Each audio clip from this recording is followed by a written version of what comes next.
What? Guys, I think I did it. I finally transferred the scene over. Oh, cool. Alright, my mouth isn't frozen. Nice. Oh, thank God. You have no idea how long I worked on the internet to get a smooth intro and start scene transition. Okay, so I'll go to go live. Oh, where's my chat? I found my chat. Cool. Alright, I'm set up, guys. I have a chat. I have my live stream notifiers is done.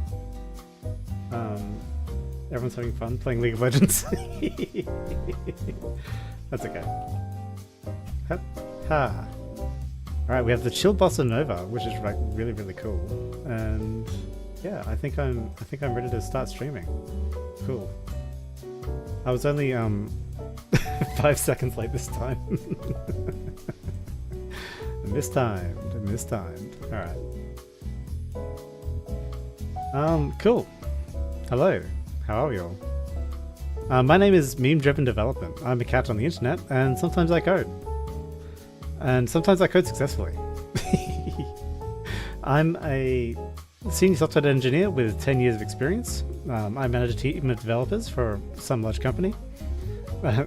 According to my law, it's mimetic devices and accessories, which I've worked at for 10 years. And yeah, my main goal is to make friends have fun and play video games. Hopefully these coding streams, the intention is that you are starting out in code or interested in code, or maybe you're a midline developer and you're looking at like, how does a senior developer think? How do they act? How do they behave? As a senior dev, I am open to any questions or any queries you might have about software development. I typically spend Sundays specifically for professional development and learning, and I'm inviting you in to join me. I have my favorite jams by Bossa Nova. I have my favorite drink, Coke Zero.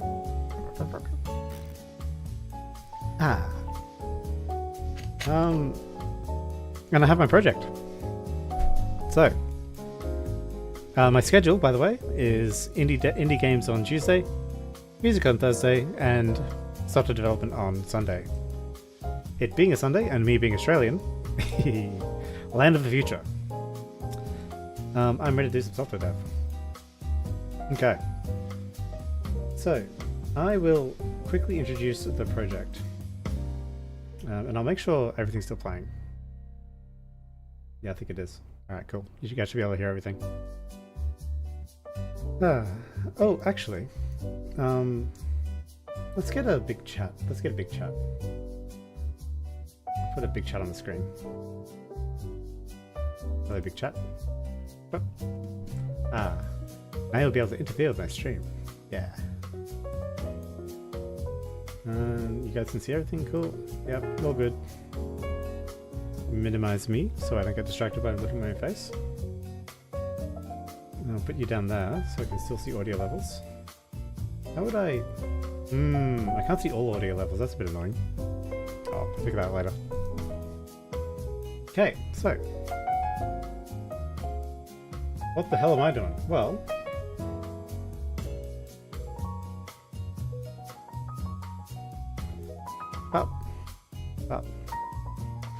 welcome to the YouTube homepage. It sucks. Now, why does the YouTube homepage suck? Well, let's see. I am a big fan of VTubers, huge fan of VTubers. And what do I see on my homepage?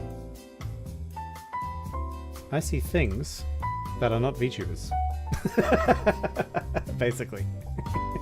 And there's no feature here to just see VTubers, basically. Like, I could, in theory, I can like click gaming or like click one of these tabs and like I'll probably get all VTubers sometimes. But that's not really what I want. What I want is a way of organizing this homepage the way I want it to be organized. And it's currently not. It's currently not organized exactly how I want it. So, oh, look, he's back. Why is he back?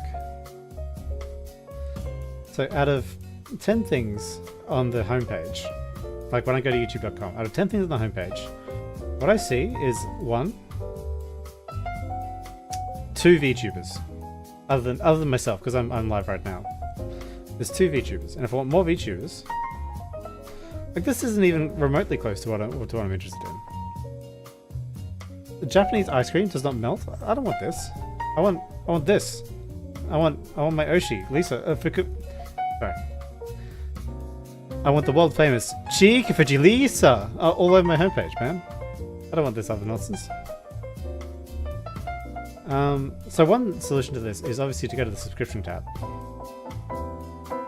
And if I go to the subscription tab, what I see is a slightly better feed where I can see just, you know, relevant to exactly my interests. All VTubers all the time. Yeah, boy.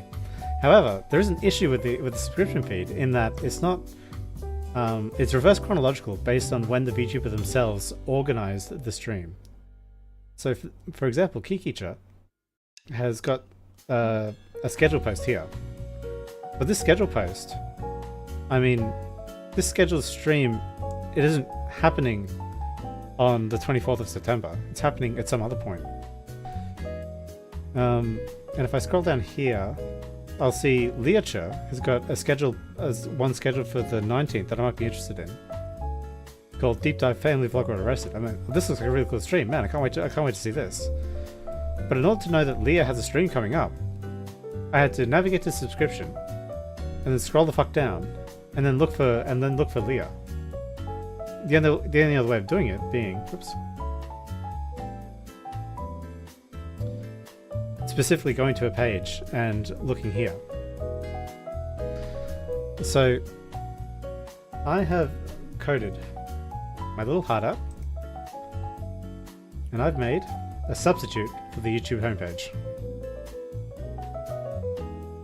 Okay, so here we have VTuber Organiser, which basically takes in a list of metadata about some YouTube channels that I'm interested in, and it goes and gets five of the most recent videos of anybody that I've selected. So, for example, in Phase Connect, I've coded this in hard code at the moment because I was just getting a prototype out, but I've got Jelly, Lumi, Fujikura Uruka, Pipkin Pippa, and Iori Hayase. I can go to Hololive and get Main Bay Fauna and Pachamaru. I keep forgetting her name. Pachamaru Ida. I can get the only Niji Sanji girl that matters, Rosemi Lovelock. Yeah, I'm just kidding. I can go to Adalien and get Pachi Wamaru. And of course, if I'm interested in indie VTubers, there's Beam Driven Development. Oh look, there. It's the stream I'm in right now. Hey, cool. Alright. So I've got all the important VTubers, including myself. Anyway, so the way this is driven off of data.json. Oh, I got a thing on my phone. Just give me a sec.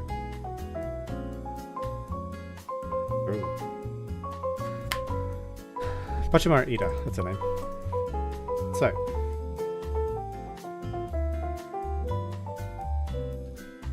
I've got a data.json here with a bunch of VTubers in it. And the VTubers are tagged with indie, English gamer, or Hebrew, or whatever, you know. And what I want to do is I want to code some sort of UI with some sort of navigation element such that I can manage this data.json inside of a workflow live in the application, and then it'll be managed in the app local data. Okay, so that's the goal. I also want to do maybe a bit of a UI update, UI refresh, because I don't like this blue. I want to define a color for each VTuber, just because I think it'll look cool. There's no other reason. Because, like, you know, why is fauna blue, for example? Fauna should be green, obviously.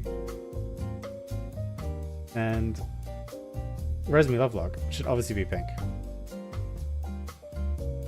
Okay.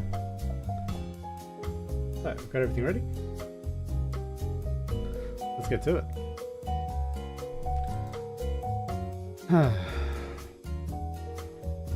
Getting started is actually the hardest part of programming, because you sort of look at the application as is, and you're like, it's a pretty cool application actually, I don't want to change it.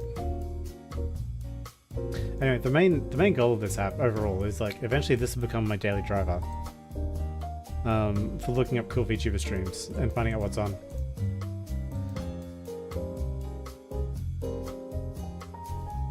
So obviously I need to program in things like, if I just want to ideate for a bit. Some things that'll be really cool is like discovery, video tagging,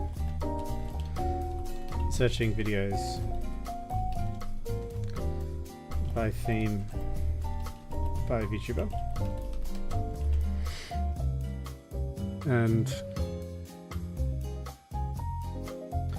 I want to be able to data flow management, and I want to have like I don't have a domain like mdd.moe.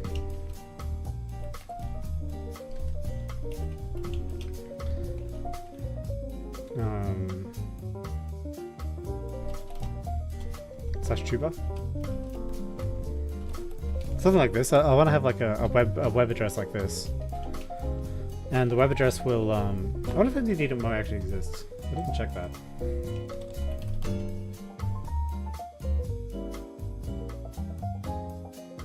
No, I don't think it does. I think we're safe, guys.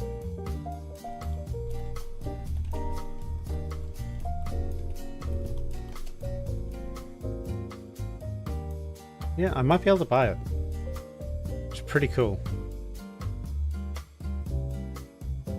The point of this would be the if you download the application, you need to like have a preloaded sort of set of VTubers that you can search on. So you should be able to grab it from the web, basically. I don't know if I'll do FTP for this. Probably not. I'll probably just do a web request at the side of the application. See if it's there. If it's not, whatever. Just give you a blank app. Okay, so what do I want to do? The goal for today... Actually, let's, because the solution is currently called Maui Apps. Let's rename the app.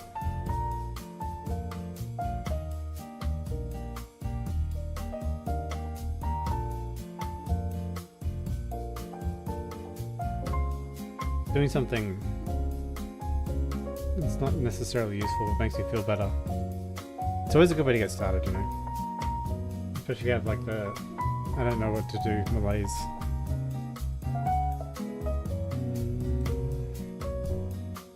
I think I have to rename it on the file system, so let me just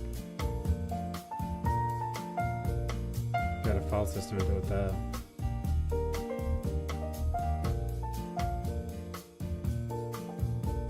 Where's my...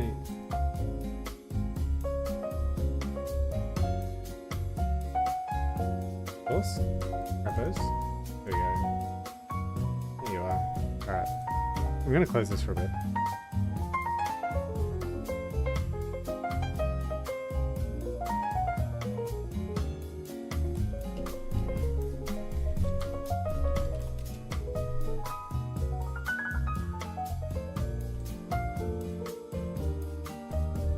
I've renamed the solution and the folder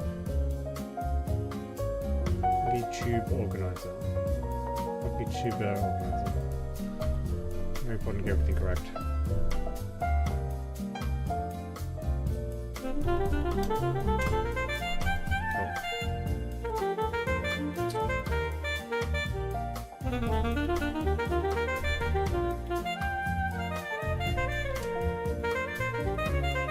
I've got Maui app open somewhere. So unfortunately, it's not going to work for me.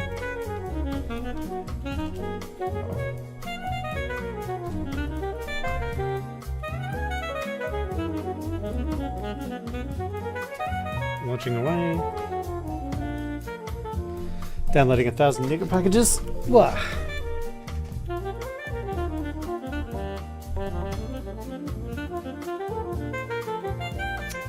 Open project. Now we're going to dev.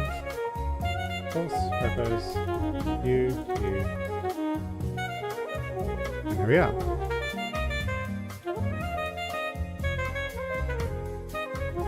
Cool. And everything breaks.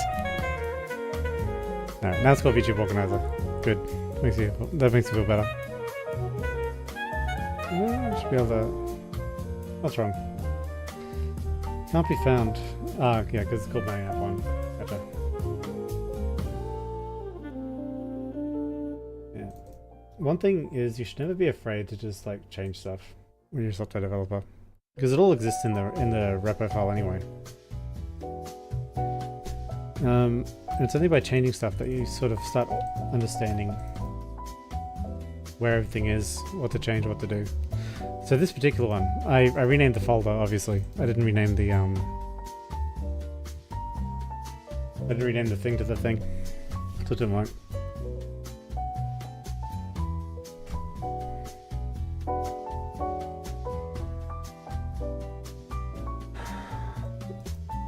Awesome.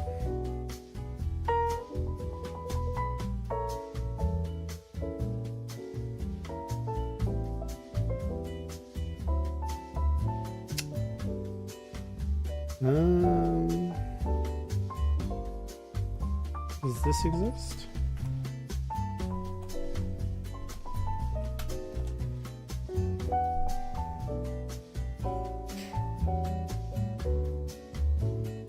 Okay, well it doesn't exist, so...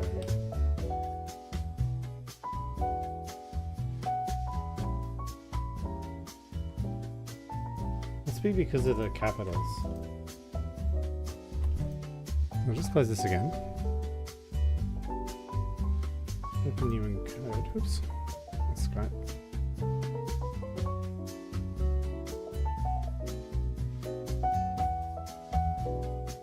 Oh, Z. I use the American spelling. Oh, this can't stand. Obviously.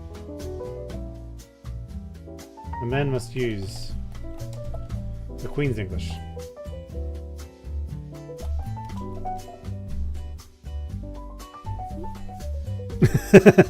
One must use the Queen's English when coding.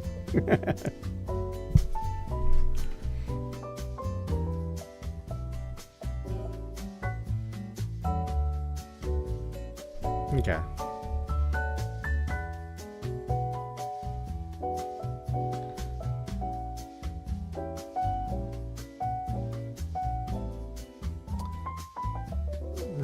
This looks good. This looks good. Okay, I'm enjoying this.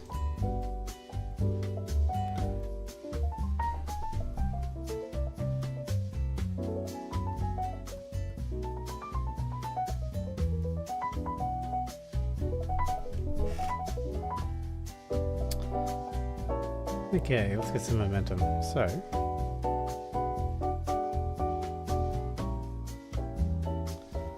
what I'm going to need to do is I want to make a navigation element, I guess. Yeah, sure.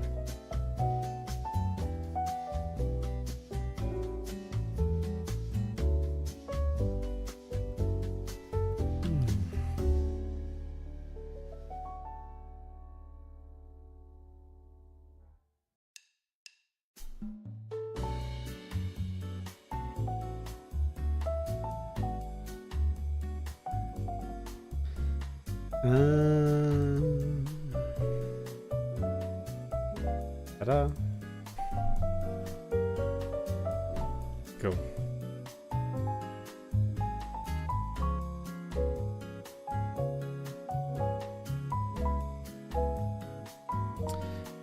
Beautiful. Now, where would I want to navigate in this application? So what I'm interested in is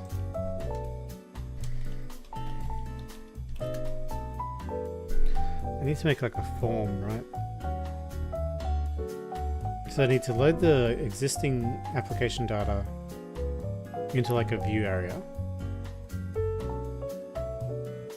Yeah, I need to load the existing data into a view area. And then I need to make a seamless way to modify the data.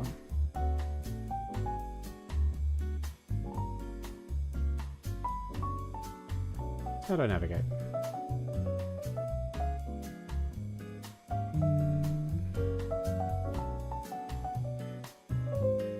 Where on the application should I make navigation is like the question. Because if these are my quick filters, I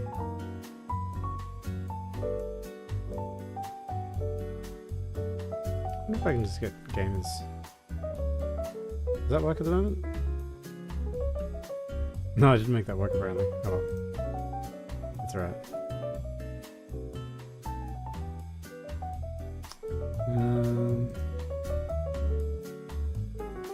Maybe over here.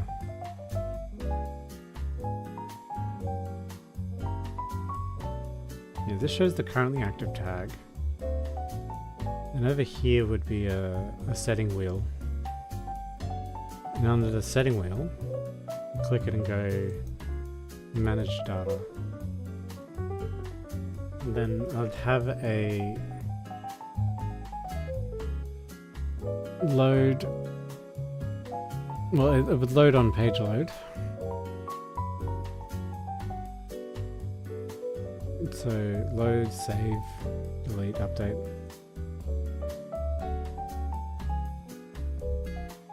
Okay.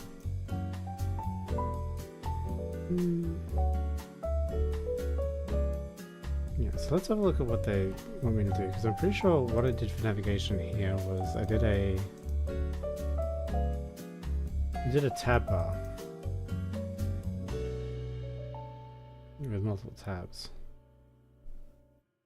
And what I want is I want an additional tab right on the right hand side.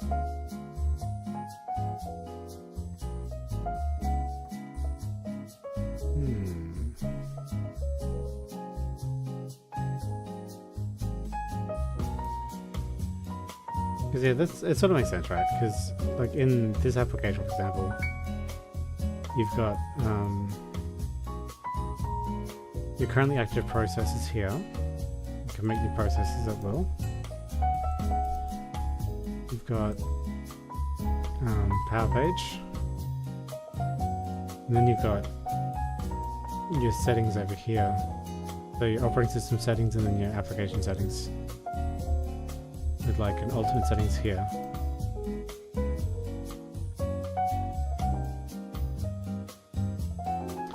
Yeah, this makes sense because yeah, this goes specific address, basic nav, search, power settings. Okay. So how do we do this in Maui?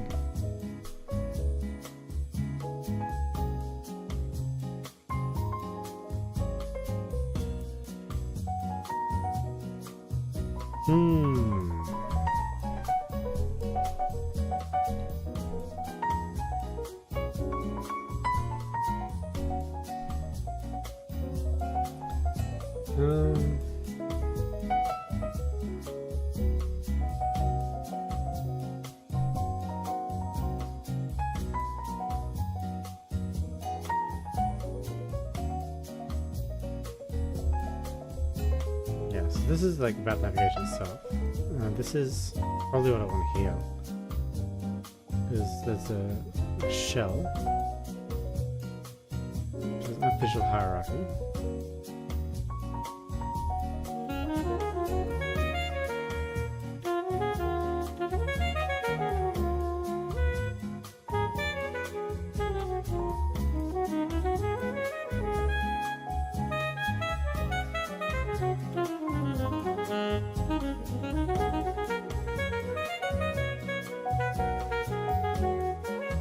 What's really interesting is like it says it's a bottom tab thing, but when I look at my tab bar seems to be at the top. I've just decided I don't like this actually, so I might It actually feels like it.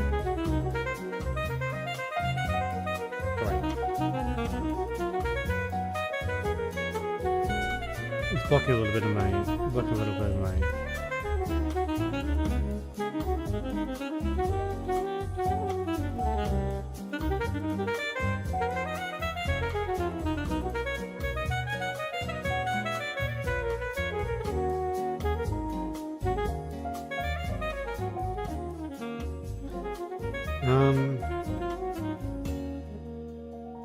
The tab bar represents the bottom tab bar. It should be used when the navigation pattern for the app begins with the bottom tabs and doesn't require a flyout.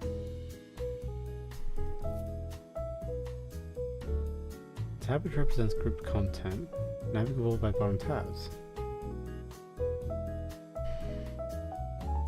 Shell content, which represents the content page. So I'm going to need a new shell content, I think.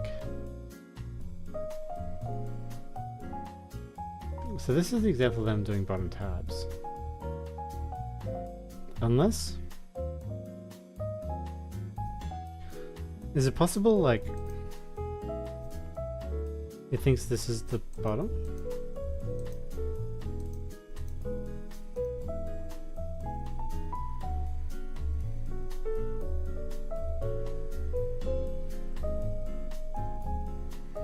Domestic monkey, elephant, bear. Sumatran elephant, ooh. Create a shell app.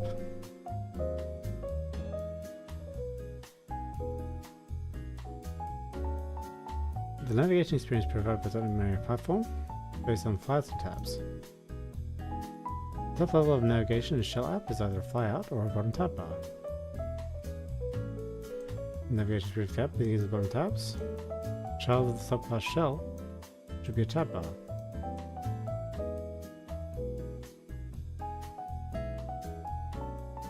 A single page shell app can be created by adding a tab object to a tab bar object.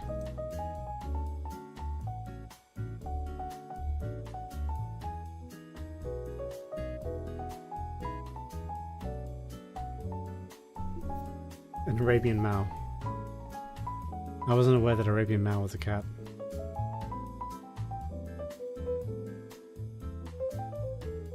Yeah, so that's a cat page, right? We've got a main page.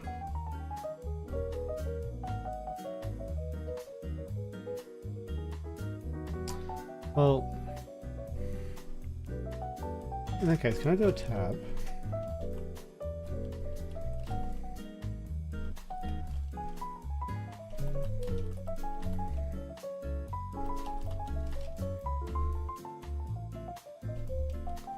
And can I do...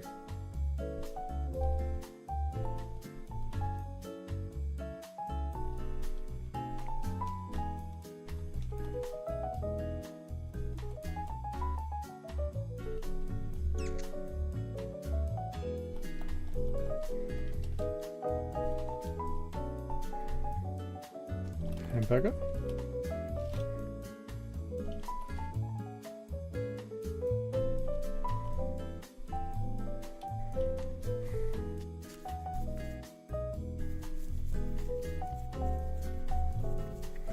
I just want to put it on the right, basically.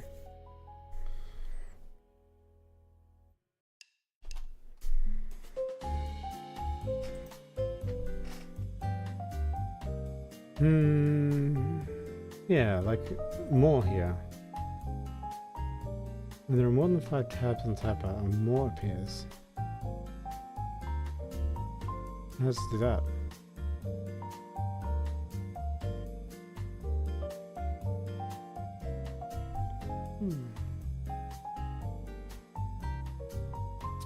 When more than one shell content is present, the top tab bar is added to the bottom tab. What?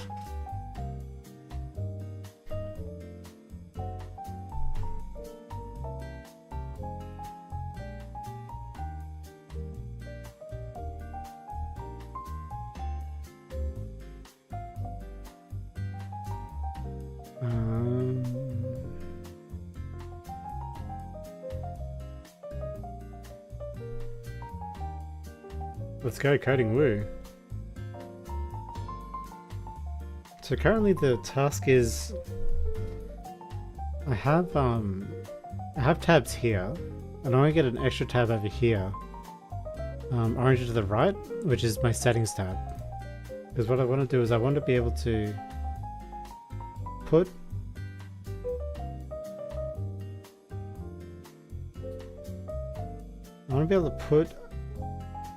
data into the application dynamically so the user can define their own. Basically because,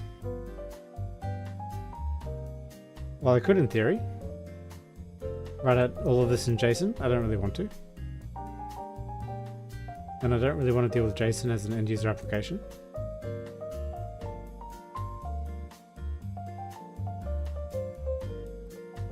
So, tab bar, tab on right.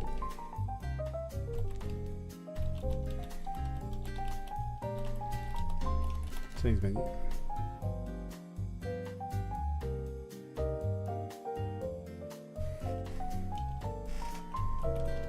There we go.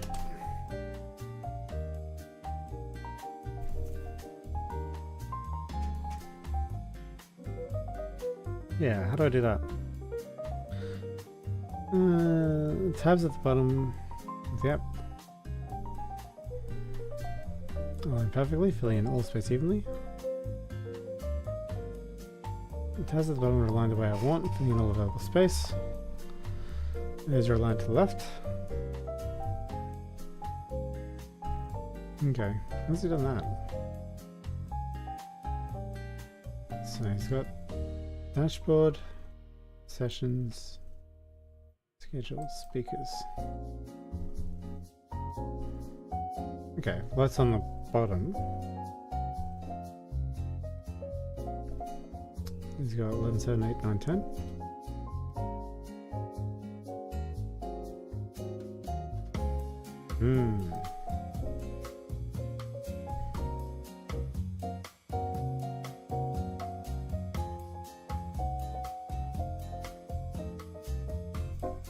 No, that's not quite it. How's your game been, Fanny? Did you have fun?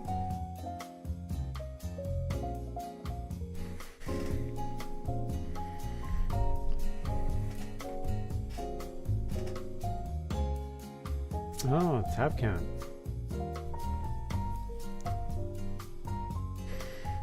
That's interesting.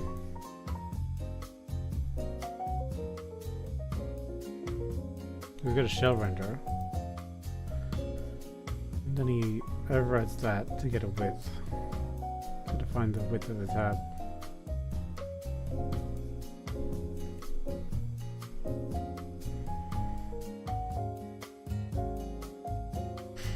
Oh, so one tab has multiple shell contents in it.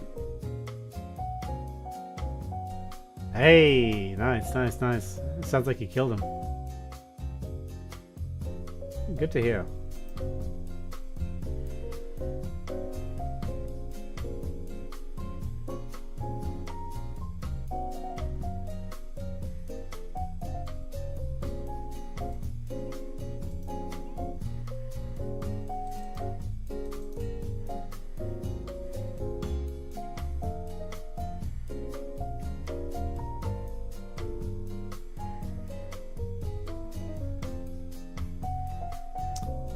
It's so strange.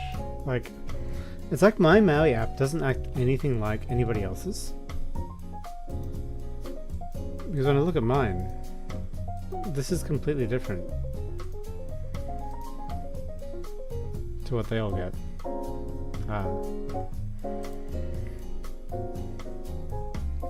Because the way this guy describes tab and tab bar, I should have a bottom tab bar with, so like for example, it'll be a bottom tab bar with company there, and then I'll have all of the companies up top. Or then I'll have language there, and I'll have all the languages up top. And then, yeah, I can just have a, I guess I could have settings on the left in that case.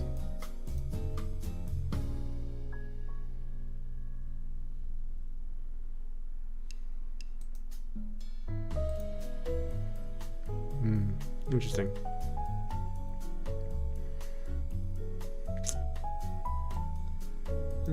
This will work for menu. I'll steal his code. Thief.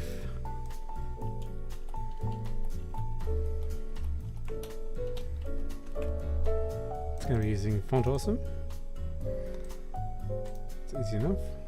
Should be able to just import. Ah.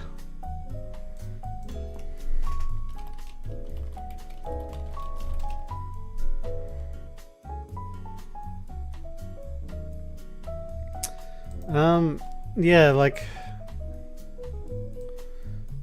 it could be because this is the desktop experience, because I'm not running this through the Android emulator yet. I could try running it through the Android emulator. I wonder what happens. Did it just figure it out? Hang on, I just want to see if this menu figured itself out.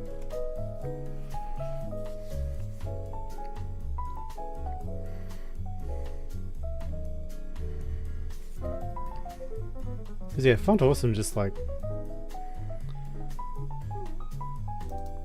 randomly installed itself. That's pretty cool. Oh god. Well, that's Windows. FA should be a package. Yeah, I can't see it. Yeah, it couldn't find it. Cool. Whatever. I'll get Font Awesome later.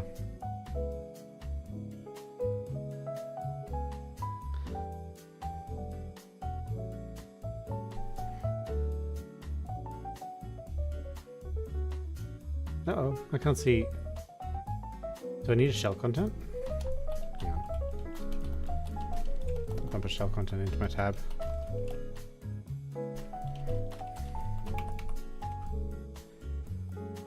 Title will be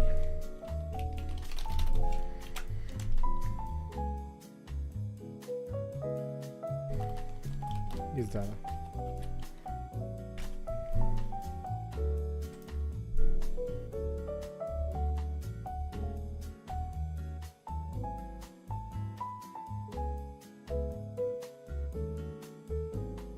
Settings. Oh, there we go, user data. Cool. Oh, and I've got no... interesting. Alright. Well, settings works, so that works at least. Now let's see if it works on Android emulator. Because ideally, this should just go. If Maui works. This is a set of problems that I sort of want to deal with later though.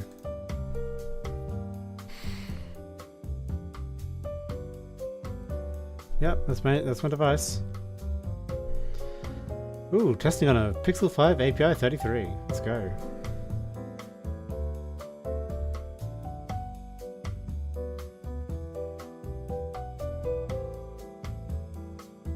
Downloading game.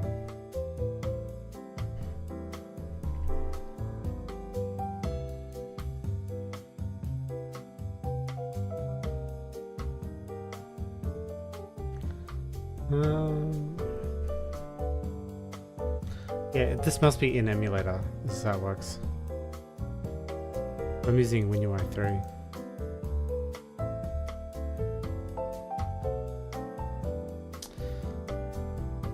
Because in theory, I could just have... The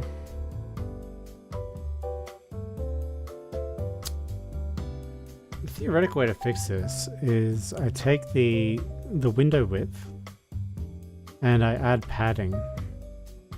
Oh, but that really sucks. Well, margin instead of padding. I add a margin to the left-hand side and then just shove it over.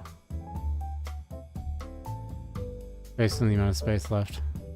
Alright, I'll keep that as last resort.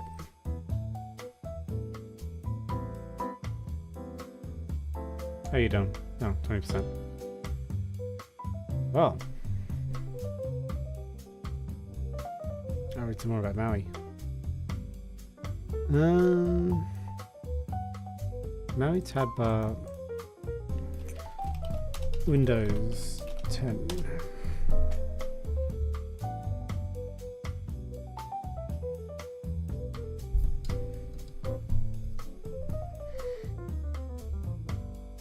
Sure. Oh, that's not the one I want. I just got started knowing from the get-go.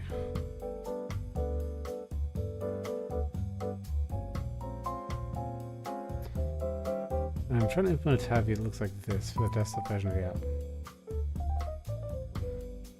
Tab view. Collection of tabs that can be used to display several documents. A tab view with a support for opening, closing, and rearranging tabs. Okay. Doc 0, doc 1, doc 2, and then middle with a plus there.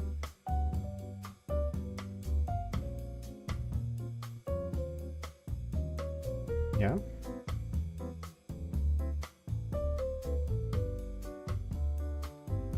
Yeah, so that's the tabbed page. That's probably why my flyer didn't work, it's because it's like mobile.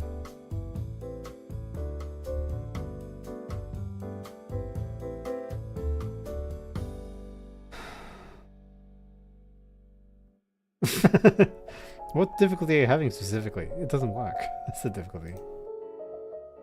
I love Stack Overflow. It's so funny.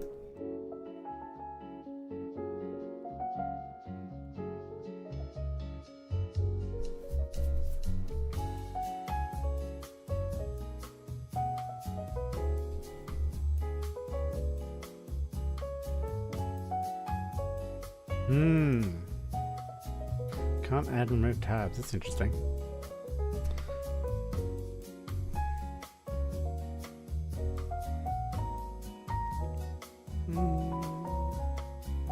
Now only supposed tabs for the entire window, as opposed to the portion of the window.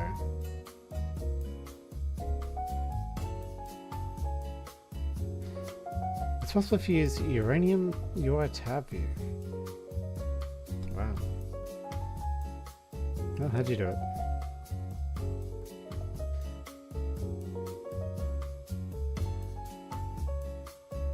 That looks pretty cool.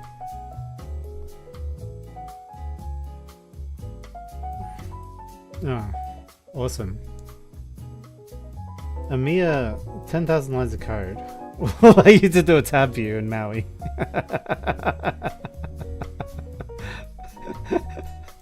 And it uses Google material. Which is going to be another huge library. Man, imagine running software. Could have been me.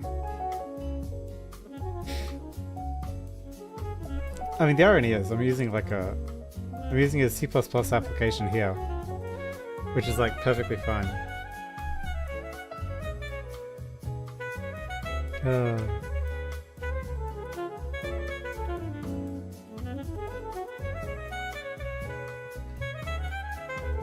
Sigh.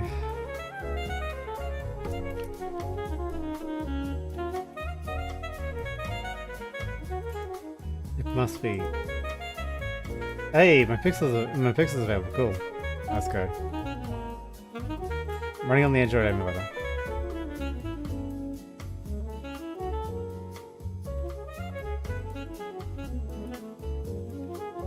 Hello, Android.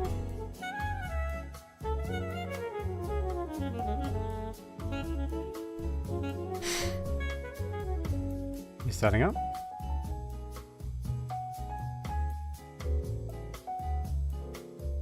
Nope, here we go.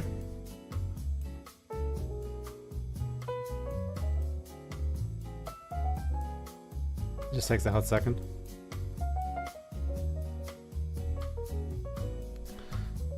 Waifus, straight to the phone. Come on. You can do it.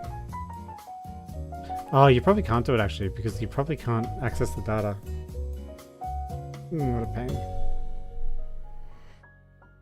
That's alright, that's what I'm literally doing right now. I'm making this data access thing cross-platform.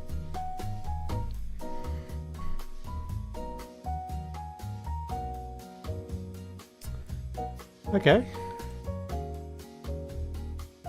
So my app should be installed.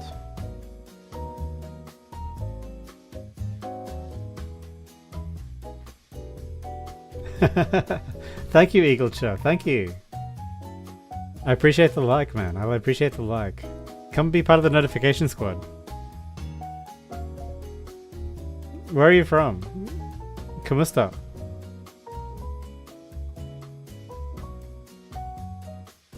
How do I... Dear phone, where's my application? No. I'll be okay, Google. Is it in the Play Store? I have to install my app.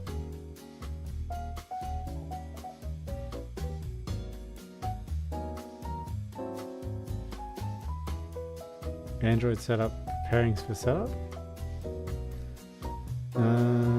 Finishing system update. Of course, I install an emulator. I install an Android emulator, and the first thing my Android emulator has to do is a system update. I love computers. Well, it's okay, it's okay.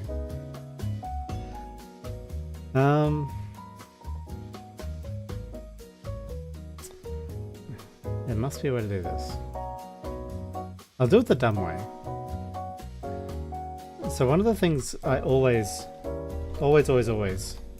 tell everyone to do forever is no matter what you're doing, if you get stuck, then it means your solution is not dumb enough.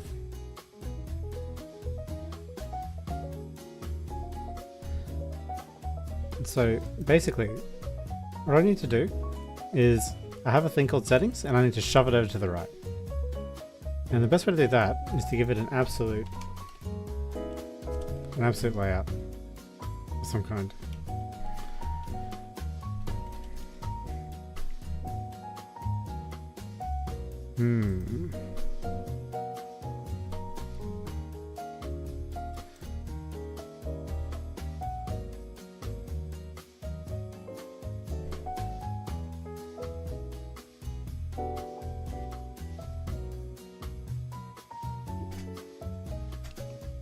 Yeah.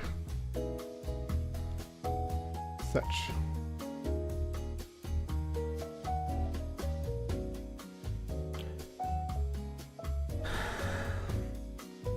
Create a search handler. See, that'd be interesting because this might cure. Because one ideal I want to get is like I search for 𝐒𝐤𝐢𝐚𝐥. And I'm limited in the VTubers that come back to me based on like 𝐒𝐤𝐢𝐚𝐥 and like contained in these.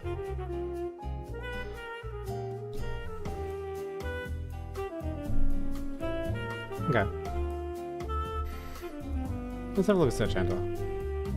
This might actually be really easy. Whatever. I want me.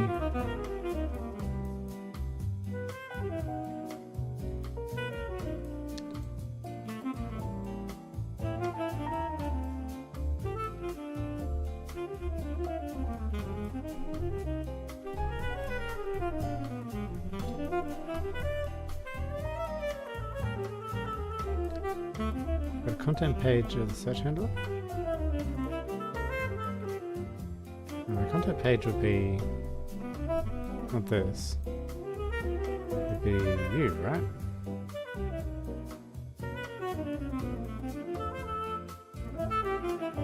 So this.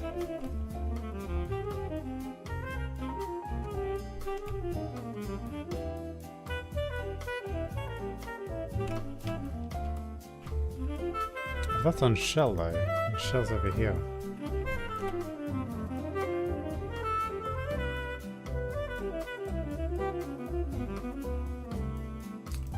Where does that control come from? 𝐒𝐤𝐚𝐥.controls.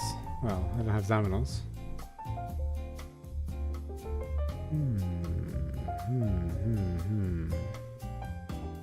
Interesting. I think this is something I'll think about later. I'm getting distracted once more.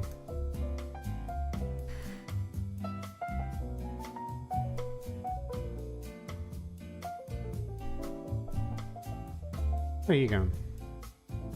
Oh, it's finished up sent my SDK. That's cool.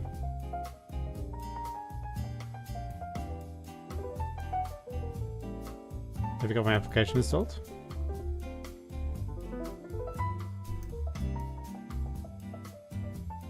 There we go. Where's my application?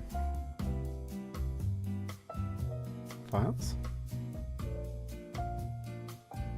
Nearby?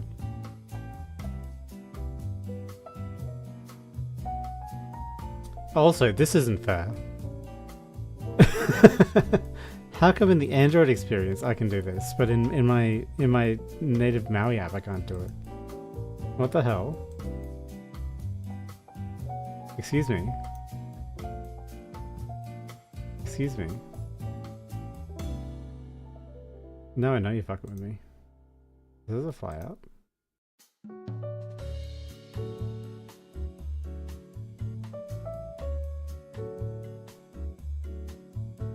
I don't want this.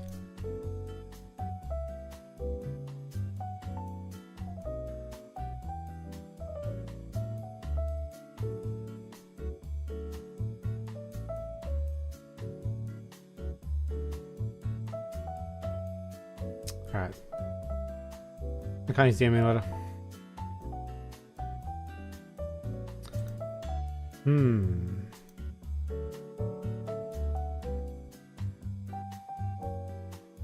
That is a set of problems I'll deal with in a bit. As in, not now. That seems really, really Mendoxai.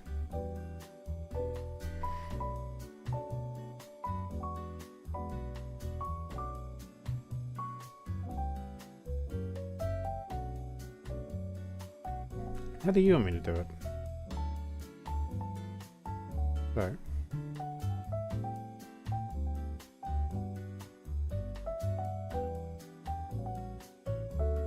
Here's settings. Here's data. Now what are you? I want to be able to... Not quite.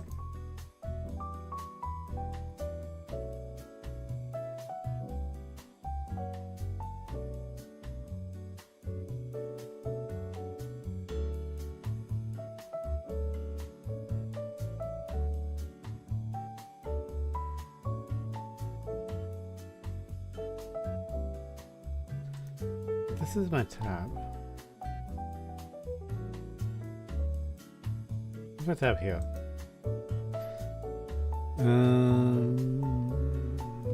There should be a properties window.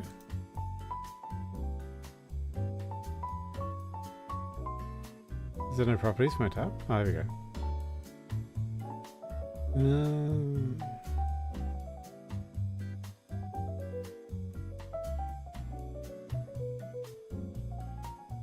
Okay.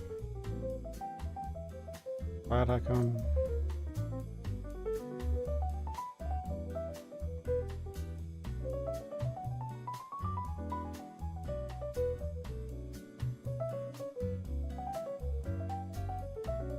Okay, well here's settings.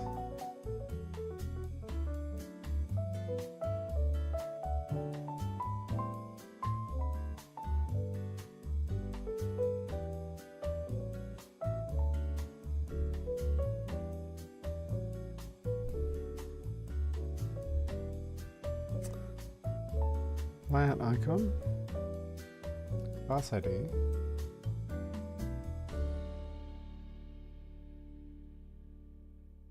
yeah, there's literally nothing to define the look of the item.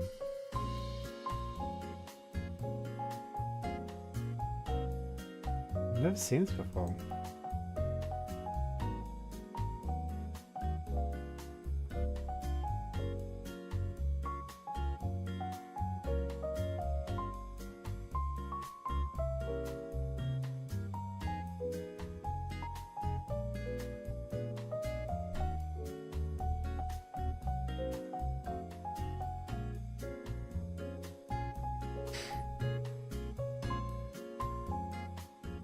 Okay. What's in the sample?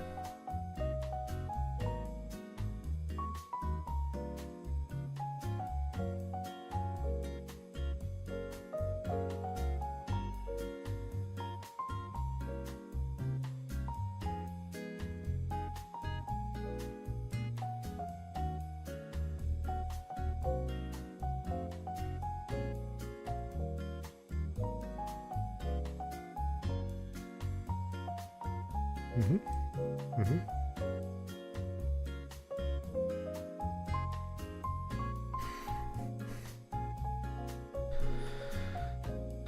So what they do is they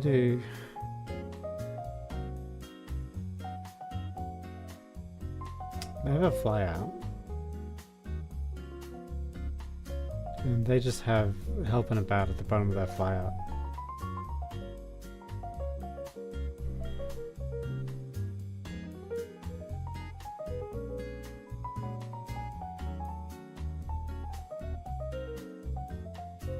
They have flyout items, menu items, and footer. How does this work?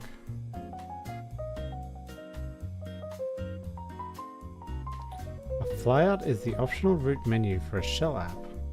It's fully customizable. Accessible through an icon or by swiping from the side of the screen. The flyout consists of an optional header, flyout items, optional menu items, and optional footer. Oh, that might be, because if I can justify the menu to the right.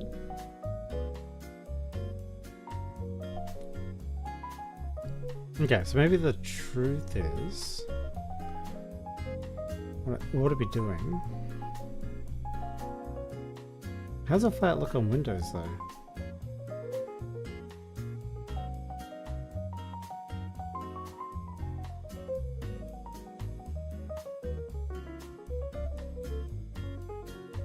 Define flyout item appearance.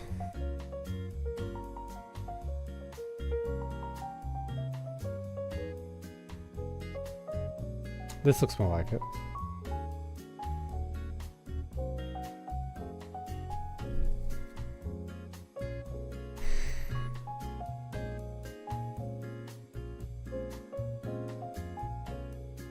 Menu item. Menu items can be optionally added to the flyout. And each menu item is represented by a menu item object. The position of menu items on the flyout is dependent upon their declaration in the shell visual hierarchy.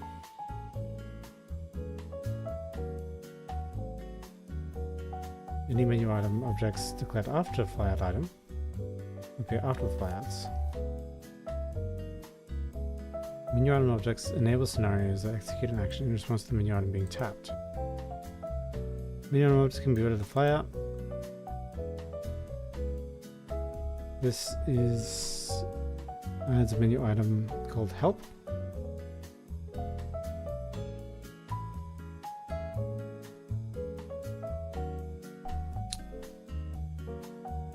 And style flyout items and menu items separately. I don't think I want the flyout header. I don't really care about that. The footer I might care about, because the footer is kind of cool. But it only makes sense in a vertical app. So I can do that and put my settings on the footer.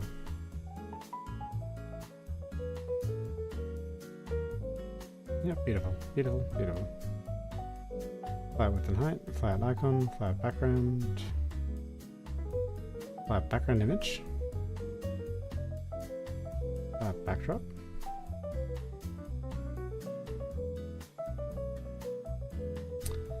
Yeah, so I've got this working with the tab bar, so I'll see if I can get it working with the flyout. Because it seems to be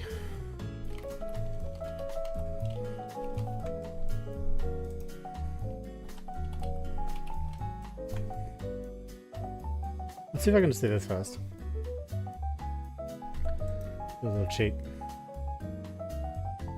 I'll do that in a thing. Let's have a look at menu item.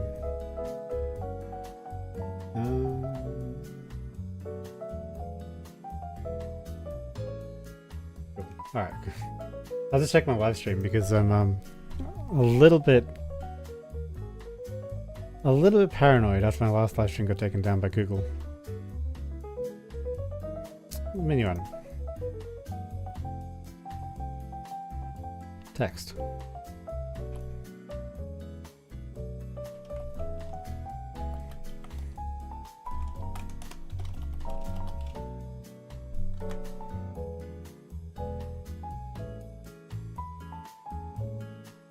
Command is...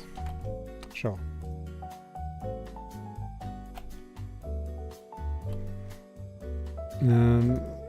I think you'll be...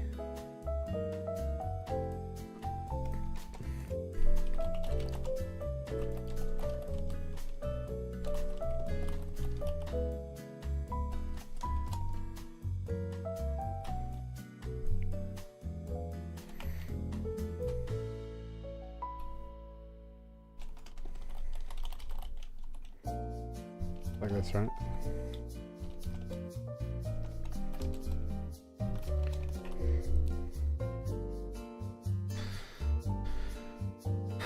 I have successfully bound my help command.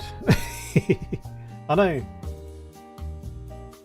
Minion can't be added to a collection or dictionary of type iList. Didn't think so. Because the tab bar.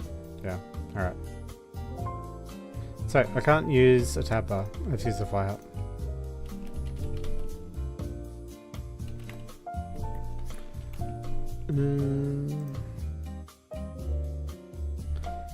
Well. Let's define ourselves a fly up. I have a shell. I have a flat item.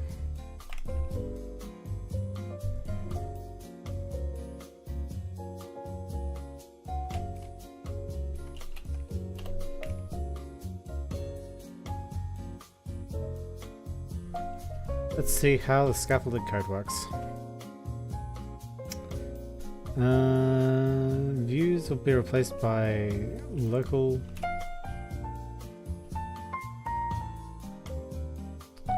And that'll be replaced by main page.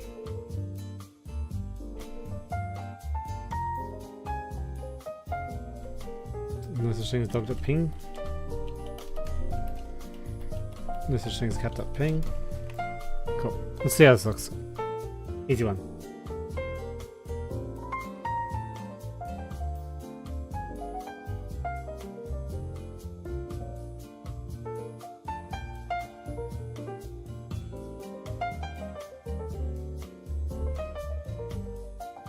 It looks awful. It doesn't look like anything.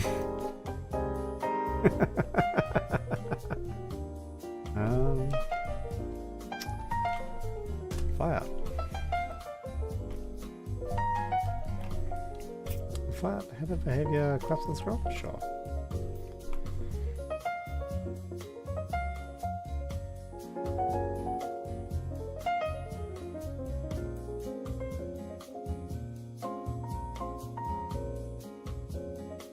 Oh, there we go. We've got a header bar now. Hey, cats and dogs. Nice.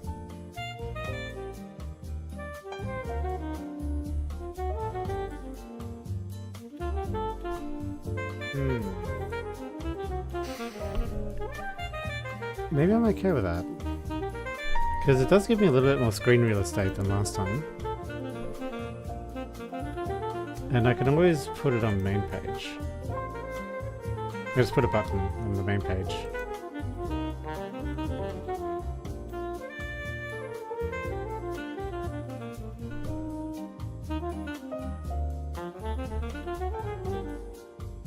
Okay, well.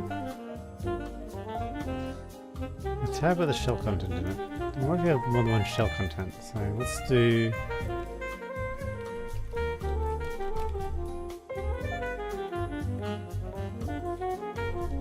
No, I want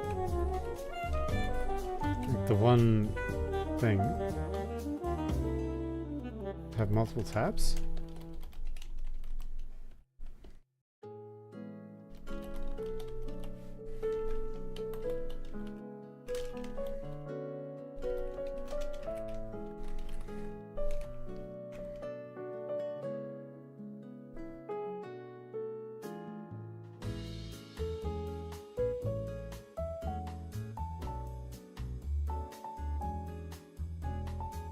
No.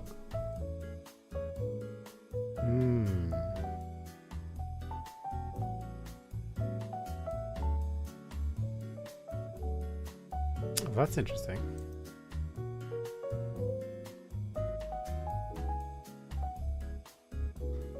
So what if I had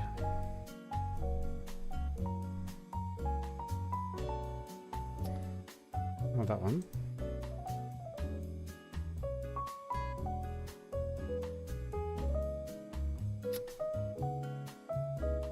What if I had something like this?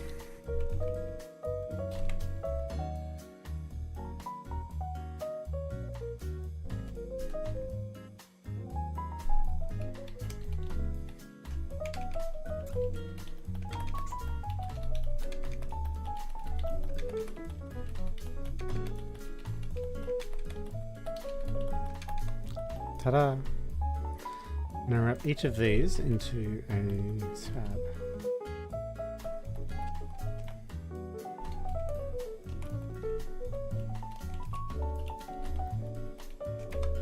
Ta-da!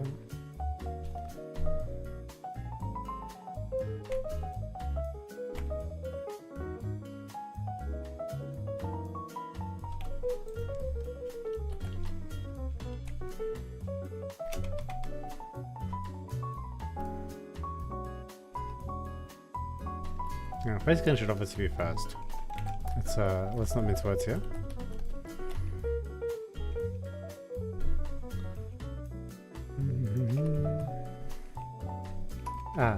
Easy. Now, let's have Hololive coming up a close second, obviously. Tap, tap, tap, tap, tap. 𝐒𝐤𝐚𝐥.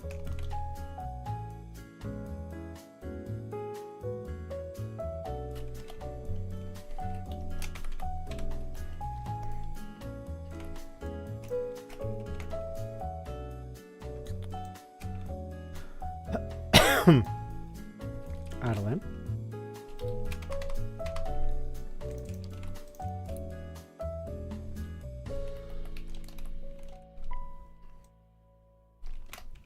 Project Kawaii. Pardon me. Videtta.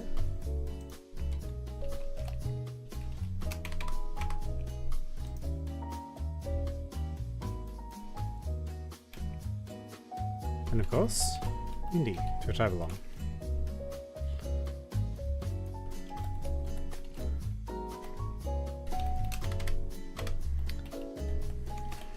Indie. Okay, how does this look? Title? By company.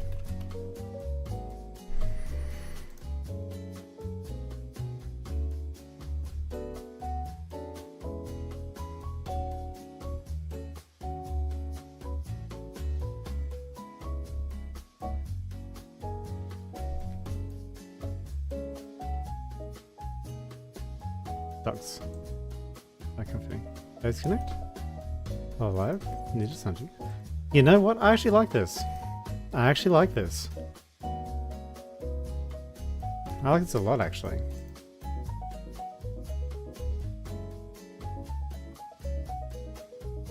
Okay. I'll redo my navigation to suit this fly art style. It is kind of cool.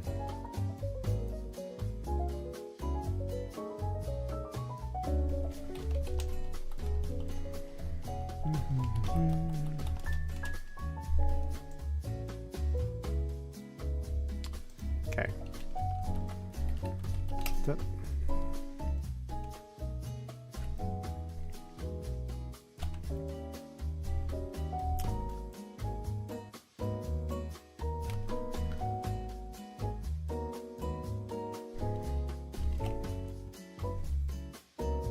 I wonder what that looks like. How does it figure that one out?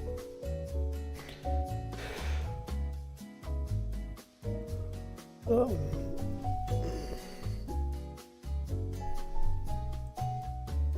Korean language. Oh, it actually. It must implicitly do that. Ooh. I lied. It doesn't like that at all. That's okay.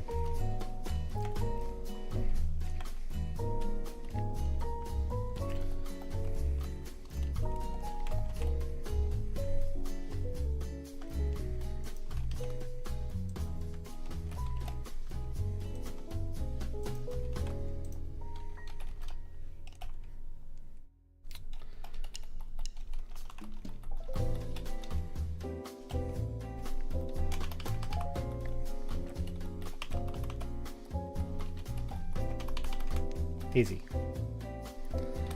Oh, 1, 2, 3 for me. And simplified item is done. Primary content is next.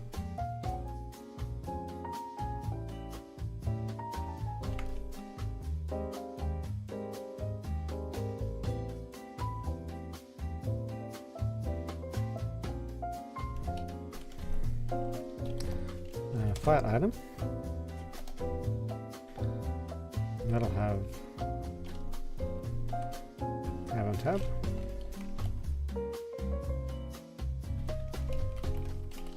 There will be 4 of these, I think.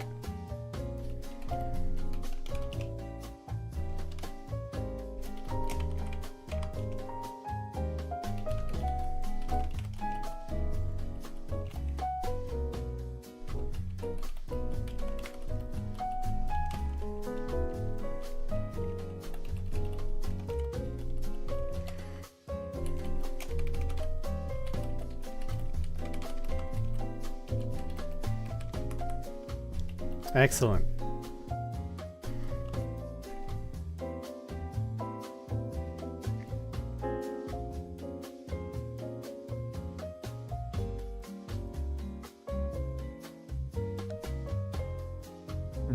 What's the last one?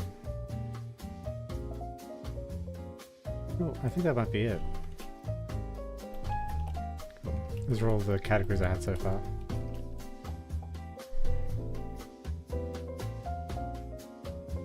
After these flat items, I wanted to put in a menu item, for example, like this.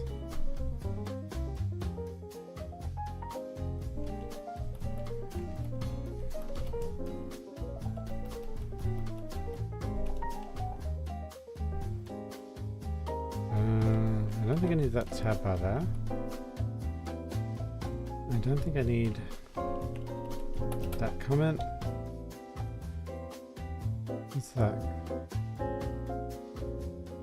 Oh yeah, this is going to be user data, so that's where that goes. I think about adding font also. I do want to do that. Now, why are you commented out? I don't think that's true. I don't think you are commented out. I'll ignore the search handler for now.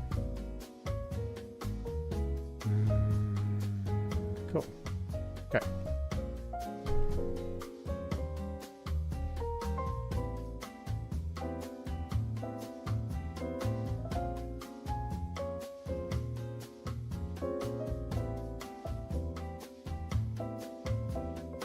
Oh, here we go.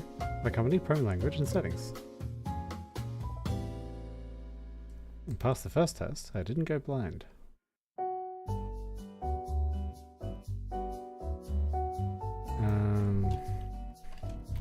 Title. Content type.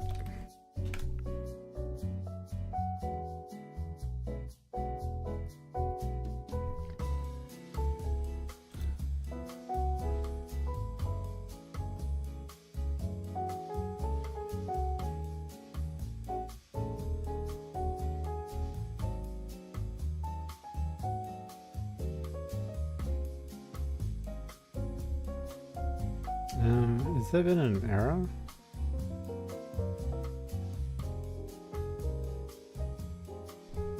Why is it not displaying properly?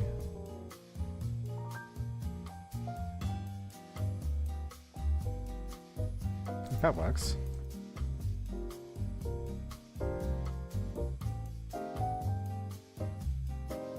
Oh, because I didn't do titles on the tabs.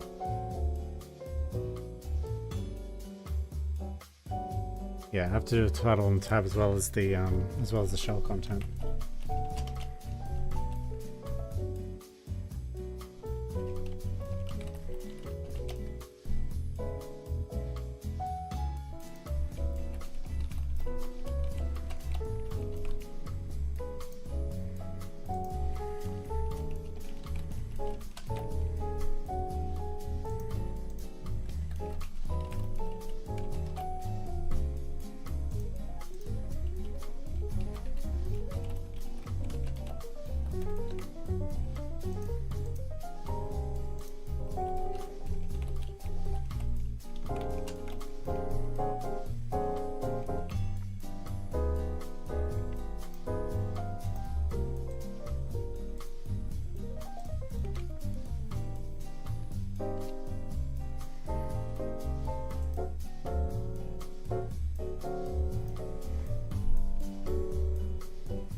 Okay.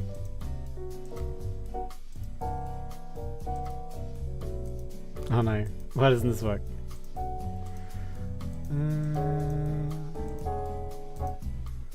I think because I need to set up the routing. Because these all go to main page. Whereas these ones have a different route.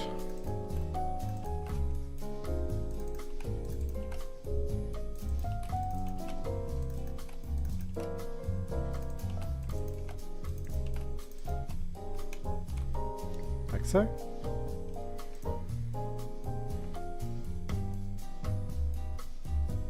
Compiling, yeah. We're compiling the app, boys. Alright. Hey, hey. Hey, hey, hey, hey. Hey, hey, hey, hey. Hey, hey, hey, hey, hey, hey. I wonder, I should be able to do this. Oh fuck yeah, it worked. Nice, my code's awesome. It just worked out of the box. Do I have any Indonesians? No, I don't. How does that work? Oh yeah, I think I scroll through the data JSON first, so I don't bother Google. If I go music, I should get VTuber Waifu. Yeah. Do I have any artists? I don't think I do. No. Alrighty. Ooh, I've got Pip and Pippa, Hyasa, and Rosemary Lovelock. Yeah. This variety streams. It's true. Holy shit. This... Guys. I think this is the MVP. Like the fact that I can just do this. I think English is going to be a bit overloaded though.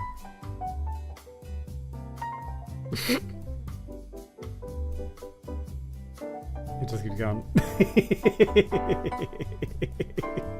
Hey, it's me. Cool.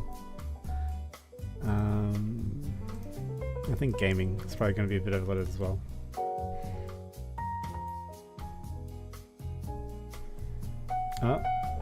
No gamers? No gaming? Aww. Aww. Aww. I don't have any gaming.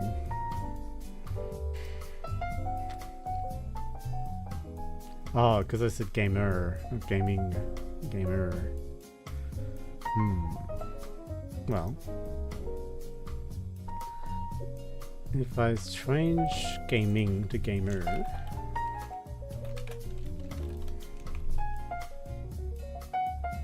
Now it should work.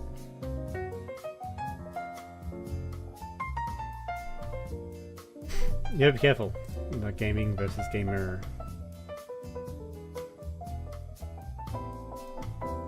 Content type, gamer. Go. There we go, works.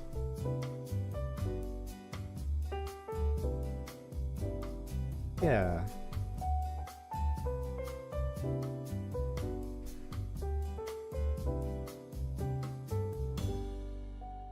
Nice. It is actually really cool. I need to show this to Mio. Right. I'm going to go for a quick 5 minutes because I've just made an achievement.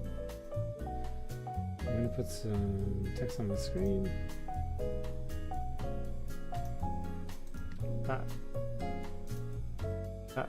Oh, it says playing. I don't know about that.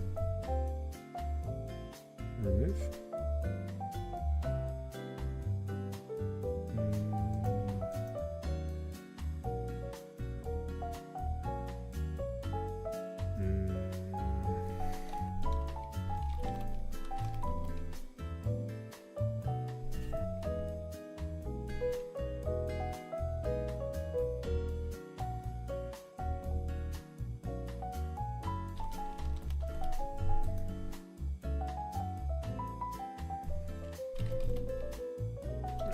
short rest.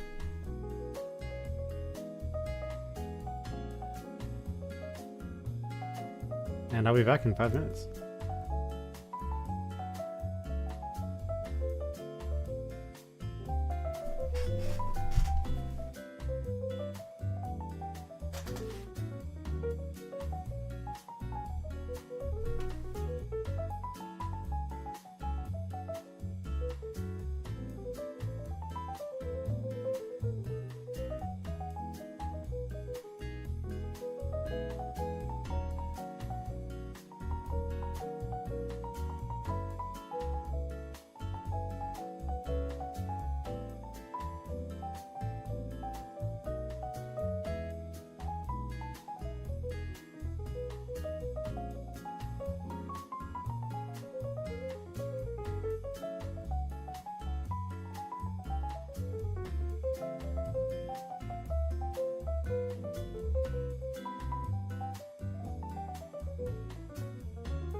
Ah.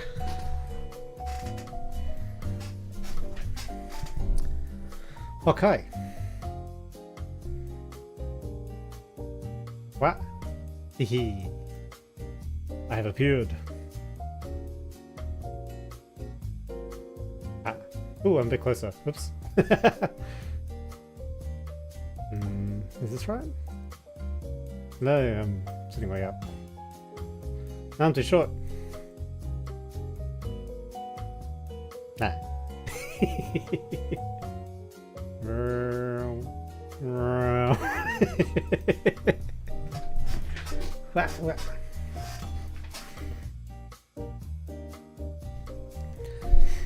Now, Inferno, I require constant updates on how your games are going, of course.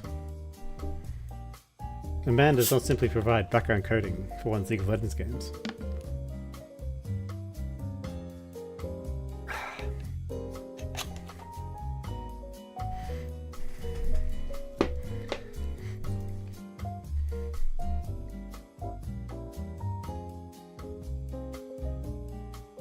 No, I don't want to remove it. I want to... Boop. Hey! Boop, boop, boop, boop, boop, boop, boop, boop, boop. Hee. Okay, I'll stop playing. Is that right? Yeah, it's fine. I shall stop micromanaging. Wah.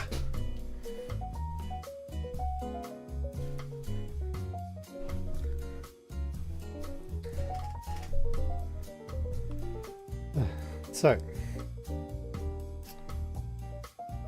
I have reconfigured my tabs to all work properly. The last thing to do is this menu item. So the menu item is going to do what? To a file item,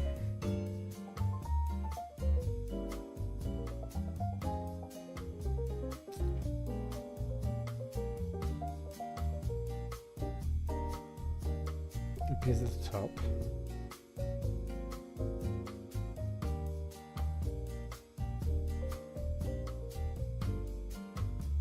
There's a flat icon.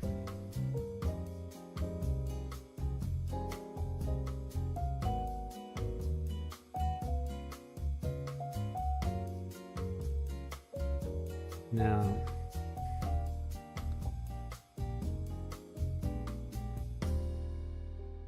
wow, that's so confusing because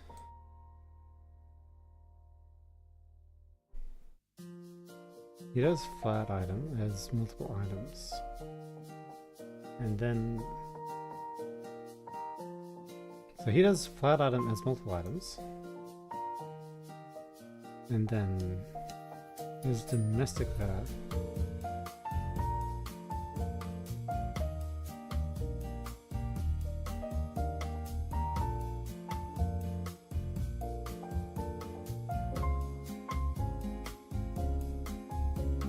Okay, this is literally the data template that's actually used for the default fired item. Interesting. 𝐒𝐨𝐜𝐚𝐥 could change this if I wanted to. I might deal with styling later though, because this is basically good enough. I do really like it actually.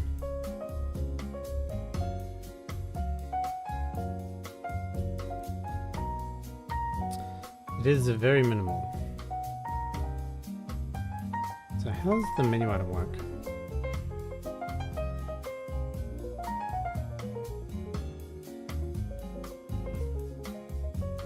Yep. So a menu item can be optionally added to the flyout. Each menu item is represented by a menu item object. The position of which on the flyout depends on the declaration of the order to shelf visual hierarchy. Any menu items objects declared before flat item objects will appear before the flat item. Any menu item objects declared after the flat item will be after the flat item. The menu item has a clicked event and a command property.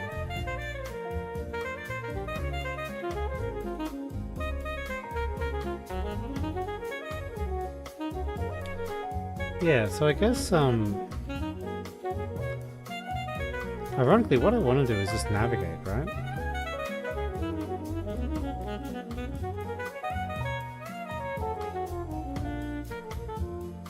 Because I don't think I can do multi-window in the Android context. But multi-window isn't necessarily what I want.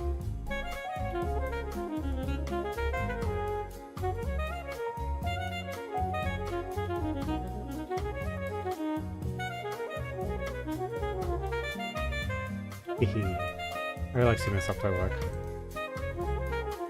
So the help command, for example, is bound here. And I'm pretty sure that'll just work.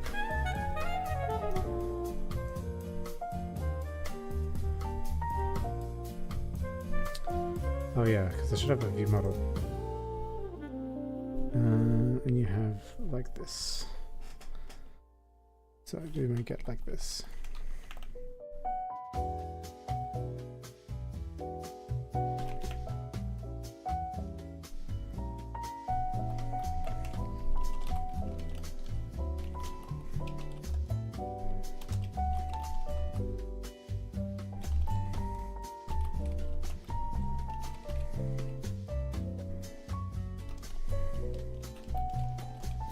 Ta-da!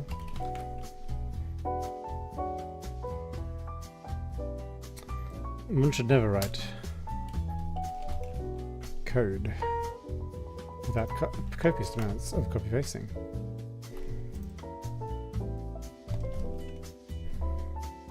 Easy.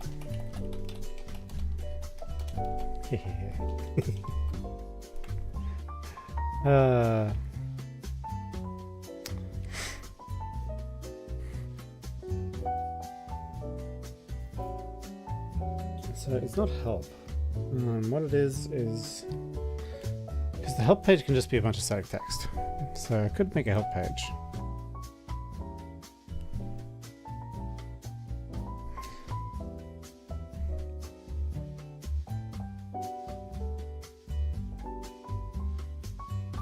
Add new item.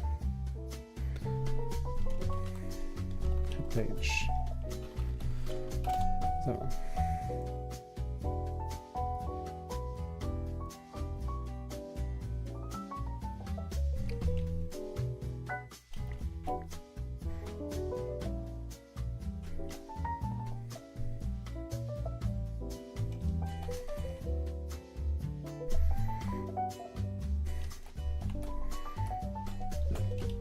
I think I need one of these. I'm going to be a help page.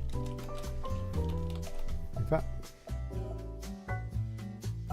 And I'm going to add a help page. XAML CS. Ah, perfect.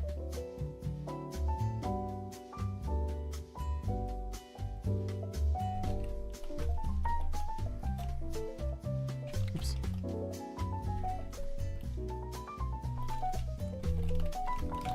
You're a help page, and I believe you inherit from content page.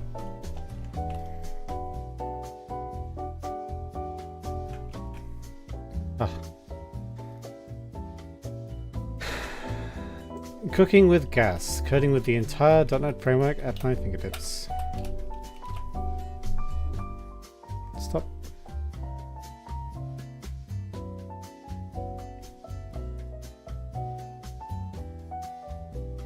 I just want to see that being constructed.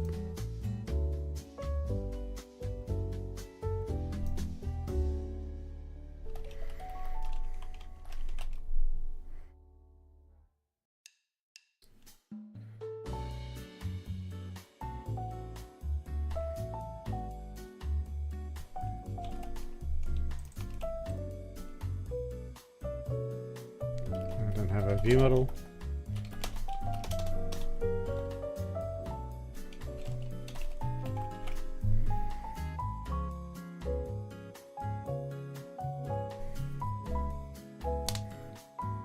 No, I'm just double checking here that my navigation works. So I'm doing two different kinds of navigation. One is the pure XAML defined navigation with the flat items, and the other is going to be the menu item navigation. So to test out my menu item, I'm making a basic help page, and I want to do navigate.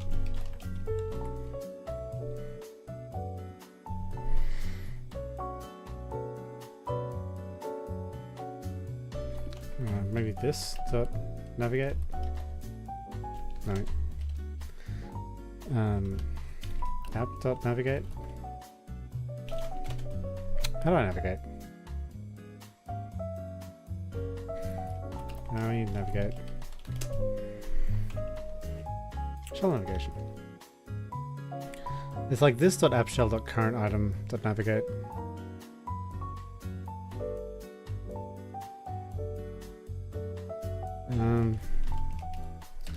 App dot current dot navigate.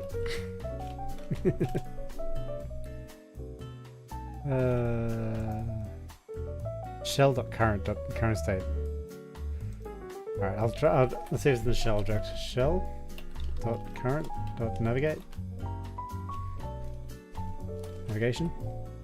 Go.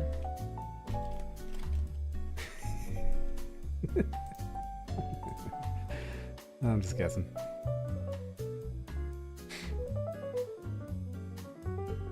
Gonna get the navigating. We get to go to.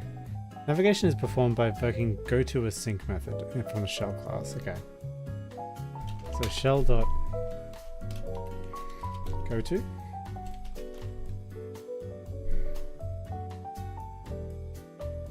Well, it's funny pants. It doesn't exist. What now?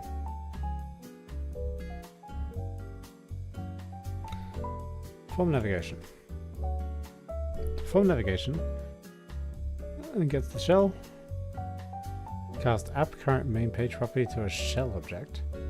Oh, okay, shell the current dot go to. Yeah, go to. Help page.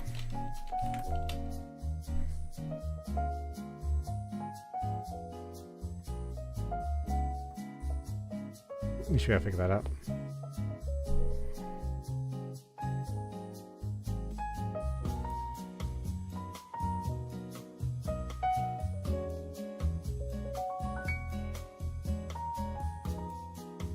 No, didn't figure it out.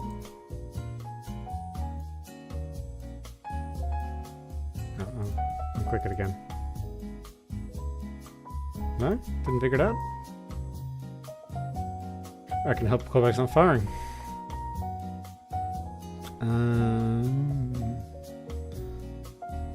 Well, the other way to do this is to do an on-click, right? Ah. Yeah. Yeah.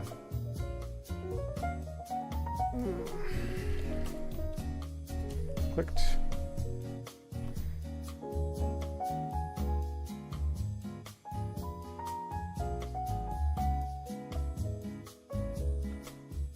I'll do this now. I'm gonna do.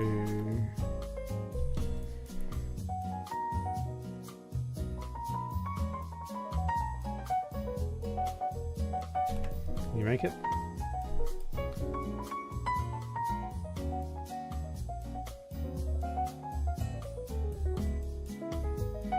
How does that clicked handler work? Samuel clicked handler. Yeah.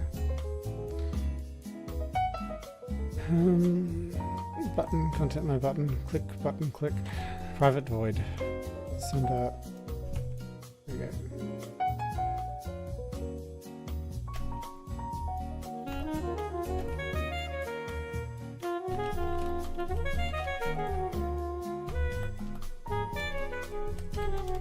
Alright, do it that way. One must always use the done way when coding. It is the superior way. Why yes.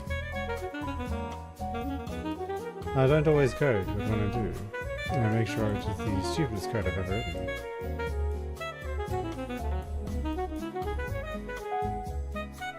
I said dear boy.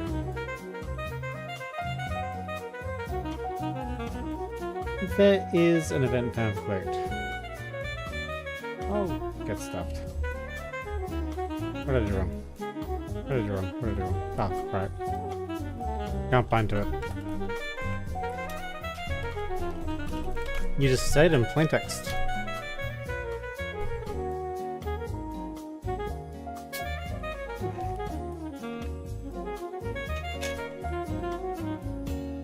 One does not simply make a button handler, it seems.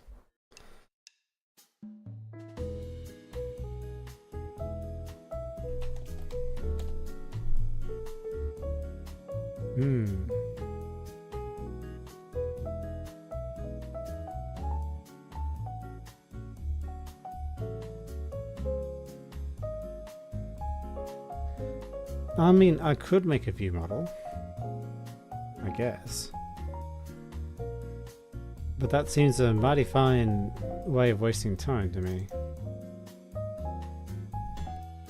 I'm gonna waste more time not making it though.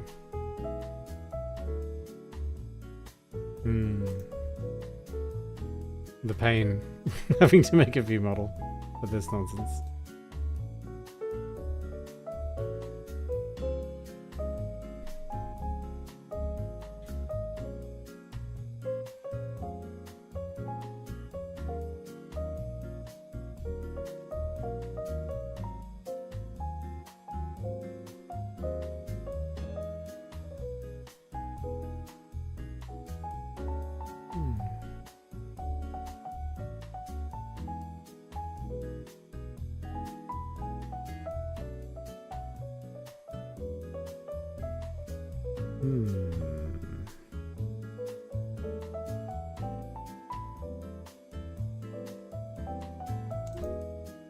Seems one does not simply handle a click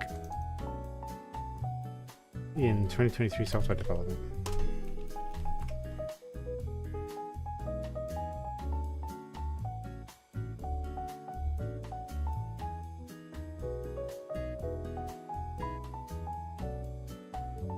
Okay.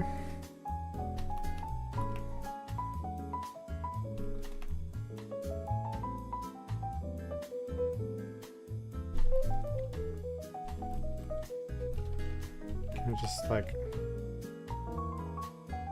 put a button? How do I button? Surely there must be a way to put a button somewhere. In my scroll view? Okay. Button clicked equals button click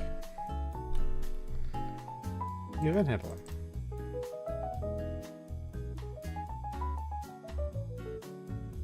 Well, that fucking event args. Oh, the autocomplete's wrong. The autocomplete's wrong. Are you serious? Are you serious?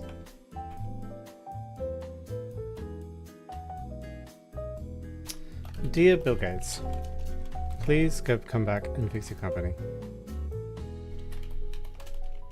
Microsoft needs you.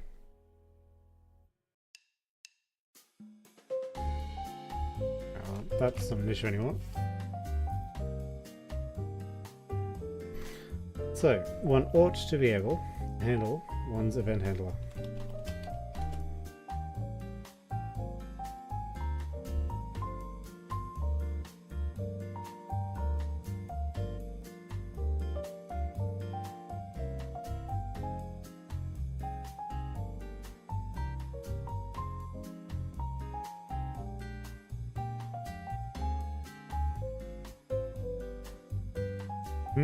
Okay.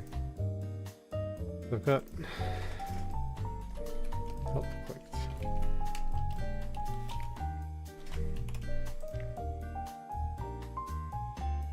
Help clicked, and you're going to do shell current go to.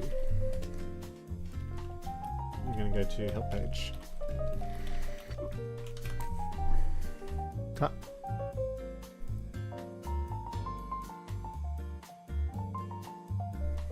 Oh, do I need to await it? It is awaitable.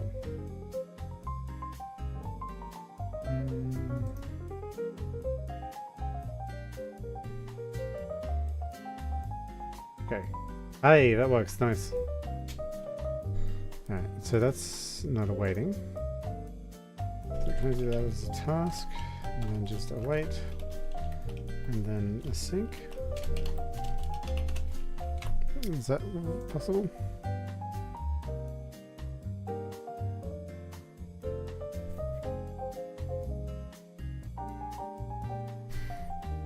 No, it doesn't like it. Alright.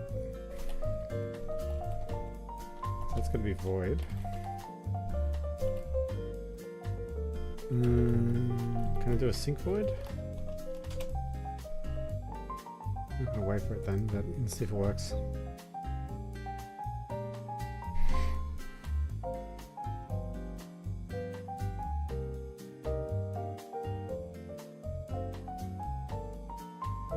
Okay, found it.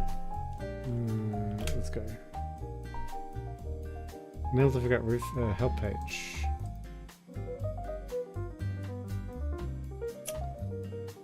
I guess I can register the route.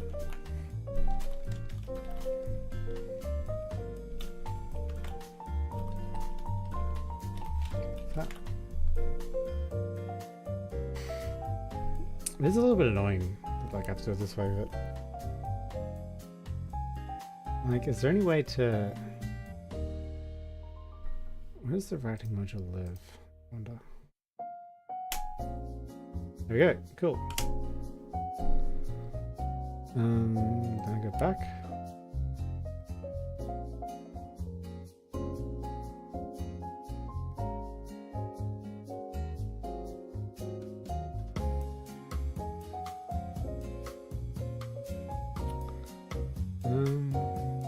Oh, okay. That's interesting. That navigation doesn't clear my flat tabs, but I want to.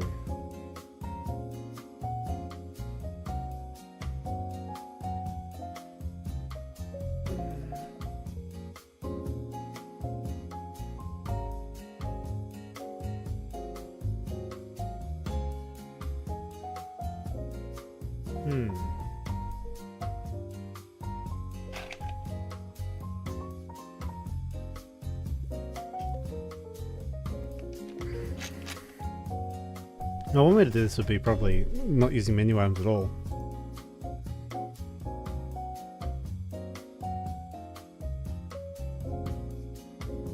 I'm having a flyout, right?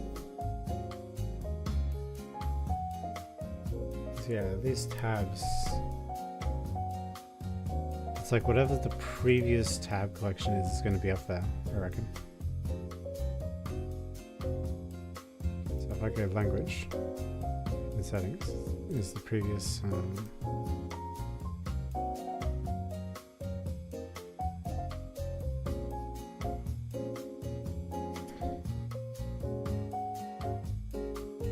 there must be some command I can give to Shell to clear its current tabs.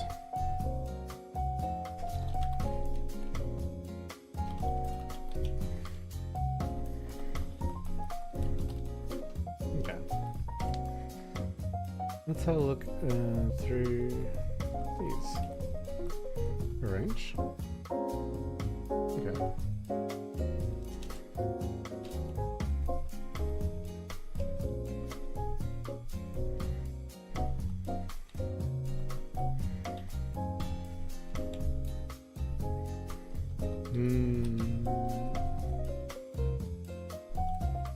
Oh, child added, child removed. That's interesting.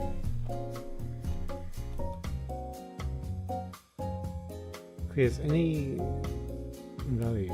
Oh, interesting. Coerce value.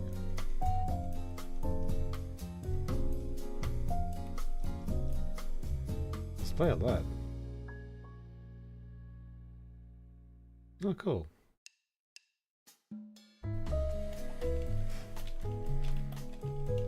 Navigation.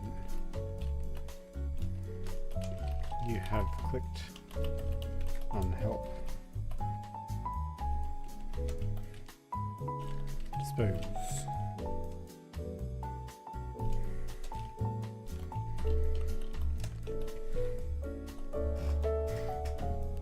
So the prompt is okay, cancel. Oh, that's cool. Yeah. It's cool I can do that from anywhere.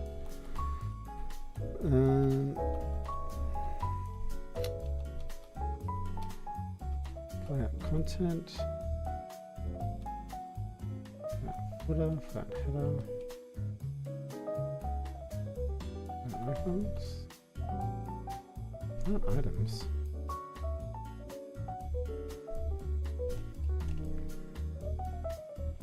Where's my...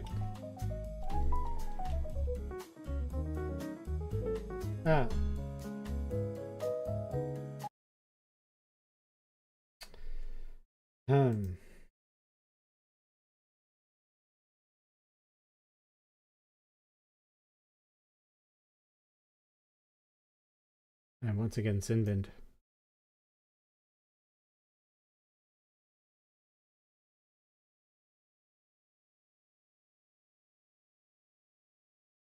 Hopefully I come back.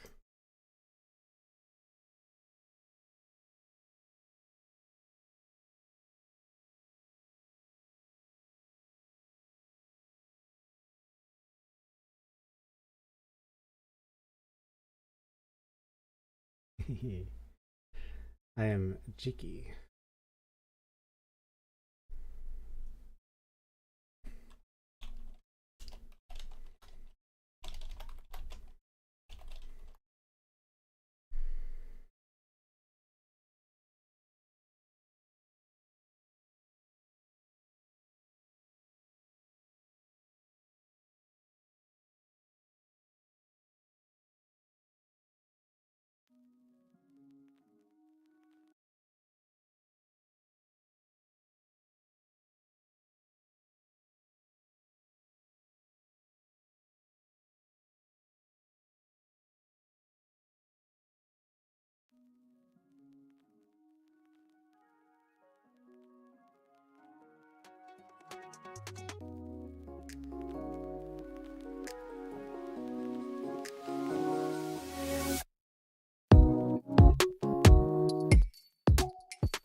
Okay, that should be good.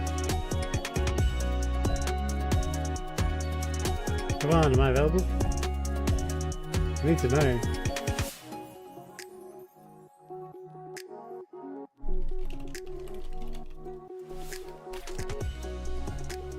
I think I'm here. I think I made it back. That should be good. Alright. I live. Alright, once again, one of the jazz stations lied to me and said they were doing copyright free, but it wasn't copyright free. However,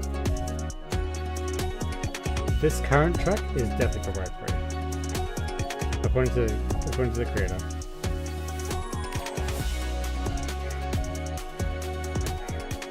They're a bit loud. Alright. Unfortunately, it's still loud in my ears, but that's okay. I will enjoy copyright-free music.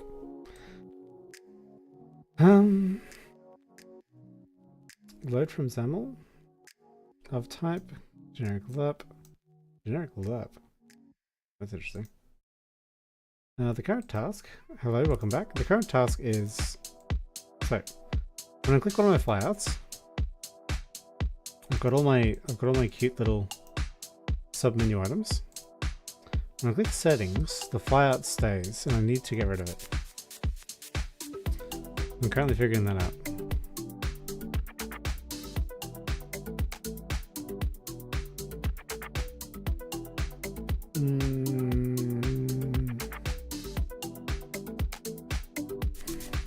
Clear flyout.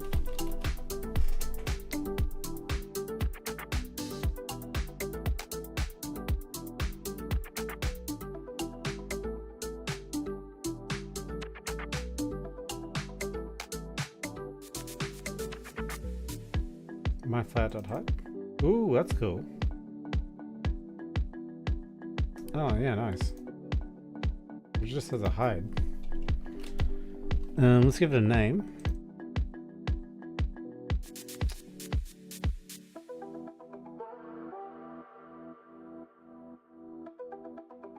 So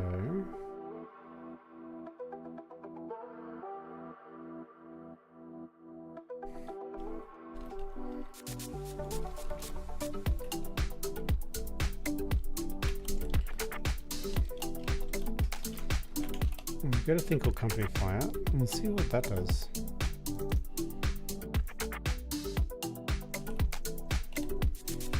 Hide. You lied to me. There is no flyout.hide. You lied to me. Alright, how does that work? I hear a thing called a flyout, not a flyout button. So shell dot shell.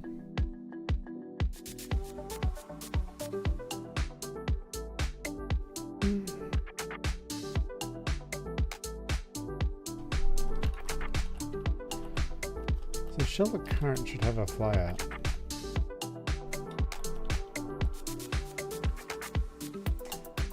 Hey Group Wise, how are you? I stream late because I do not sleep.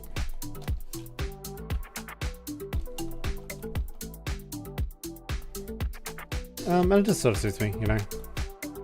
Doing a bit of late night coding. And it keeps the brain active. And if the brain is active, the fuck are you? You're an object.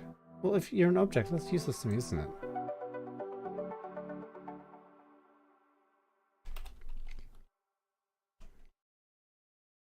The Grim the Wise, tell me, you're a software developer?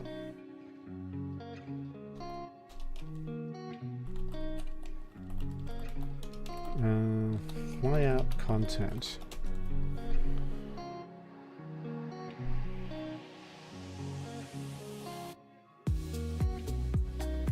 Yeah, see, so there's an implicit flyout in the shell. And I need to, like, access it in order to clear all the items in it. I don't want to remove items completely.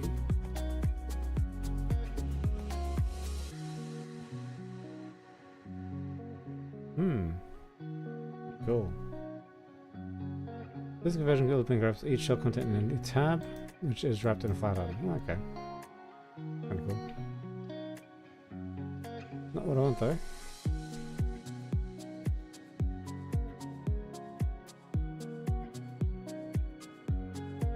Fly out, open and close event handles not getting called.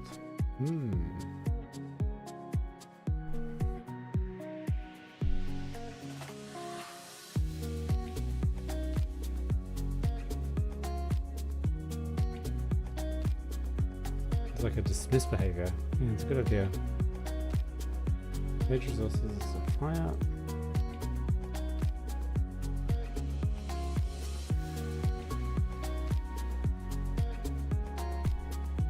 Shell, flat content. No, not quite what I want. Okay.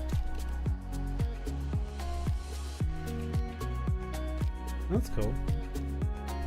What sort of studying do you do? Are you a computer scientist yourself, or are you into machine learning? Ooh, you're an enumerable. Ooh.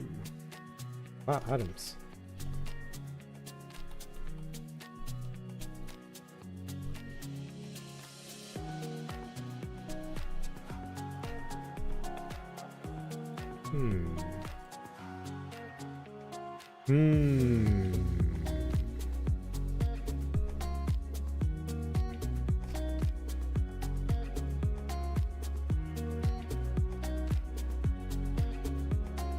I should really discover how to stream in low latency mode so I can talk more naturally. Okay. Let's do a watch. Watch. Okay. Shell current. Fly out items. What are you? You're... That's not useful. That's number one.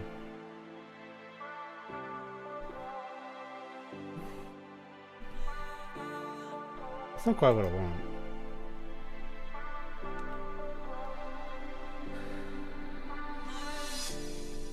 What I want is...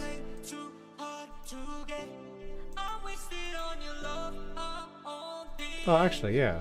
I want this to go away. Kind of. Yeah.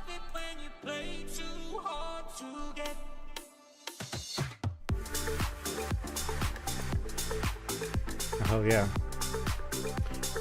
Let's boogie down royalty free.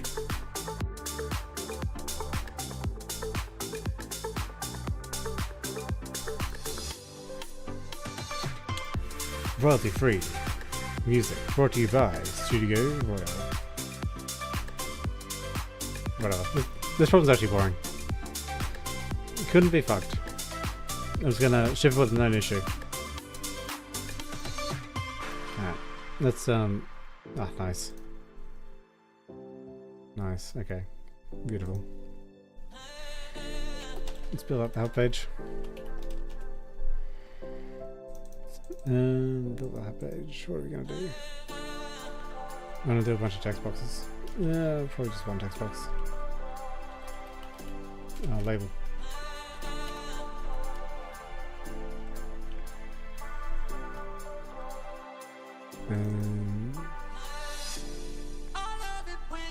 Now I just want to do it like the dumb way, right? So grid.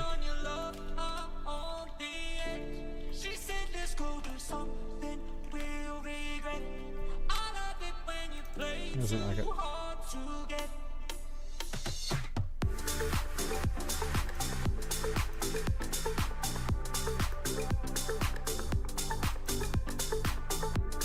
Oh, right. Only one thing there. Alright. And you're gonna have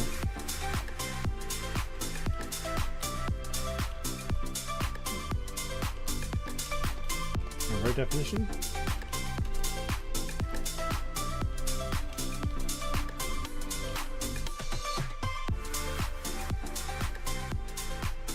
Is that a good box? Pretty sure it is. Row definitions.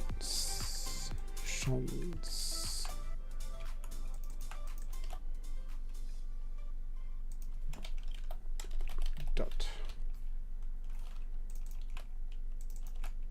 Perfect.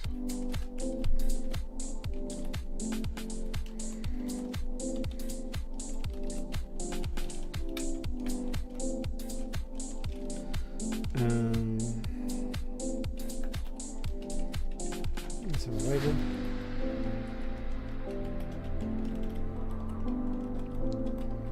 Row 0. Oh, the VTuber Organiser. My attempt. A humble cat's attempt. At making the YouTube homepage great. Okay.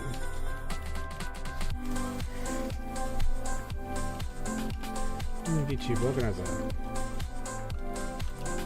You will organize your VTubers into categories, and you will be able to see their content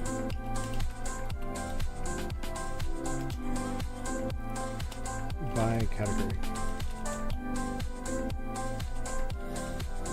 The default search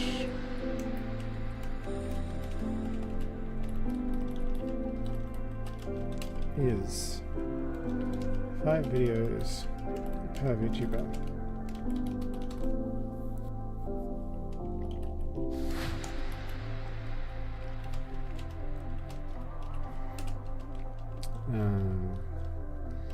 VTubers are grouped in meta categories.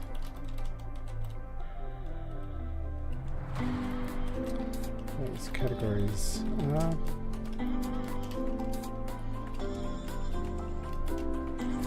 company, language, content type.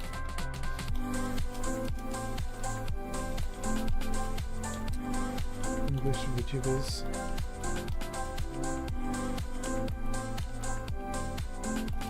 VTubers, gamer VTubers. You can now see what the latest is for your Oceans.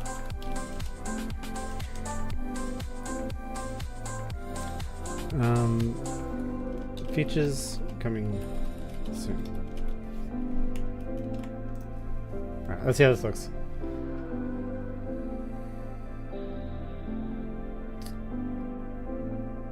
Your dreams to be a VTuber. Oh, cool, cool, cool. What kind of VTuber are you going to be?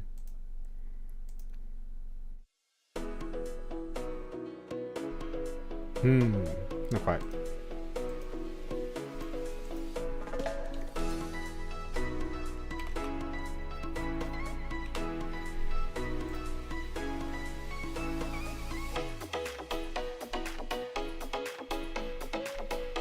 Do you want to be a kitty? Do you want to be a doggy? Do you want to be a demon god of undeath? Actually, if you become a VTuber, we should collab. It would be really fun. I'm always looking for new friends. Oh, I got a Discord. One must always plug one's Discord when available.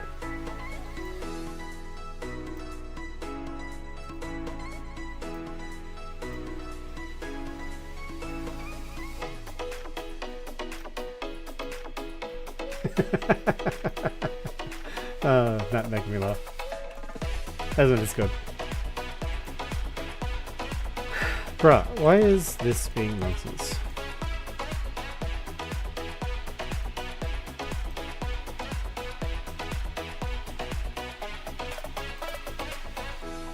Anyway, in which a man makes a help page instead of doing the feature he meant to do. No text alignment. Middle. Center.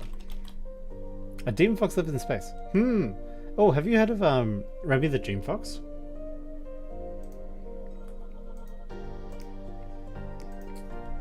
Remy the Dream Fox. This guy's a comfy VTuber. Okay. So this guy's a comfy VTuber, and what he does is he basically plays with synthesizers all day.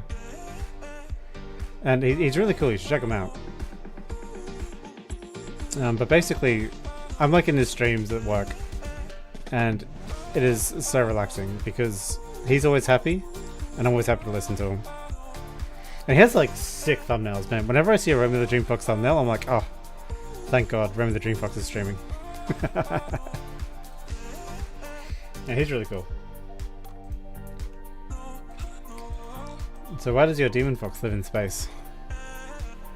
Is he trying to eat a star?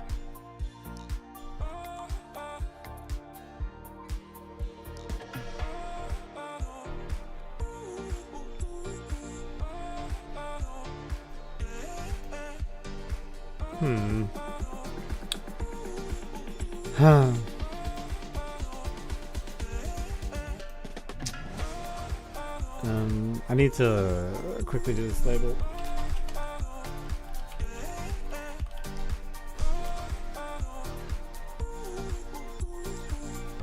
Right. Label. Create a label, set colors, set character spacing, add new lines. Text is hello world.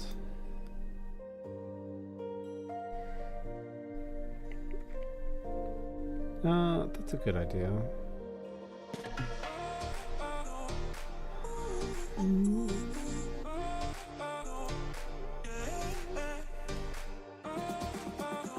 Yeah, I'll do it this way.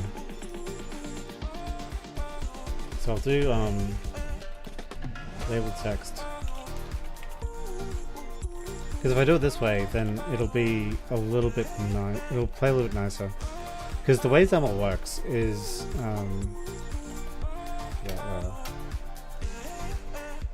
the way XAML works is each element can only have one child.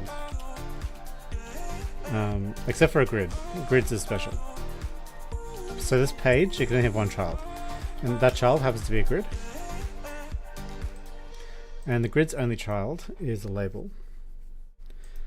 And you can do properties in several ways. So you could do text equals like that. Or you could implicitly do the label's text the way I was doing before without declaring this is a label text. And it was interpreting the first page as something weird, and then it was interpreting the rest as like correctly. So the other way to do properties is I can do label dot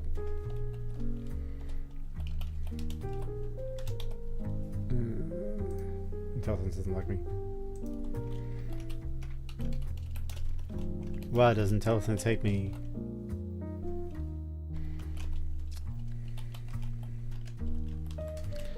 You know what? There should be a properties window. No, is there literally nothing for label? What? What? That's nonsense. That's absolute nonsense. Ah, whatever. Anyway, I want word wrap. Line break mode is word wrap.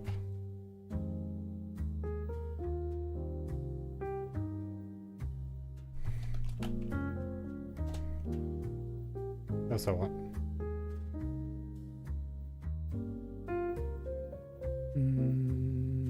Ooh, line height.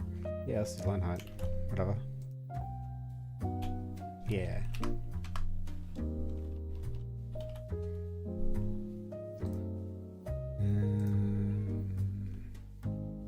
Oh, cool, I can display HTML.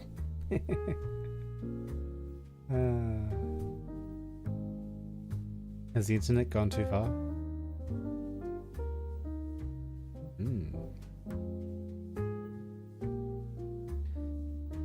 Text decorations?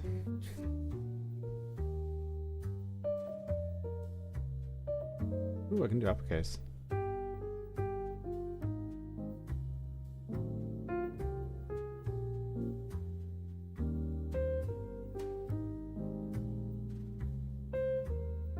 Oh, cool, hyperlink. It's kind of cool.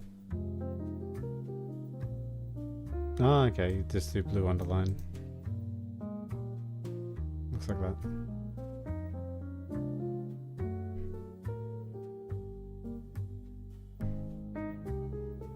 Yeah.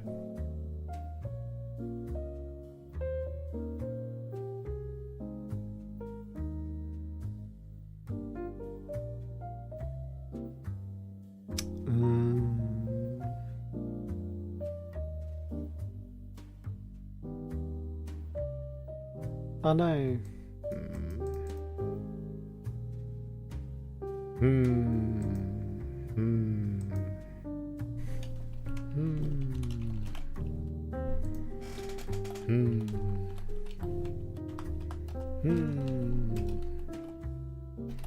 Label. Help.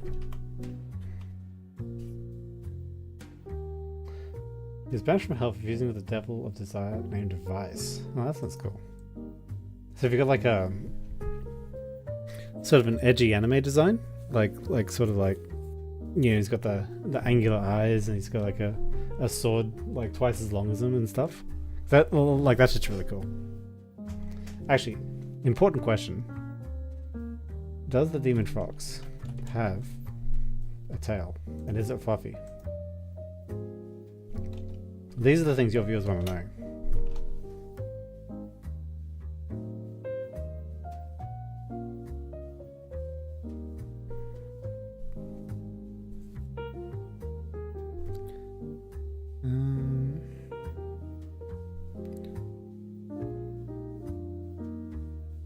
Font attributes.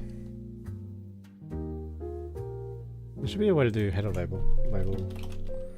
Style header Maui.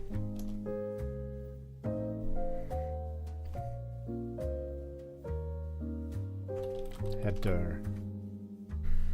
Heading.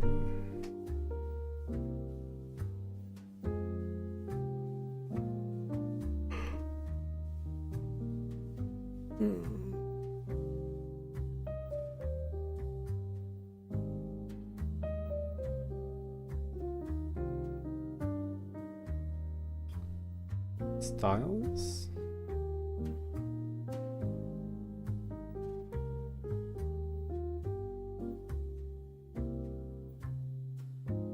Dynamic styles.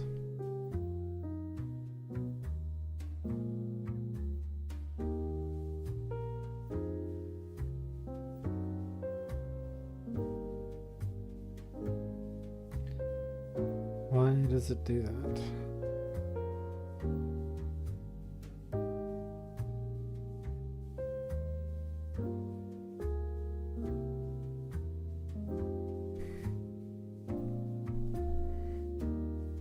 Settings. Oh no. Well, actually, there should be. Oh, because I did lowercase l.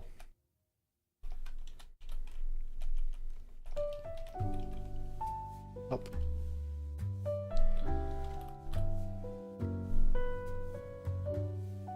I'm gonna do text equals up.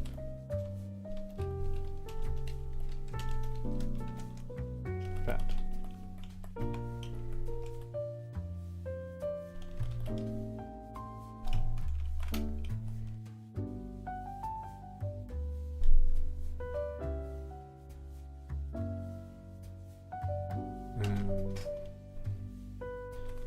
For height,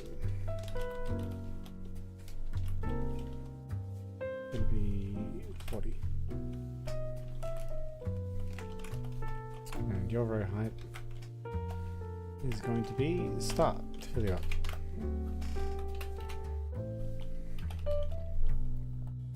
grid area for you is going to be 0.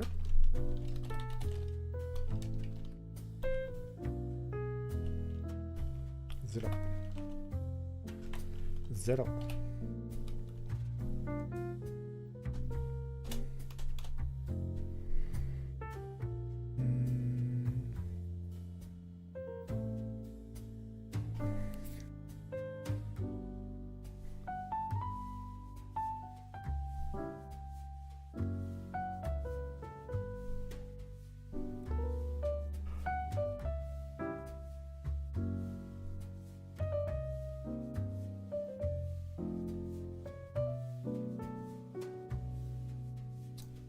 Attribute? Font size. What attributes is extra bold? I'm pretty sure extra bold's one. Sure. UI.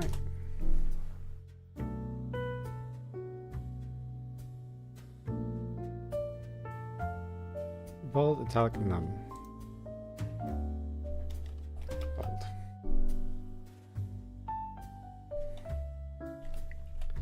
Should be able to font size at 40. Ta-da.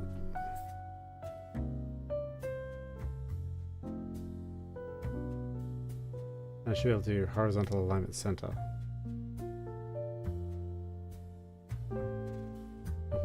Okay, cool.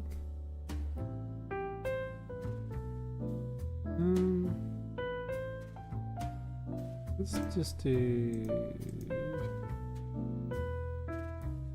It's padding on the grid that I want.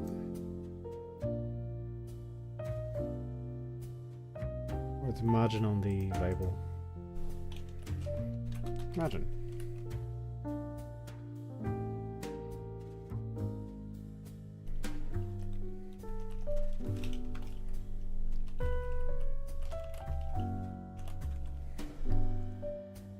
Like that? Oh, how come you didn't work? Oh, right has next. Well, there's height. Yeah, I'm a dummy. Cool. Next.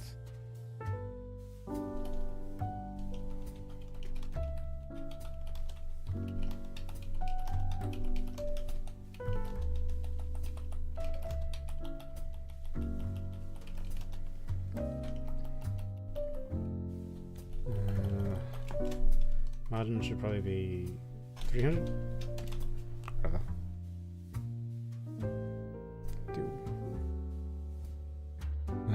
Let's recompile.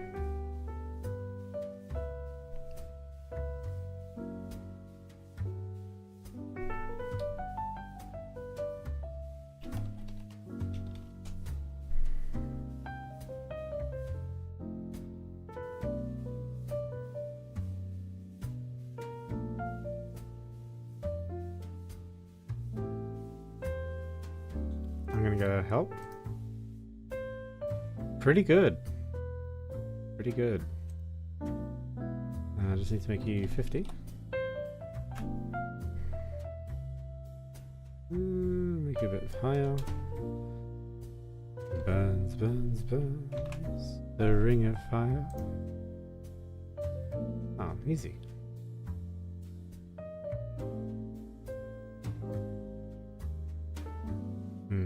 I need to do meaty query or something.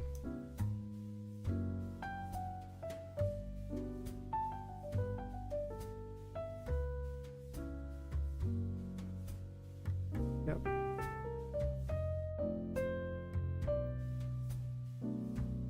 Uh-oh. Yeah, that's the issue.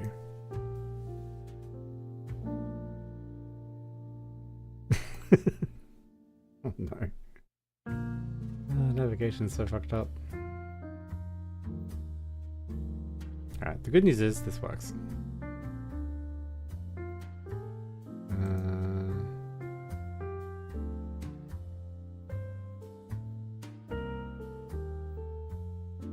Just put a hyperlink there and do like a back, I guess.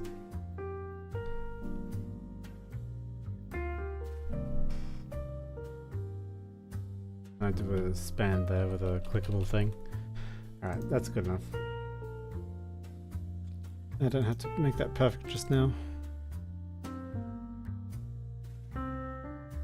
Help.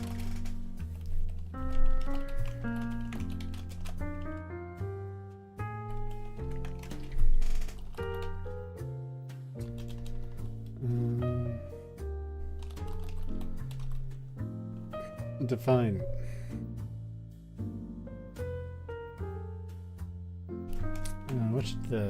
What should it be? It should be enter data or data. I don't know. That's why I don't let engineers name things. Data clicked.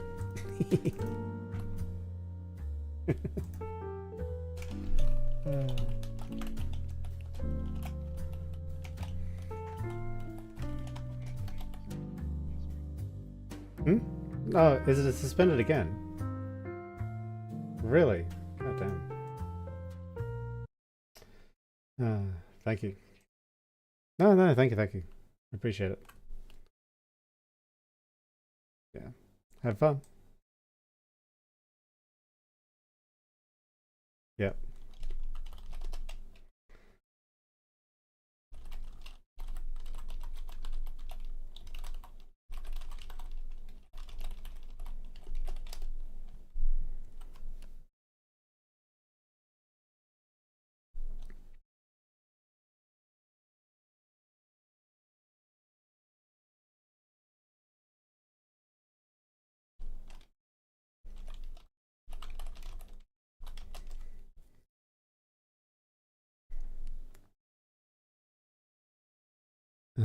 Now I want to do data page.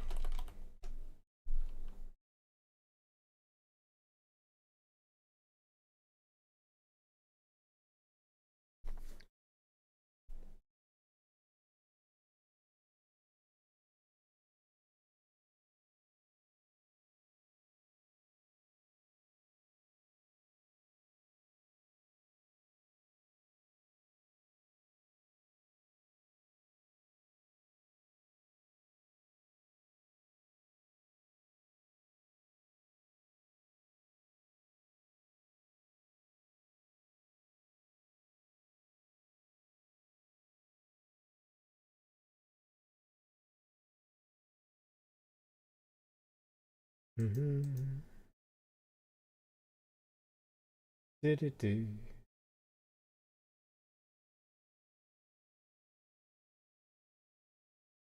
What I need to do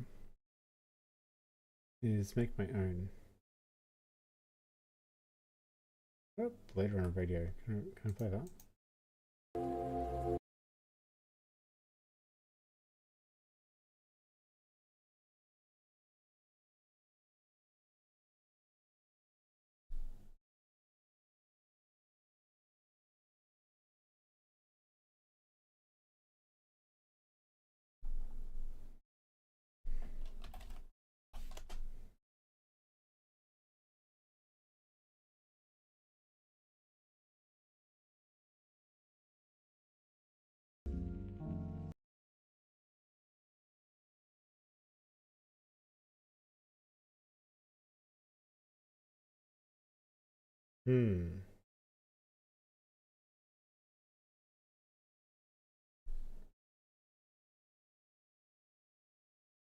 I'm back.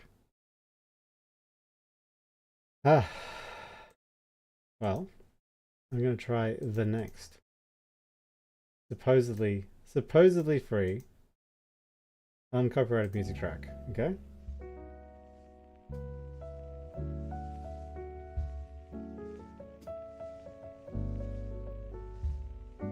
Now these guys claim that I can use their stuff.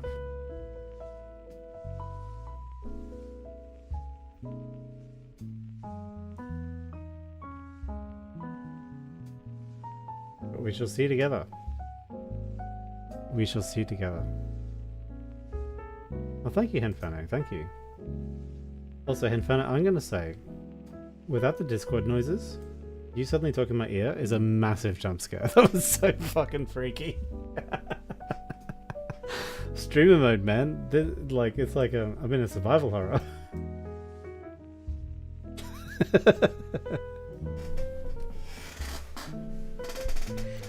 All right. Let's make a data page.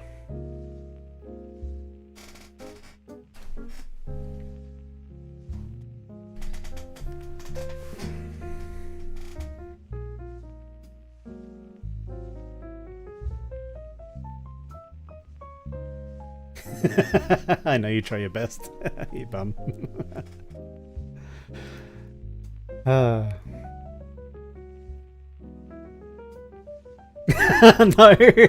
no, I've given you too much power. I have to quickly turn streamer mode off. Hang on. I'll die. I'll die if you can just surprise me.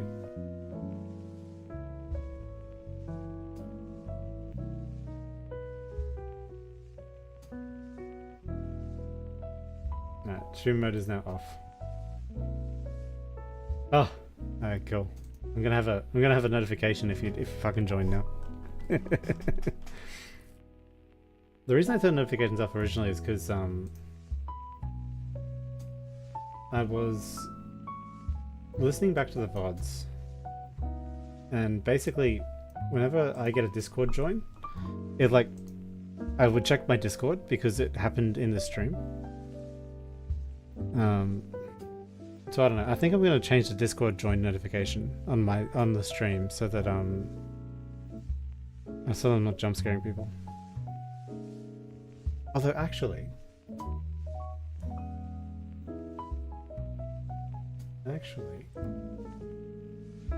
I'm not capturing desktop audio anymore, so that's actually not an issue. Oh, oh my stars! I'm winking. I'm in wink mode.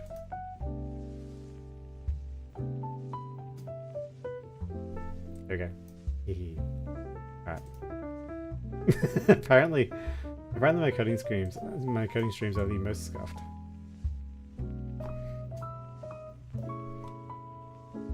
Oh. Let's add a data page.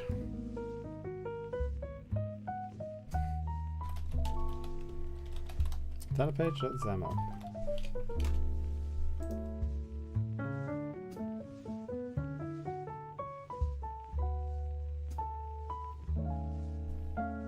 datapage.xaml.cs.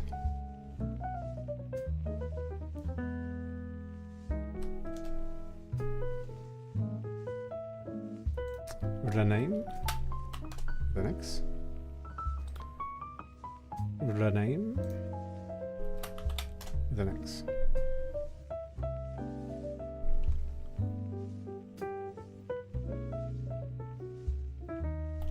You are now a content page.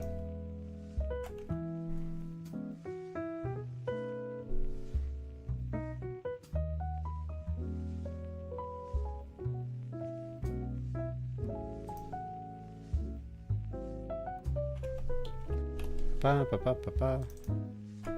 Boop. Yes. Perfect. Okay. And what will the data page have? So what should the data page do? The data page should come up with a list of VTubers that match the query that I'm on. So for Phase Connect, it should come up with every VTuber in Phase Connect.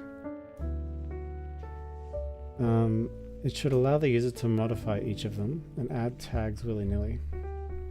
I don't really want a fancy tag interface.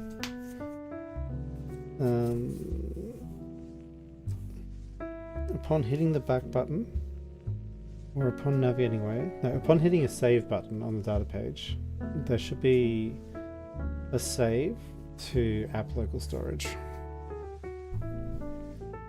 And that should be the data page. Okay. So let's just do a simple stack panel.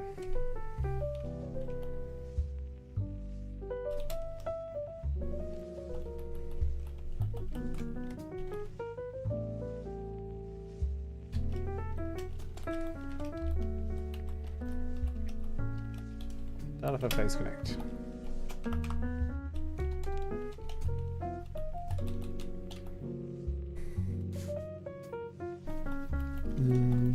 What should you do?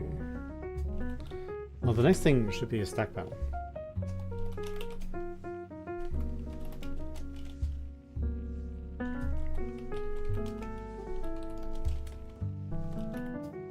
Yep. In Maui.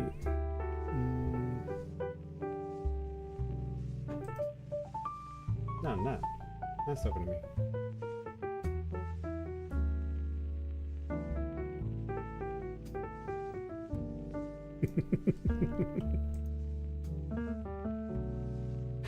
I'm just thinking about Henfano randomly joining and freaking me the fuck out. It's evil. Stack panel in Maui. Stack layout. Beautiful. Stack layout.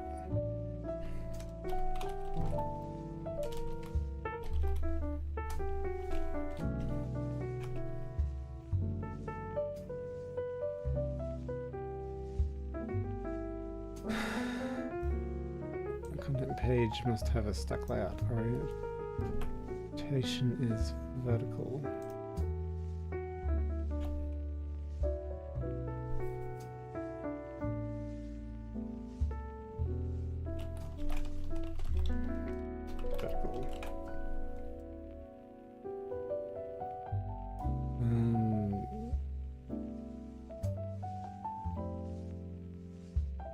Space between child views.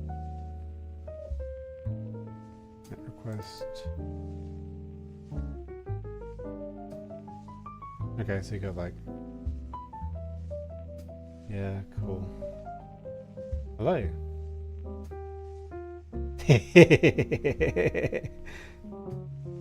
Yeah.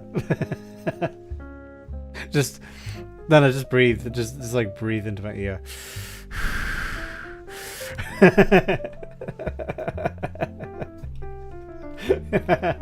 Yeah, make it like Parasocial, right? Have you seen Parasocial? It looks really cool.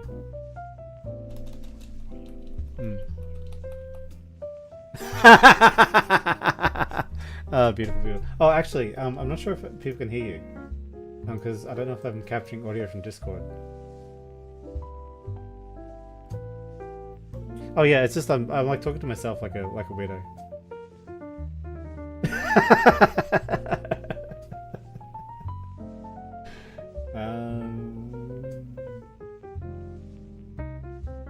Capture Discord audio. Oh yeah. I've got the stream low-key like in the corner of my eye now. I'm like, don't go down again, you bastard. Alright, so that's desktop audio. Sorry, Hen, can you talk again? I guess I can be able to. Why are you coming through on desktop audio, but you're not coming through on... God. Why is everything so complicated? Because it would be easy if it wasn't. Yeah, true. Anyway, they can hear you now. That's the important thing. Yeah, yes, you're family friendly. Family friendly Senko-san. Here to ruin my day. Jump scaring me randomly. Nonsense. How's your game? Not too bad. I'm playing something that's not League. Oh, what are you playing? Siege. Siege of... Rainbow Six Siege. Rainbow Six Siege, yeah. I'm finally getting used to my new sensitivity, so that's kind of cool. That's good. How is the gunplay in Rainbow Six Siege? Pretty good.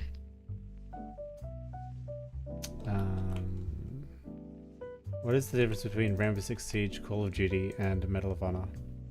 Well, never played Medal of Honor, but Rainbow Six Siege is your 5v5 breaking into a house.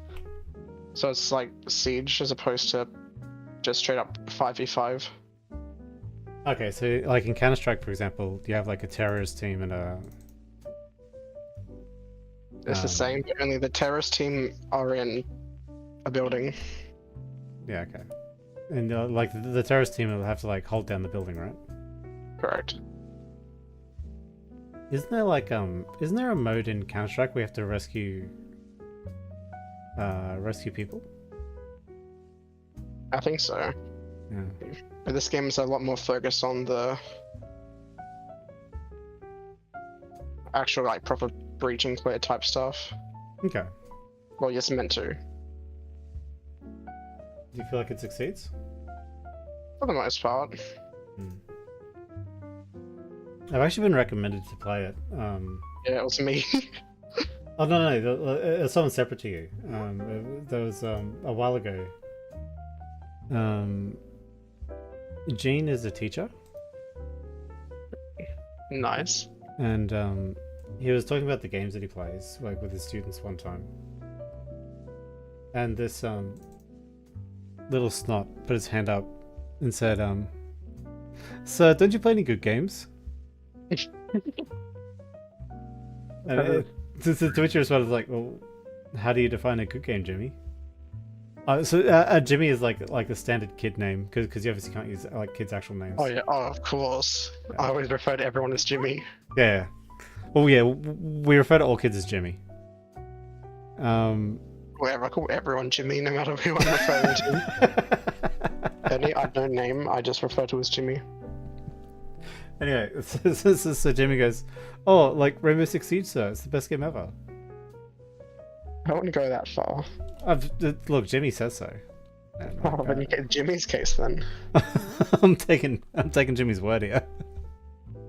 Jimmy. Honestly, Jimmy uh, probably knows more than me. maybe. That's what I assume. I'm like, oh wow, Jimmy really rates this. Why is my component not initializable? I will pretend I have any idea what that means. I'll just go. It's like every problem. Have you tried doing the thing with a thing? Of course I have. Obviously not, or it initialize. Look, one of us is supposedly a skilled software engineer, and that person is not me right now because I can't initialize my component. The other person was praised by Jimmy. True. The other one has patrician taste in video games, according to Jimmy. I mean, if Siege is the best game, surely it has the best coding, so therefore... Yeah, they're not wrong. What do I know? I'm just gonna build it, see if it works. Honestly, just go through people that apply and just search the name Jimmy.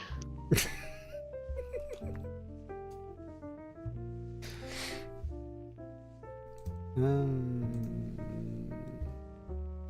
call's ambiguous between... What? How? How are there two initial initialize? Oh, I know how. Ah, beautiful. Yep, cool, done. Let's go. I'm a genius. See, we talked about Jimmy, then all of a sudden it started working. Pretty much.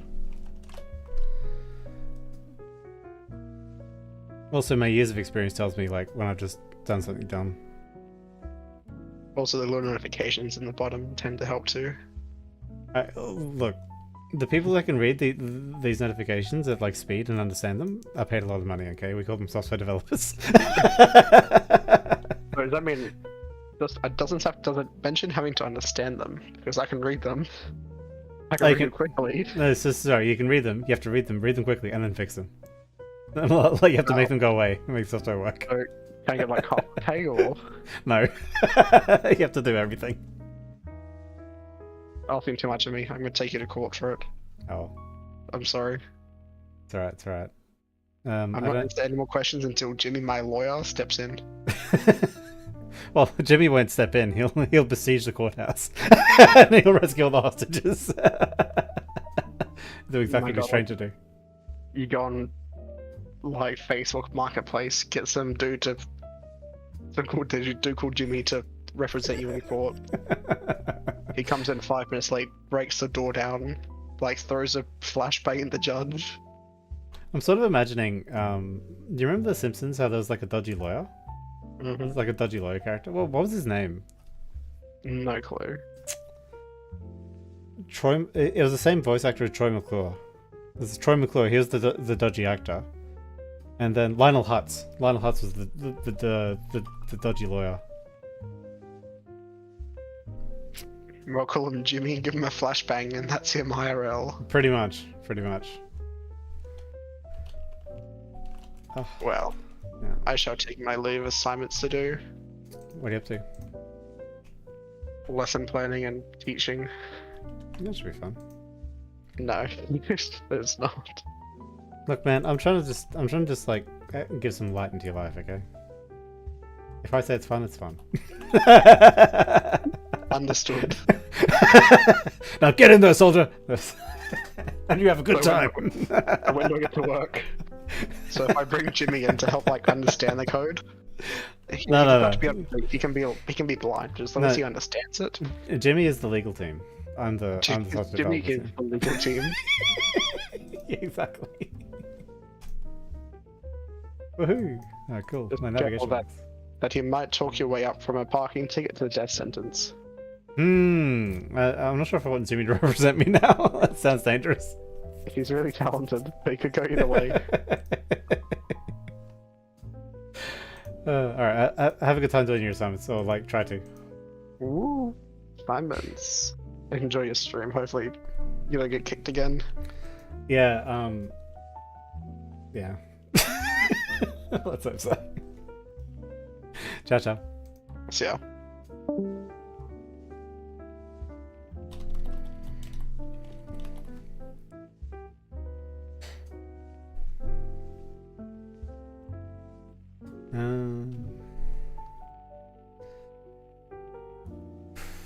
I want there to be a gap between the flight items and the menu items, so... Can I just put a cheeky margin here? That would be too easy, wouldn't it?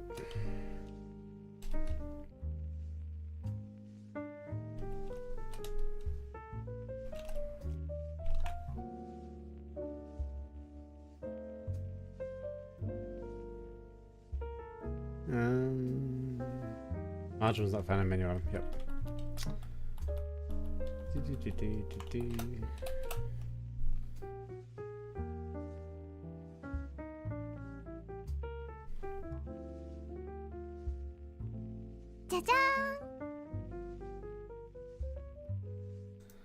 Let's go back to the shell layout and then we'll see what we can do. Yeah, I want it like that. Yeah, let's did somebody have to do that?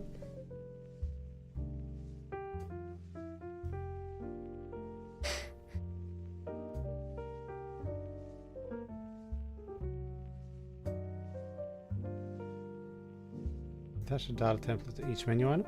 So the shell menu item template is a grid. No, that's not quite what I want. Oh, maybe it's here.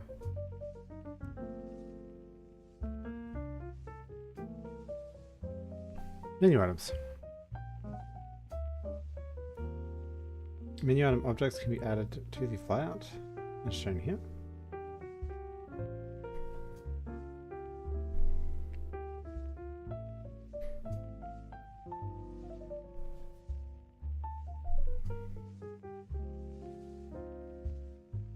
Menu item object executes an I command in top command.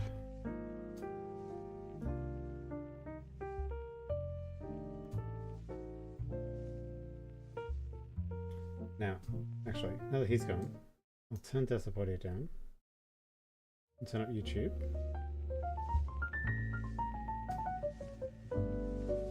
Okay. Okay. That way you guys shouldn't be able to hear my operating system make cute anime noises.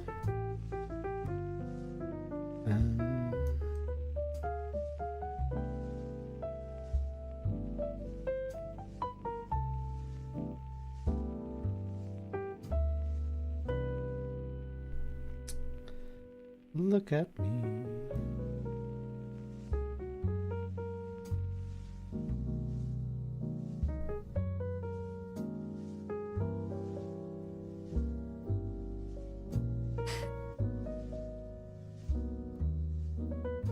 I want like a border. I want a border on these two.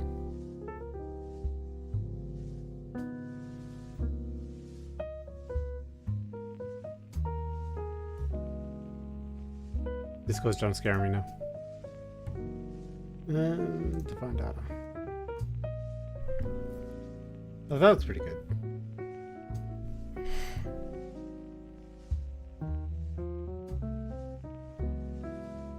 Perfect.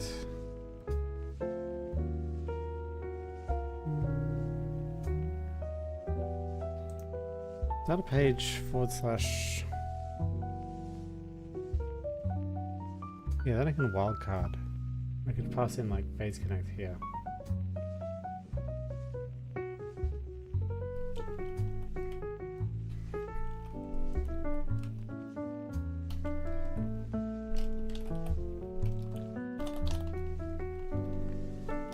That's shell current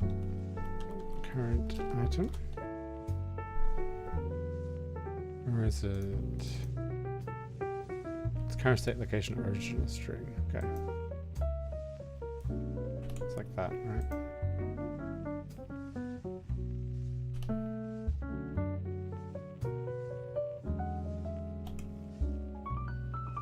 Like that. If that works. I should get it on navigator to. It should be like this. That'll go like this.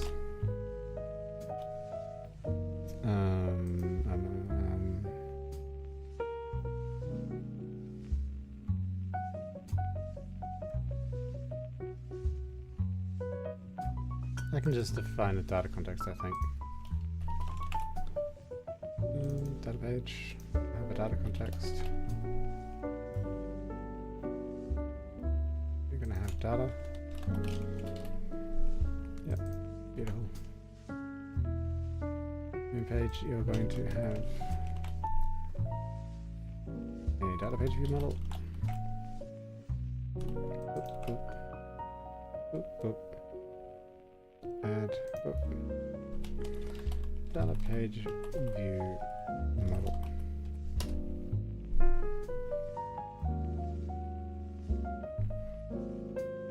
Yeah, so when I do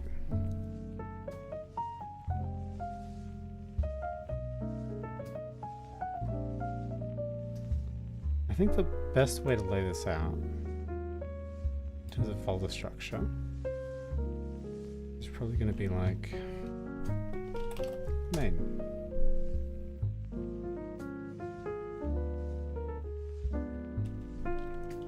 Data.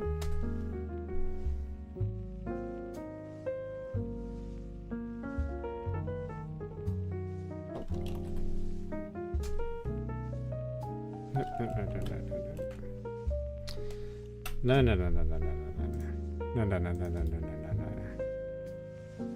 Edit folder, help. So then I go like this. Into data. Yep.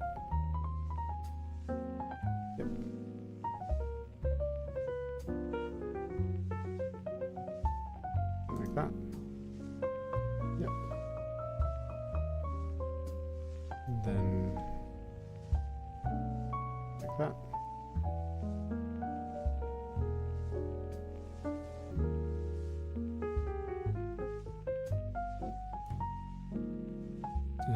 And then finally I should do come on. No, not like that. And empty.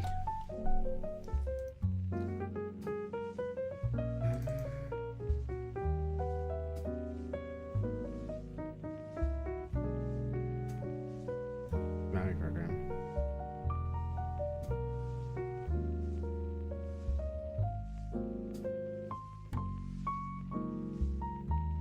video model and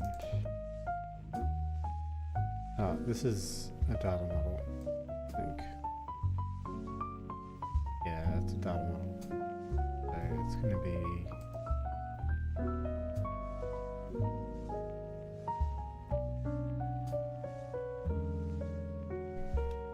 data models. It's kind of a shitty name. It's sort of a dumping ground for data models, but it's okay.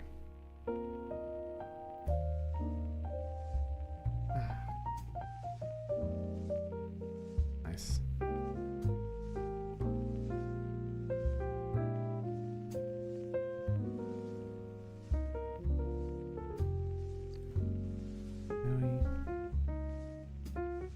Cursor icon.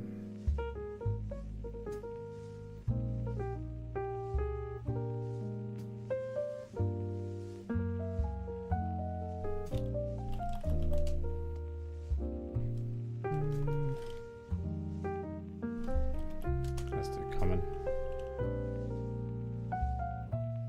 There's always a utils grab bag.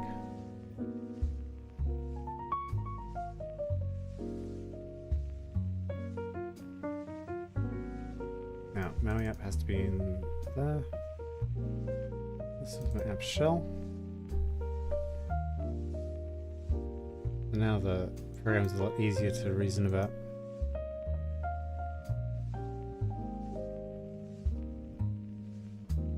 I'll rename you to data entry.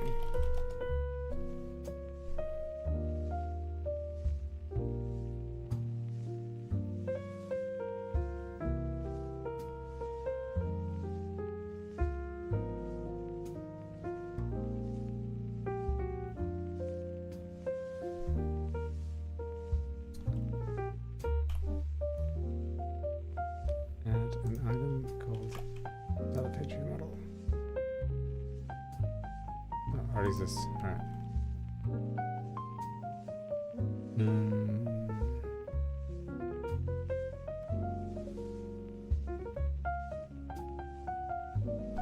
Public. Public string set.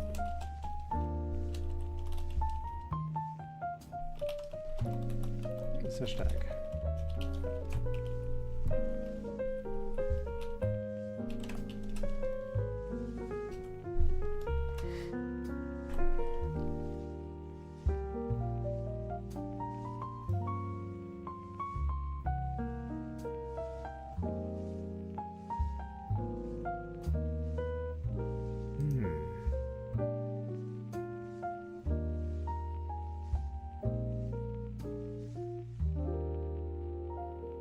What should we do?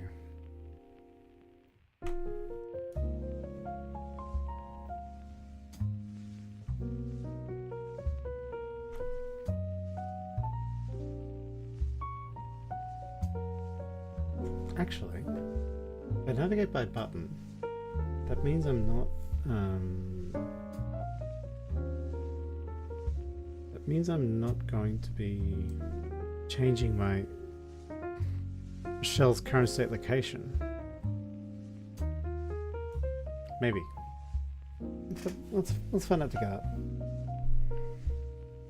Can't you resolve? Why not?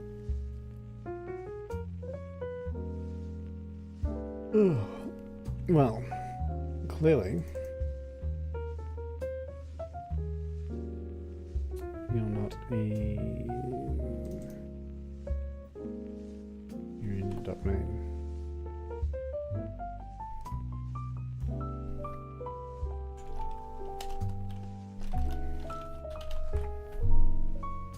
No.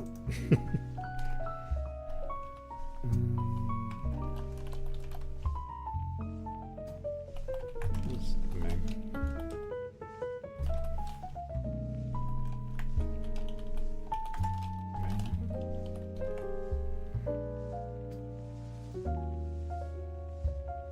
I don't think you have the same problem. You have the same problem? No, because you don't have a data model at all. Okay. That should be buildable.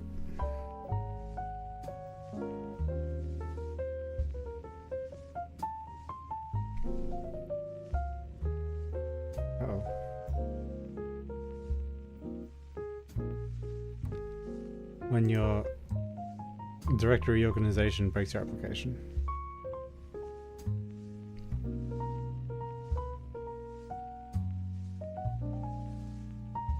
I think I wanted a different structure of folder, so I'm going to do pages. Then I'm going to move data entry, help and main into pages. Yeah.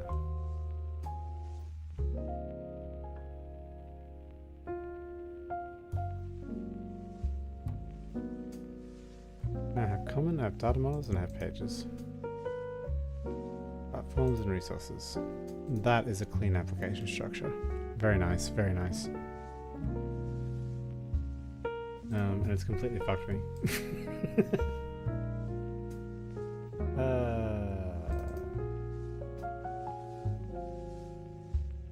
I think it's probably pages.main now.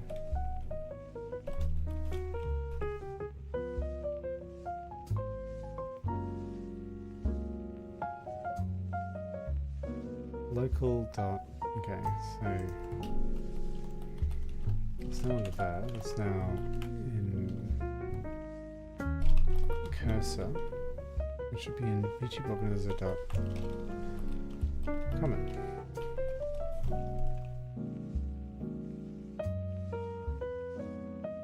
It should be cursor.thisBehavior. Cursor. Video model is going to be in data bundles.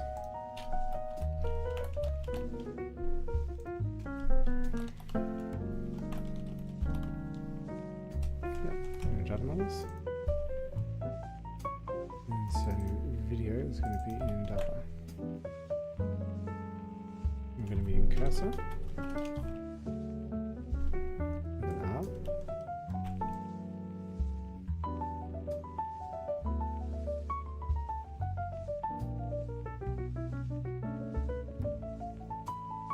Try rebuilding.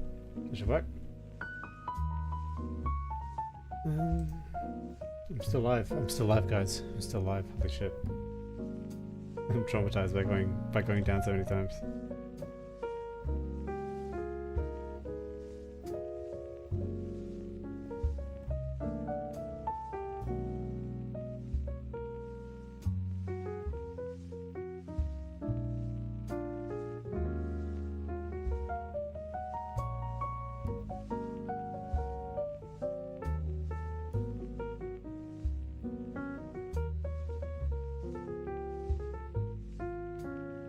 Nice. So I should be able to run. You see, in the small amount of pain I went through to restructure my application, gives me a much cleaner structure to work with from now on.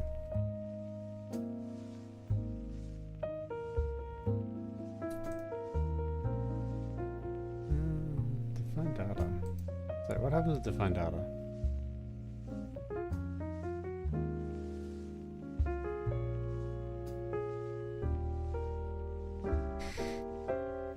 How come you didn't fire?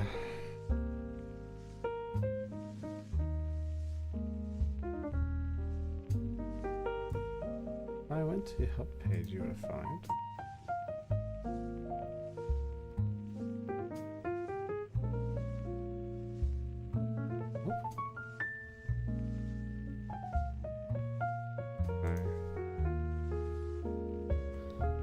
No, that's not how it works. Oh, maybe this doesn't work.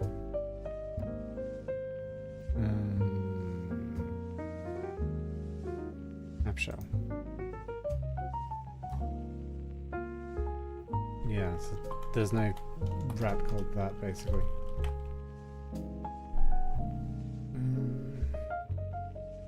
Okay. Well, let's see if we can't get something useful out of the route.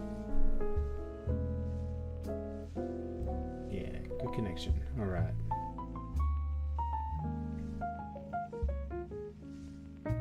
Oh, here we are. What is search tag? Face connect data page. Ooh, that's useful. So everything before the search, basically. Yeah, that's kind of what I want. Yeah.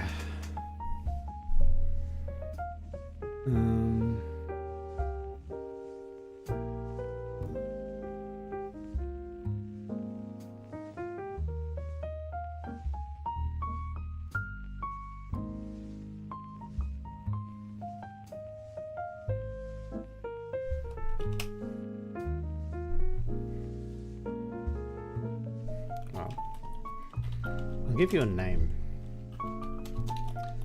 Next name equals header.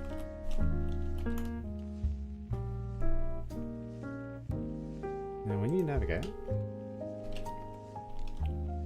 I want header text. Oops. No.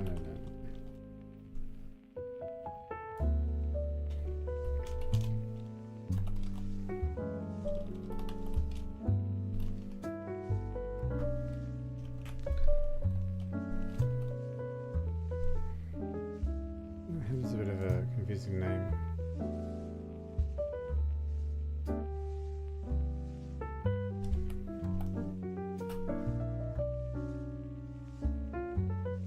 I thought it was X name. Hang on. Ah, X capital name.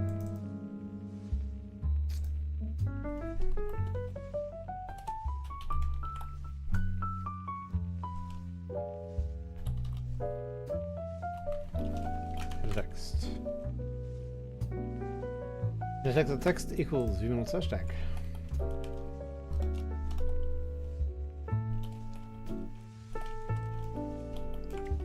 Casual.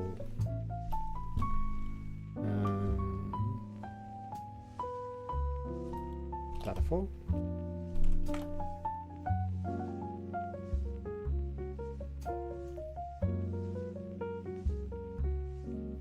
I want the everything before the first slash.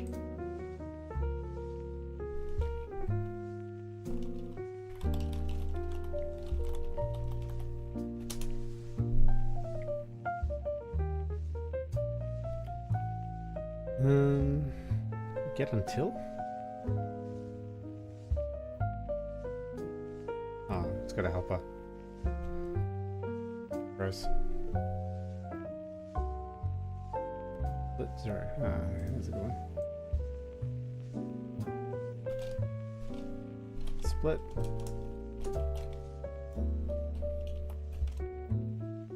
There. Beautiful. Yeah. Nothing beats string manip.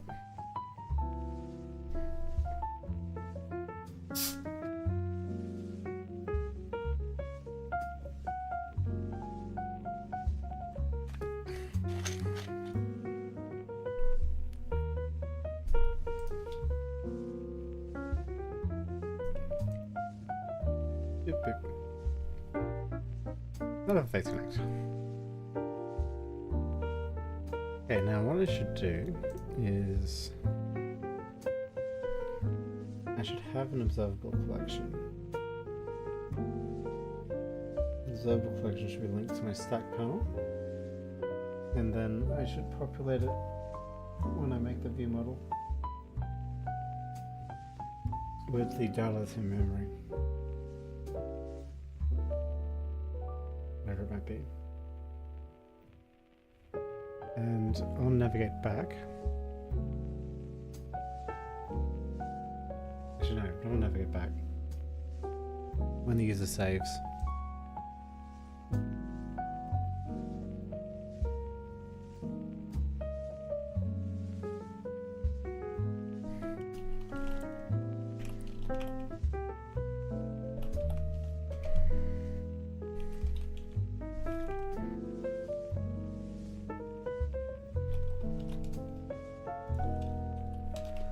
Button.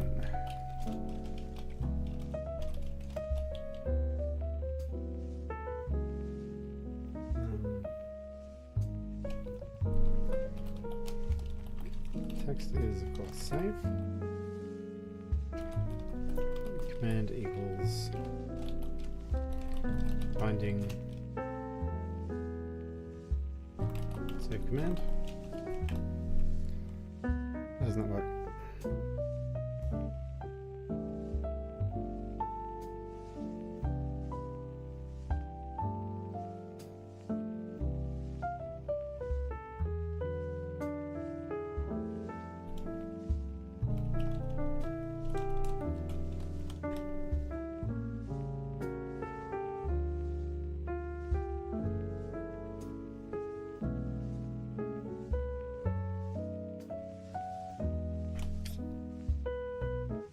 Horizontal options is of course right.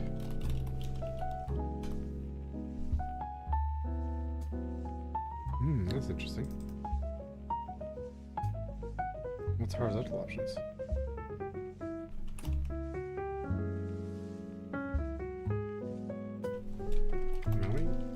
Horizontal options.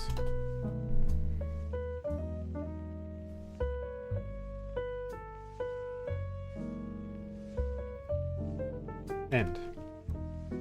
Apologies. End.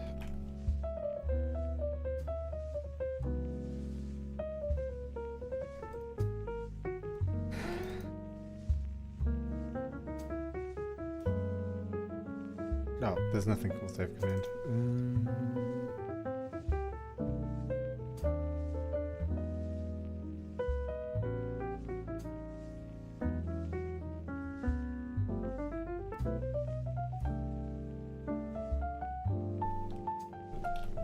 Binding context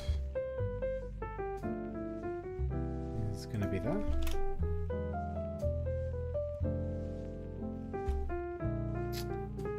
There's a thing called main, but there is a thing called data.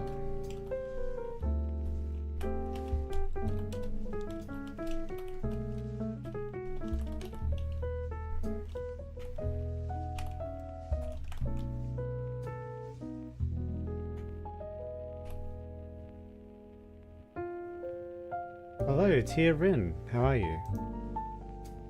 Please, you could join me.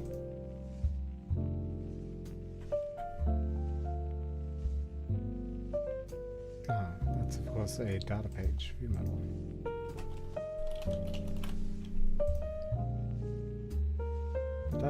Now save command. To get a save command, copy this from there.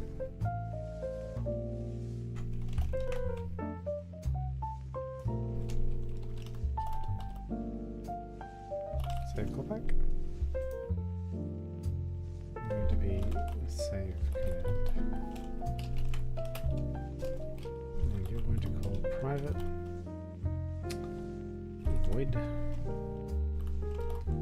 save callback.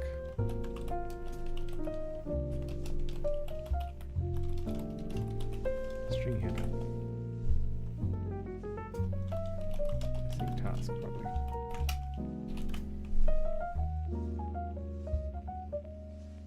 Task.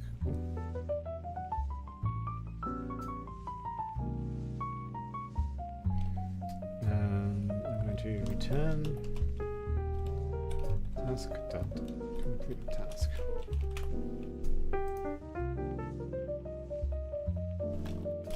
Trying to wait.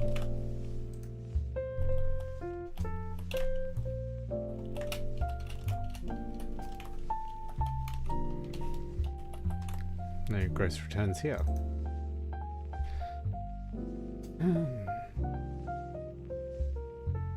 Tell me, Tia, you're a software developer?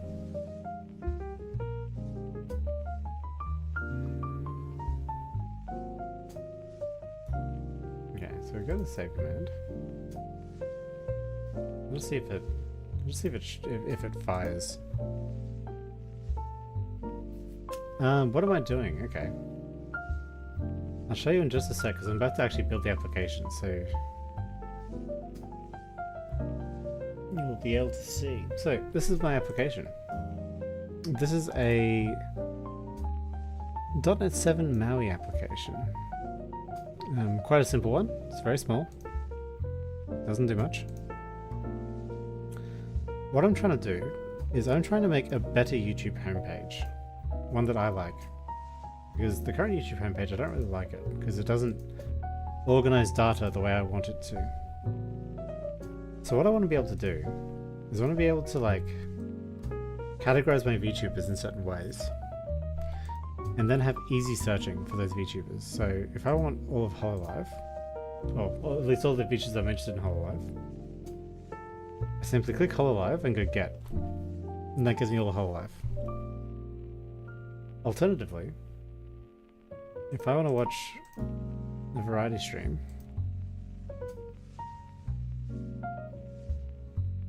I should just be able to get variety streams like that.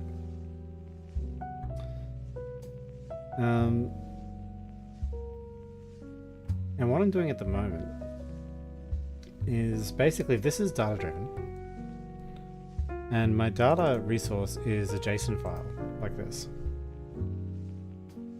Obviously I go to YouTube to search for the videos, but what I want to be able to do is I want to be able to manage this data inside of the application. Now, of course, I just want to say that I'm in here too. I of course made it work for myself. Anyway, so what I've done is there's two different kinds of navigation. One kind of navigation is this navigation, and the other kind of navigation is defining an action on each page. And so what I did was I made a way of navigating.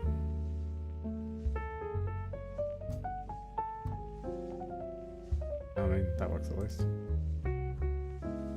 I made a way of navigating through the application, and what's next is making my data entry actually work, actually like a good thing. Oh, I'm so silly. That's why I did that. Grid.row is equal to 2. When defining one's grid, one must always be mindful of which row they're on.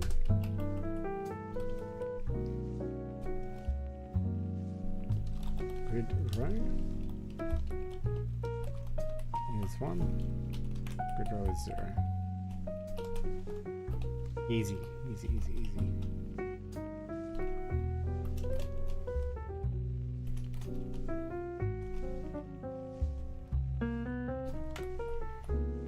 Yeah. It's probably fun.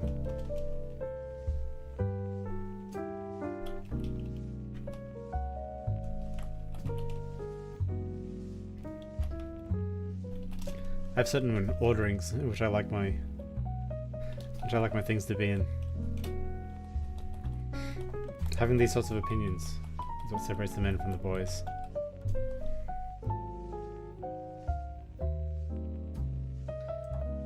So,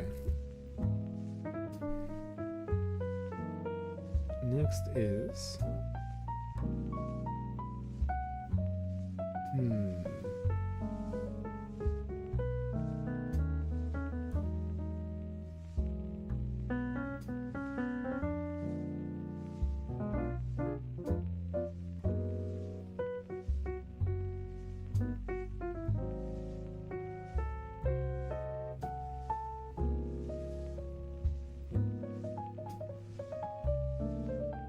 let's see if that works at least.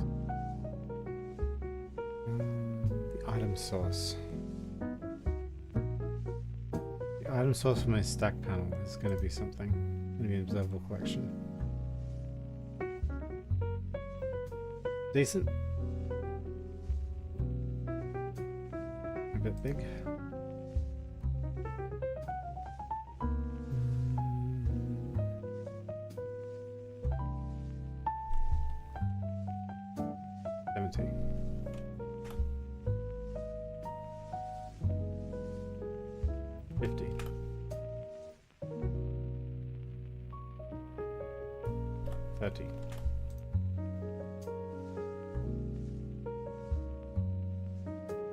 Probably a bit too small.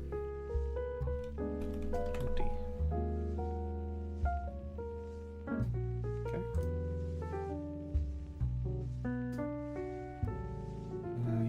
imagine it's going to be...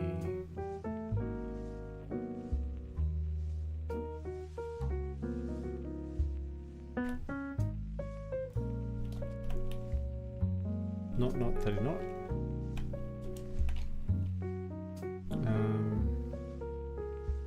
Probably 20. Uh-oh.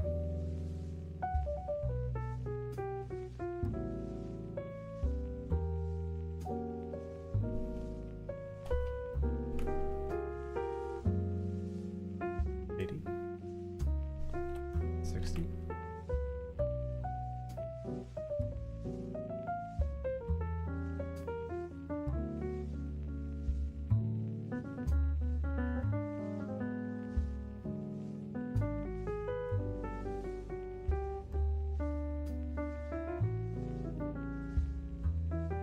Yep.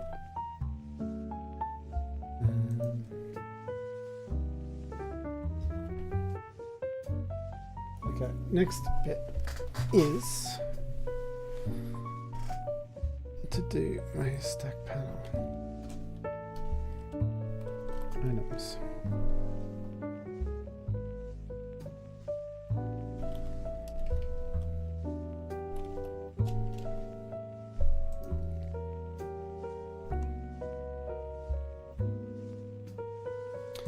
Alright, stack layout, item source.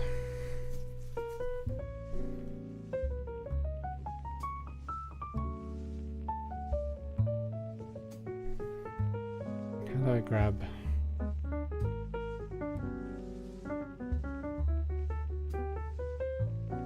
Bindable source, bindable source, bindable source.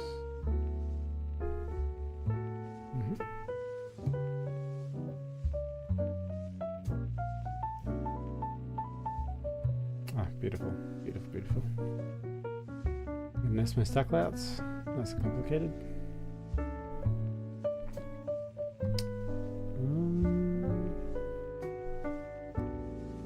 Do I have to do like a vertical one specifically? And then I'll get a bindable source?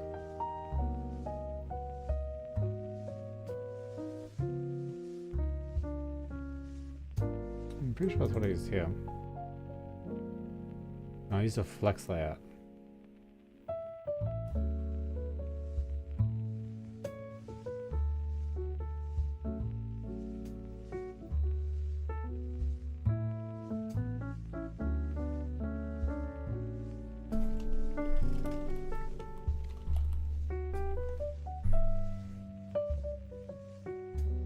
Bindable layout.item source.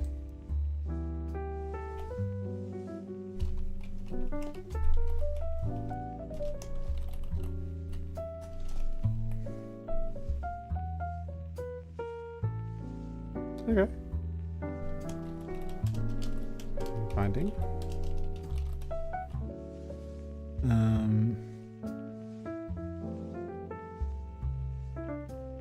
VTubers.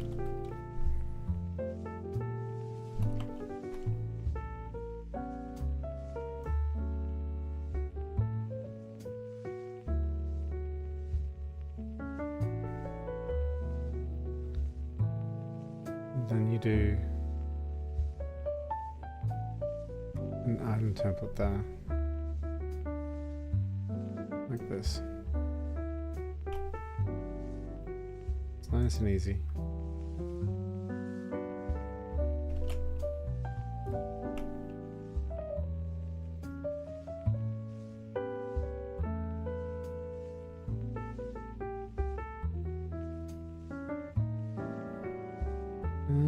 There's no such thing as like a video model, I don't think. This video model should be in data models. Should be data.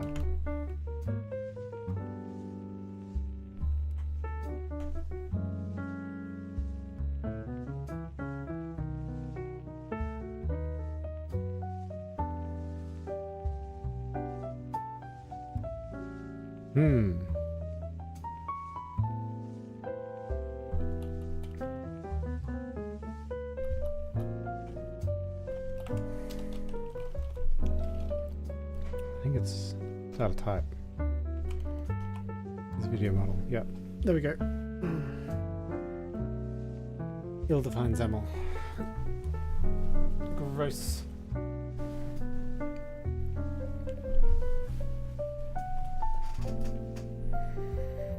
One must always have the finest of XAML.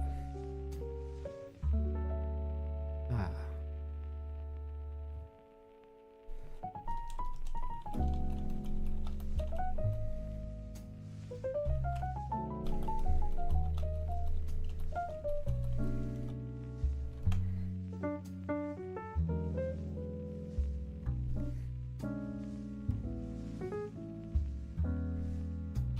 I'll just do a label.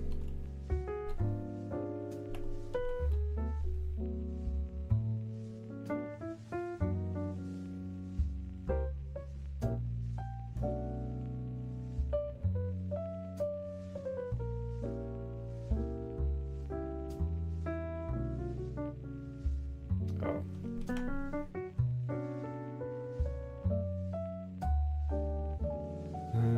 You're going to be data type.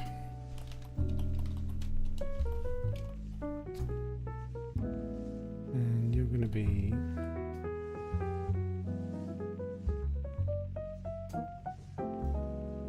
probably X string. I'm still going to write that for a bit. I don't need that. I won't need an image button. I'm probably not going to need like 3 true definition unless I make them text boxes.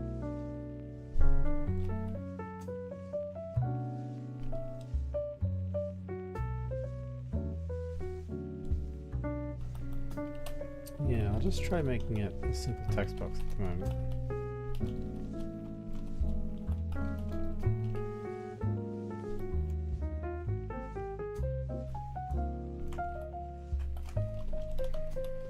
Text box.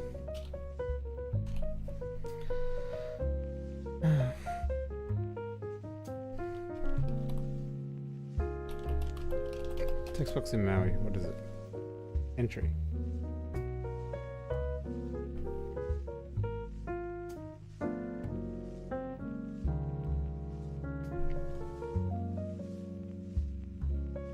Oh, actually, it's going to be a few, right? Because there's going to be one per thing, so it's going to be name, search handle, tags. So 3 entries. Entry.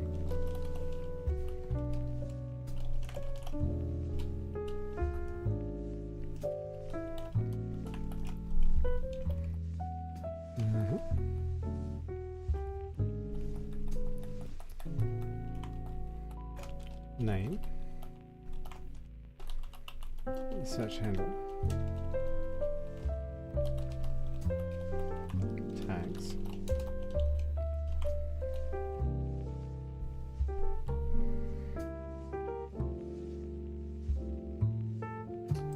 the width request is going to be default.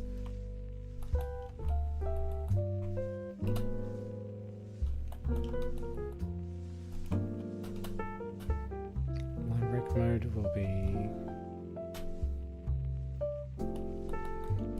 non-existent for an entry. As well, max lines. Cool.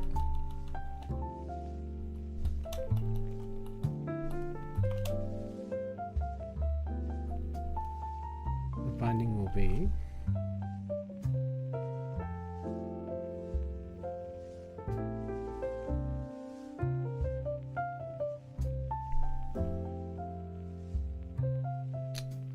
a VTuber data model.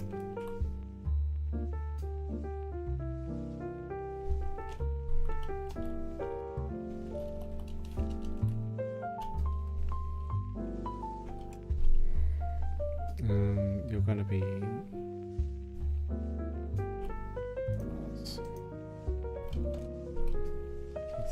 this does.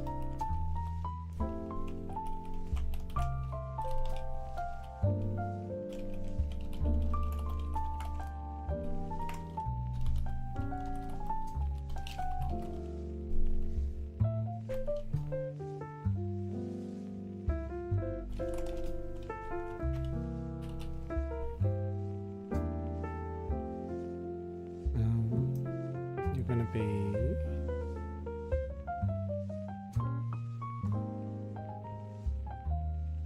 name.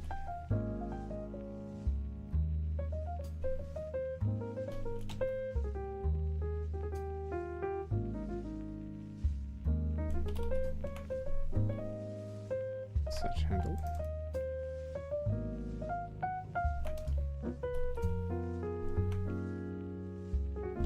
Tags. No. I'm gonna need a string for this.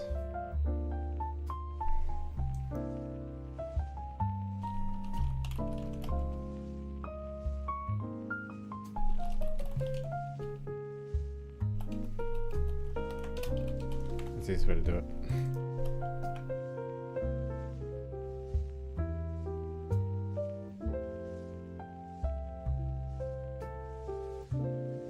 Tag string.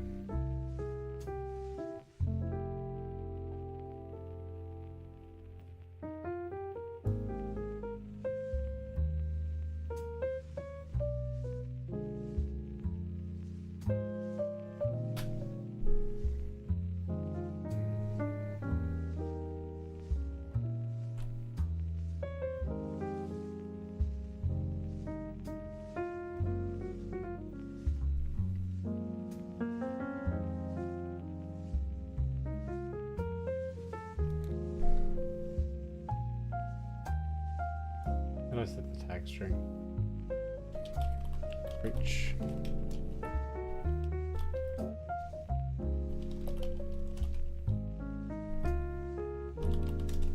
VTuber and app data.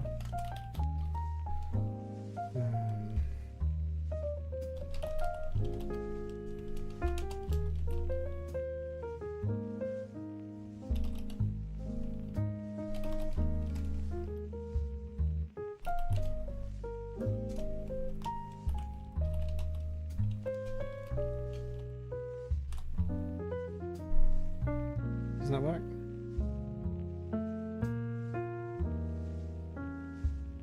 Oh, of course. Separator. Done.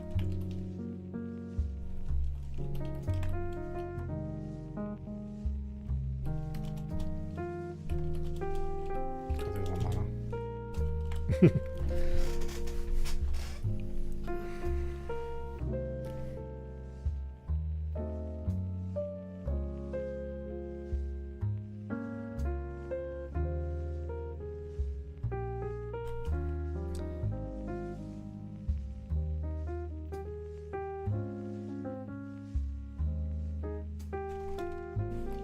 Zero, 1, 2. Now we have a grid.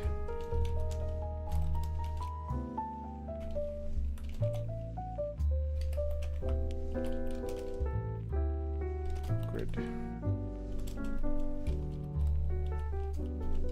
Definitions.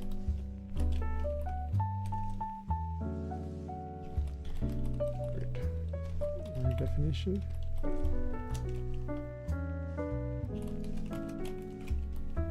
Easy.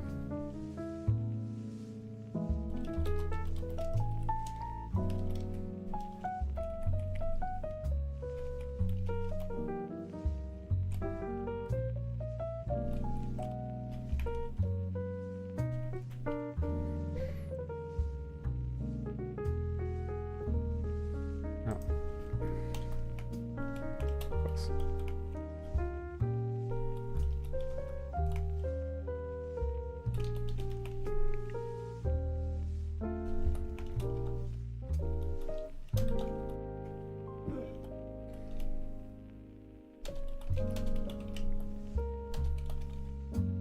Still like this, right? Yeah, there you go. Cha-chan! Awesome. So you should have a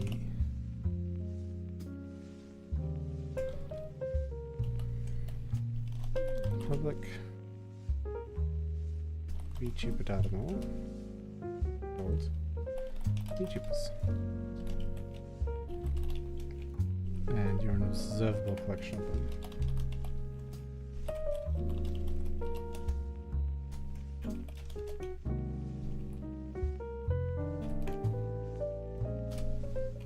Okay. Now I have my VTuber data model.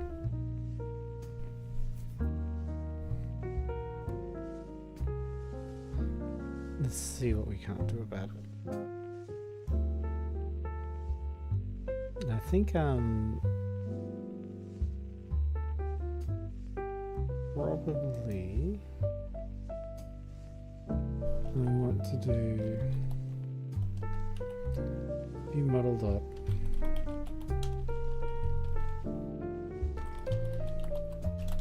populate data.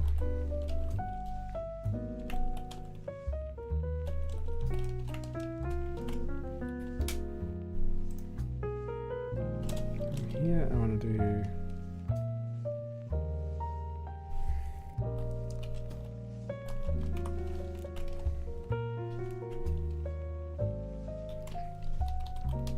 for each.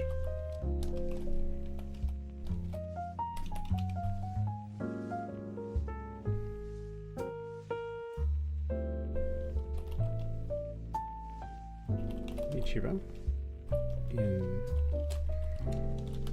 app data. So every VTuber, if such tag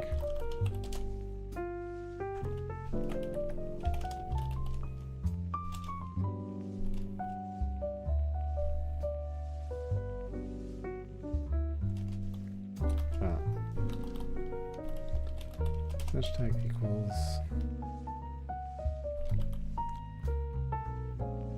I might as well just do. I don't think I ever. I know I'm in the data page already, so I can probably do the split.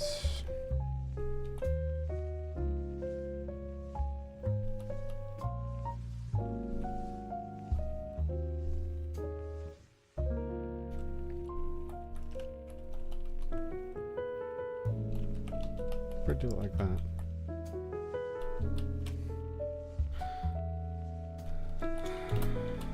Like that. No, I don't need the closing brace. And then you can just be search tag.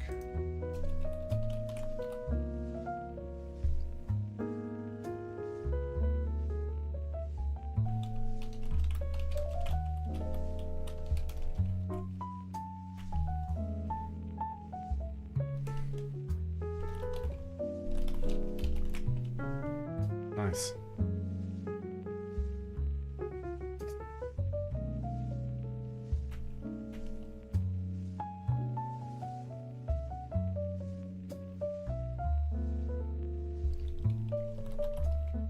Search tag. No. So I know search tag is now the right thing. So if VTuber.tags contains search tag VTubers.add VTuber.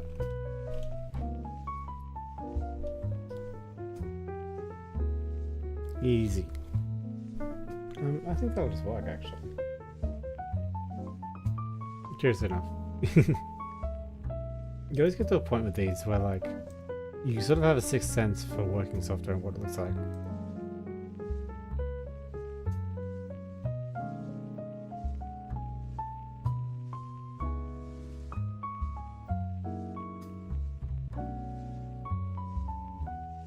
Alright, let's have a looky-loo. Find data. Oh, it didn't work.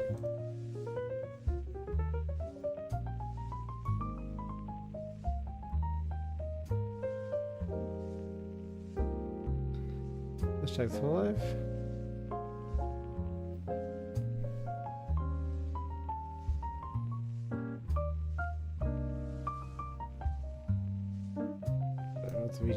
tags. Okay. Well, we should eventually succeed, yep. A whole lot of English gamer. So you got added. No problem. Then what happened?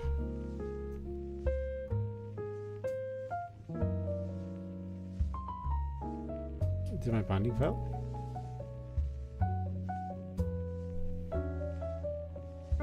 Probably not found.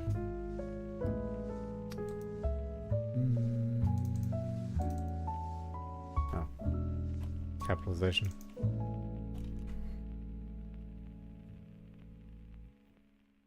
Easy one.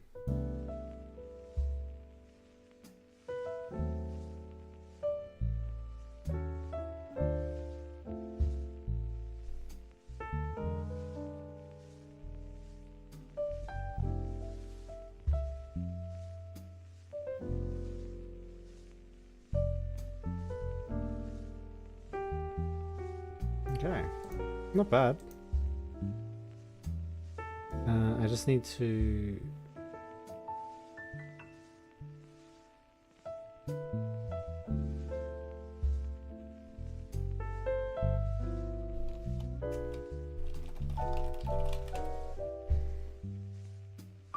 Oops. Okay. Really good work I had to do that.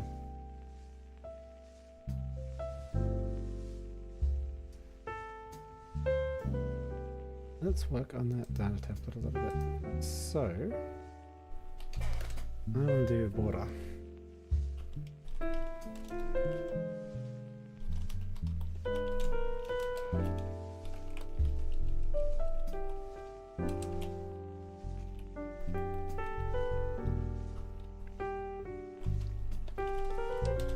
With padding?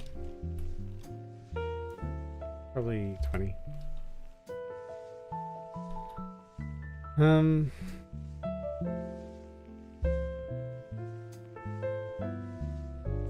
do left. I'll start.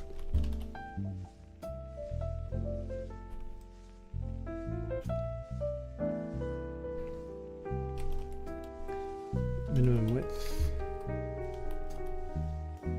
is probably 100.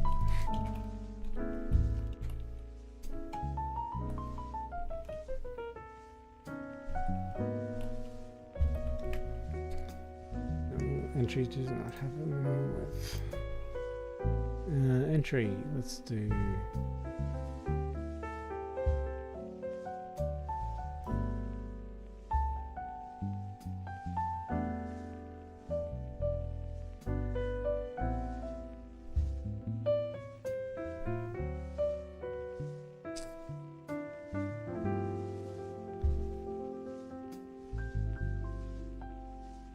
Display clear button.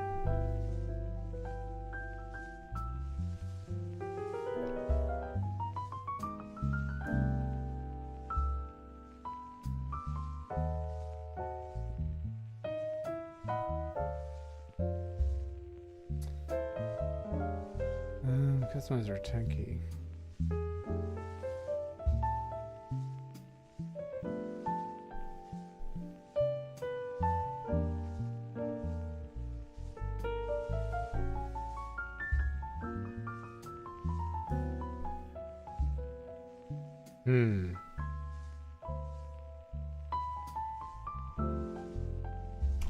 Now entry min width. Let's Google.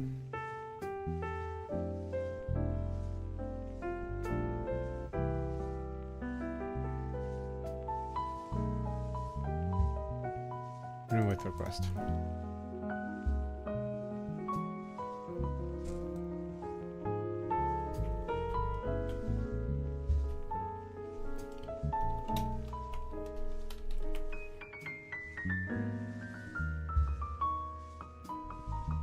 I shouldn't do bold. Let's do. There'll be a way to do this more cleanly that I like better.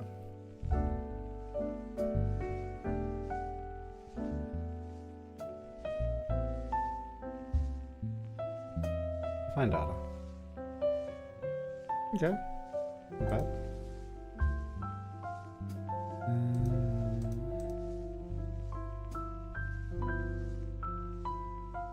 Oh, I need a scroll viewer, obviously.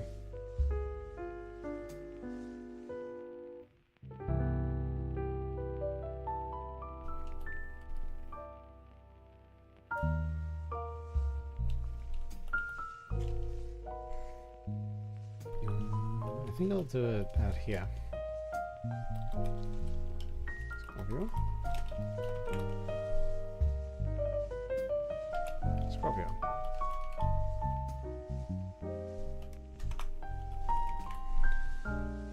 Add a main page to it. Scroll view.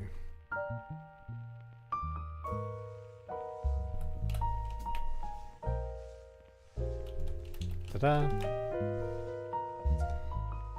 And now you're going to be bold.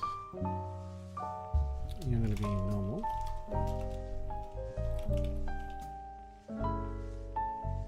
You're going to be none, sorry. And you're going to be italic for fun.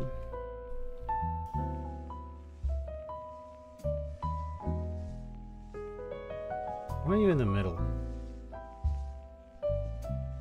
Horizontal options. Left. Start.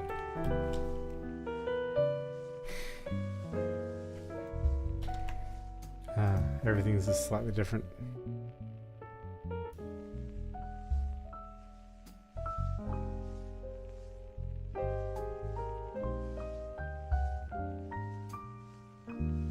Define data. Yeah. Cool.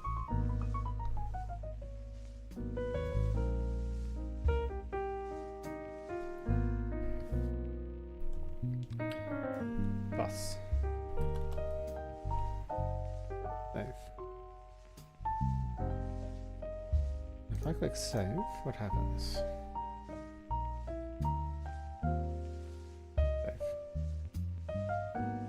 VTubers should be updated. Let's have a look, see if they're indeed updated. 𝐒𝐤𝐚𝐥 should have a new tag. No, she doesn't. I need to make that go two-way.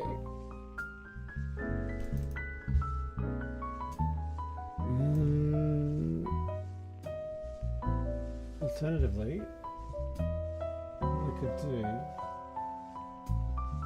is instead of bind it properly, I could read everything off the UI as soon as save is hit. It's a little bit slower.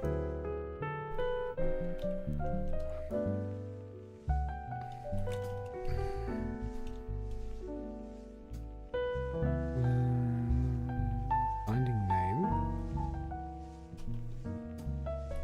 Binding mode equals two-way.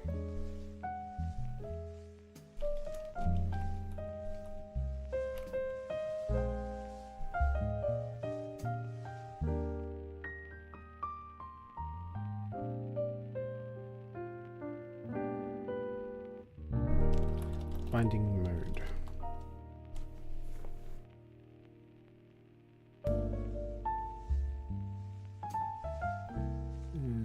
Show me an example.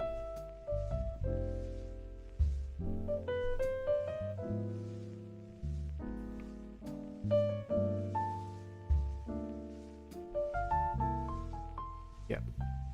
I want two-way binding. I just need to know Maui two-way binding.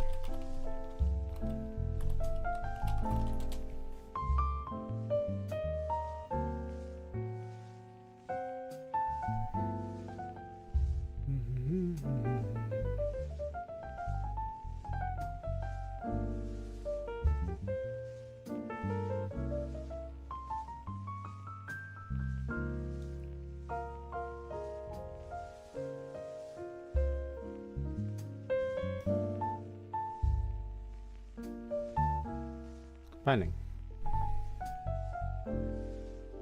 Source will be this, path is value, mode is two-way.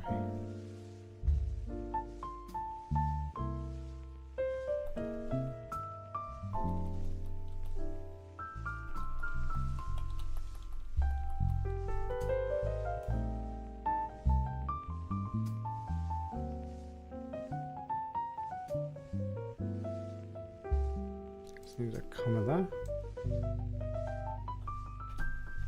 That.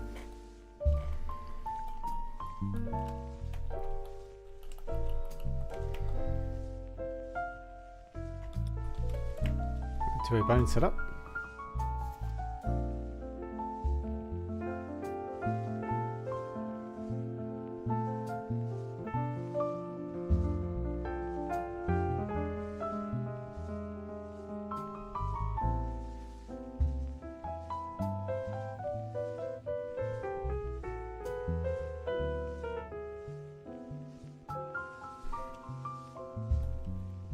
Hello.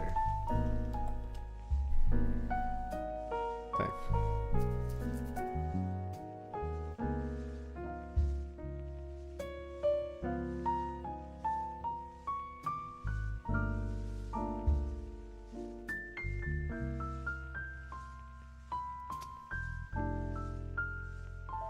Hello. Oh, nice. Binding worked. Awesome.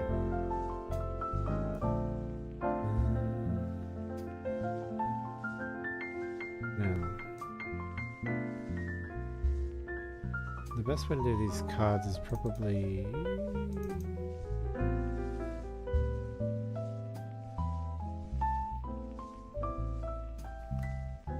Should I just, instead of a grid...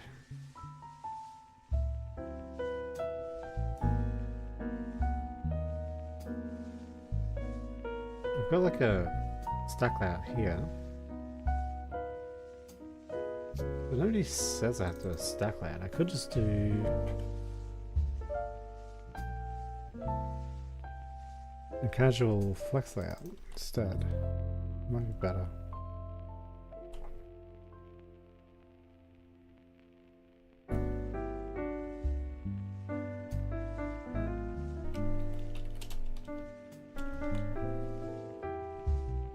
Let's see how that looks.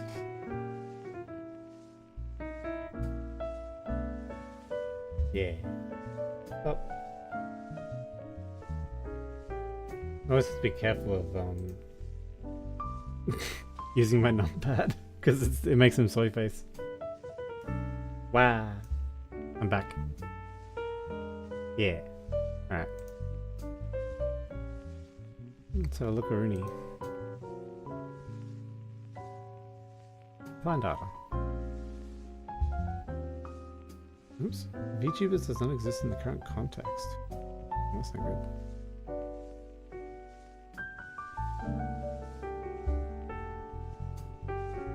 VTubers.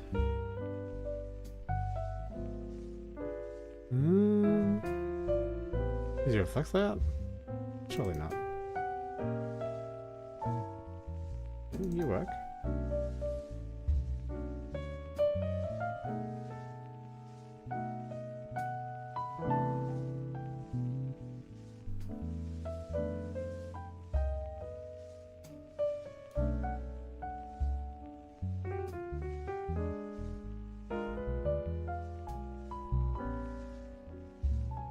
Let's close all of these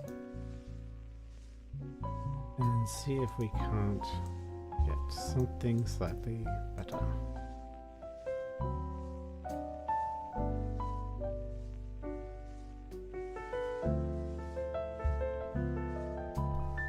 Nope, still hates me. Alright.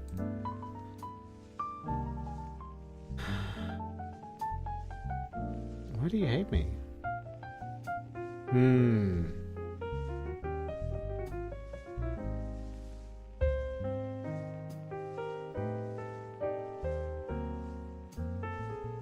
You should definitely make the data page view more there.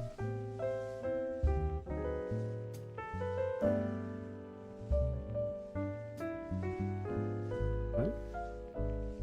Okay. Yep, great. Fantastic. Yep, okay. Unhandled exception. Why?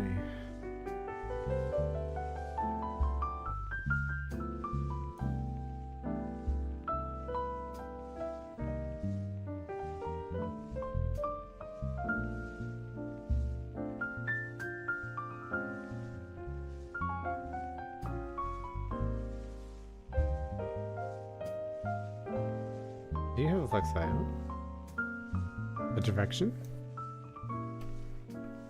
I flex out need a direction before it'll work. Could be the case.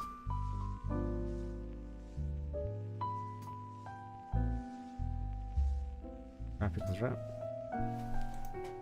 I should get the rest of this.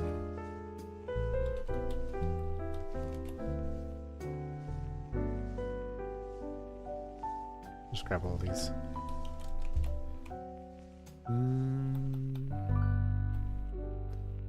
Pick this wrap. Da da da. Da da da da da da da. Yeah.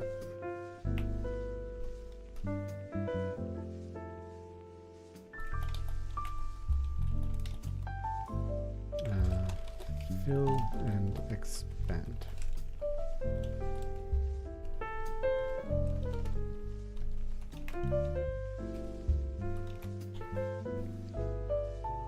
Go.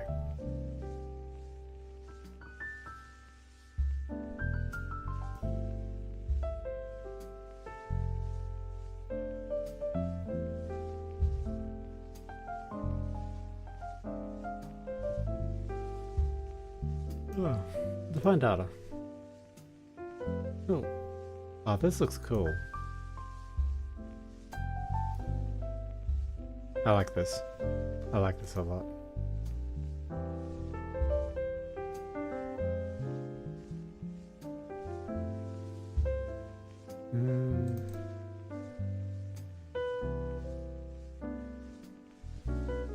So let's add Japanese onto VTuber.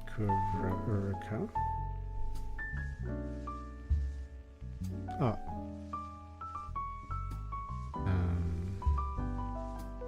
How do I save?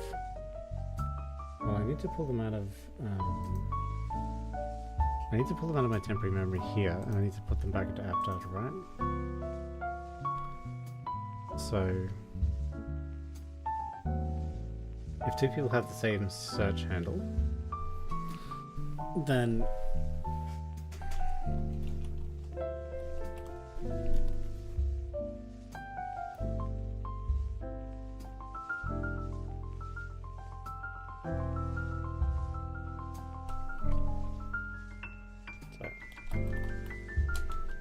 for each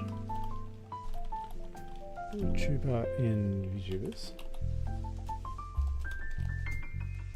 I want to do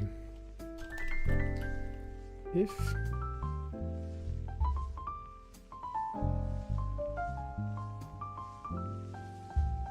I want like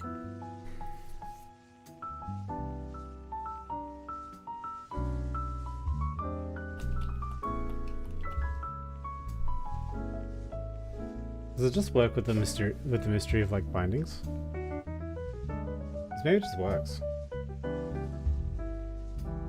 The views reference data everywhere, so like who cares? And save just doesn't do anything.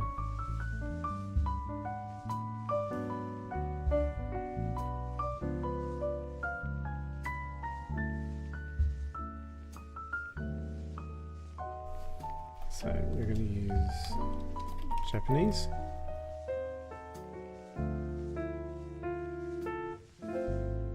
Save. I'm going to go back to primary language.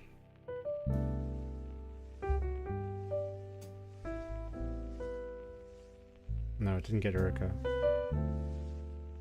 Okay, so that didn't work. Right. Well, I think here's where I start needing like IDs for like quick searching.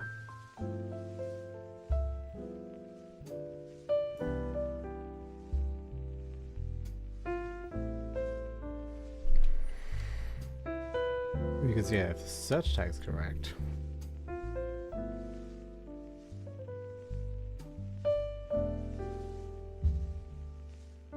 Which one do I do? I need to do an update, right? Do I need to do...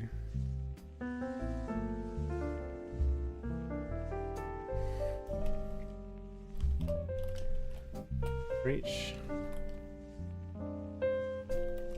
Trooper. In. Data.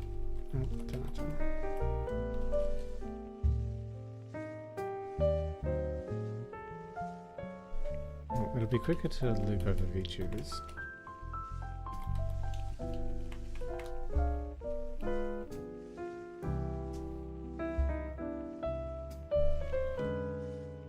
I'm gonna need this dirty. And is dirty gets set whenever any of these get modified, so this gets messy.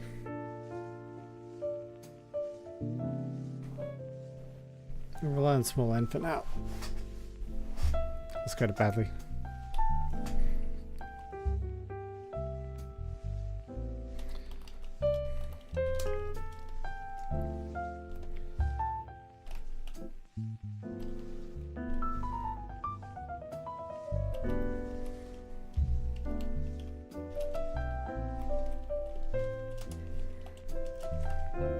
So for each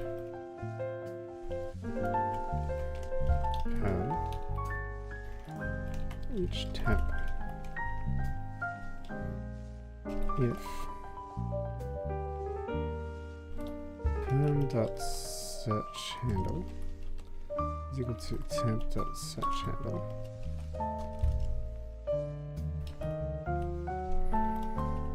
perm.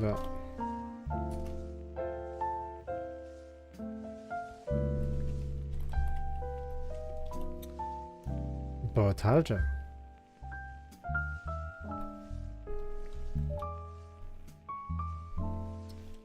Chudobem?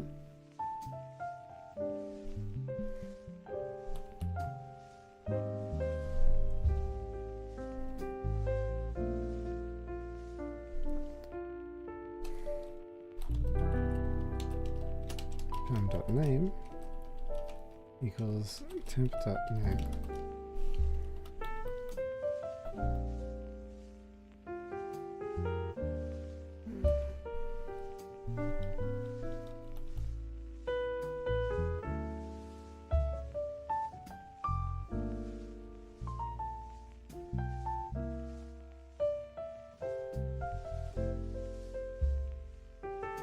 Yeah.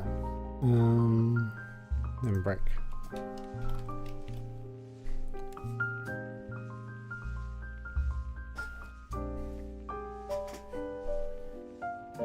And if it's not found, if you've modified search handle, you're a bad boy. Anyway, this should allow me to change.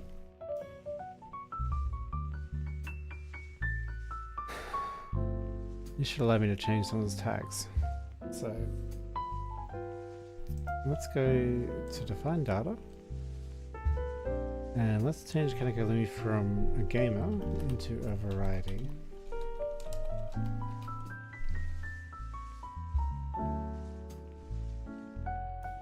And then we go to content type variety. And get. I should get. Didn't get Lumi, damn it. Damn. Oh, why didn't that work? Let's have a looky there. Find data. Oh, she did get turned into variety.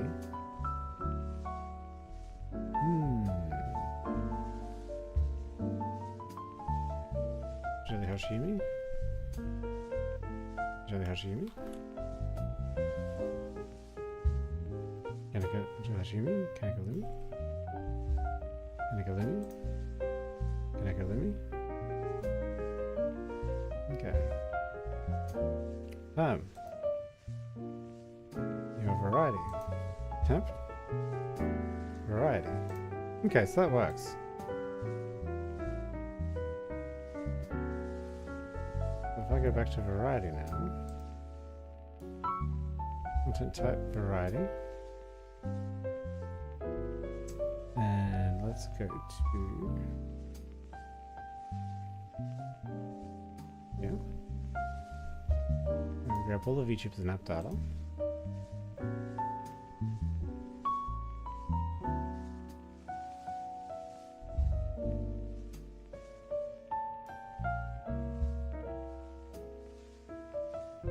Yep.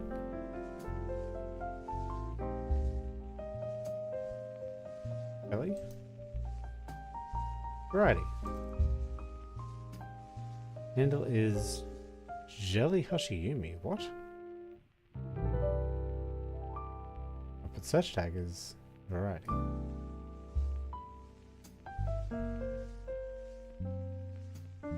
So if I go through to here,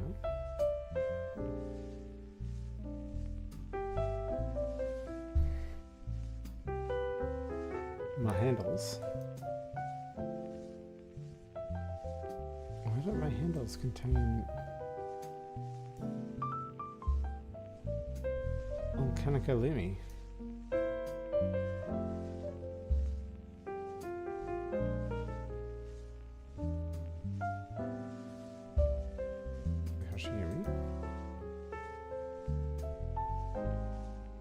𝐒𝐤𝐢𝐚𝐥 has variety.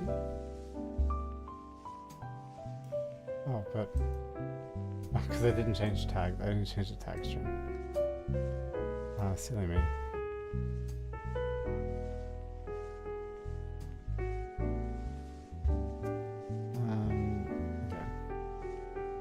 Okay.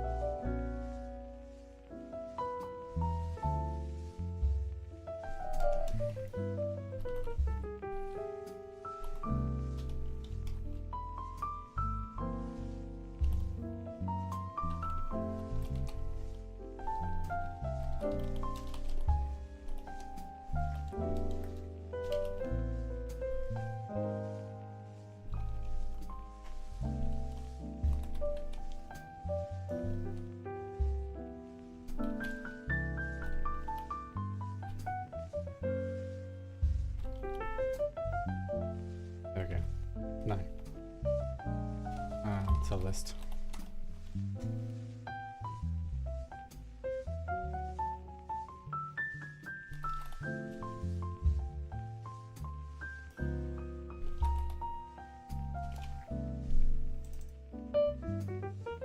About, yeah. That's my silliness. Bongia.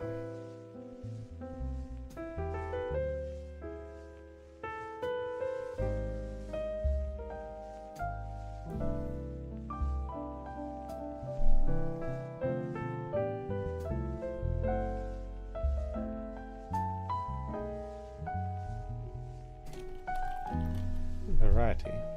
Save. Now I simply go over here. Under tab. Variety. Get. And I should get 𝐒𝐤𝐢𝐚𝐥. There she is. Beautiful.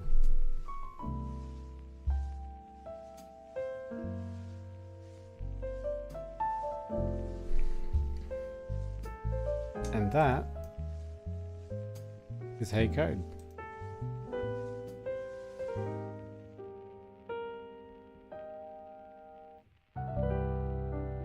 Ah.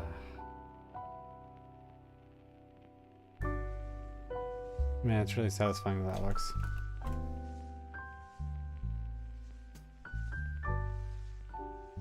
It's not coded strictly how I'd want to code it though. The nested for each kind of sucks. There's definitely an easier way to do this. I'm just choosing not to at the moment.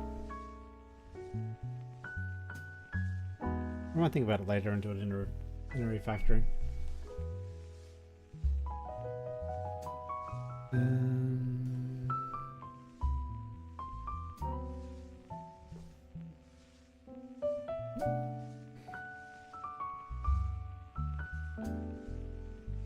What should I do? There should be a way to add a new one, right?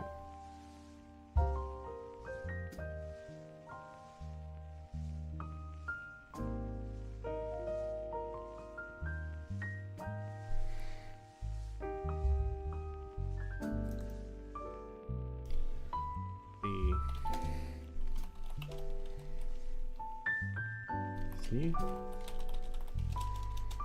set equals false.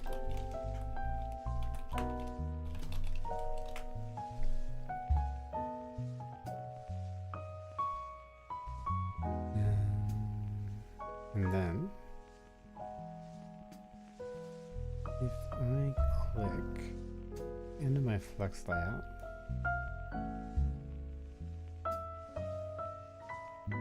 oh,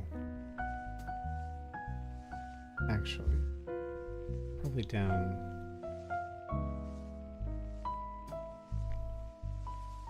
under the old flex layout, I could do a grid here. Grid.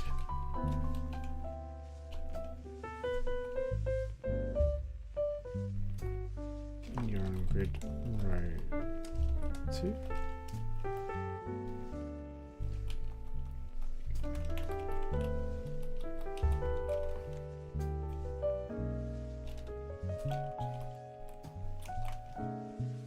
You're on column.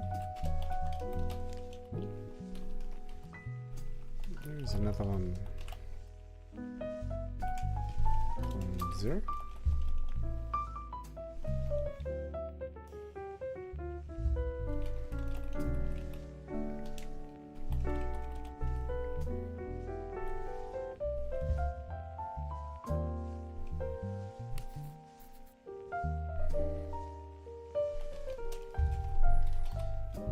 Grid.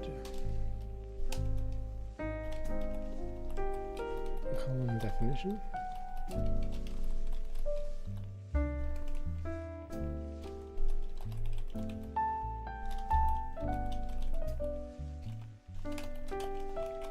Done.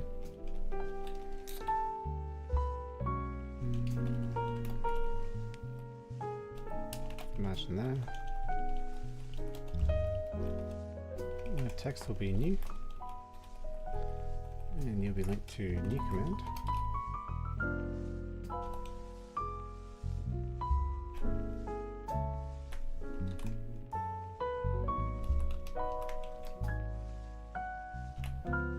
And new command,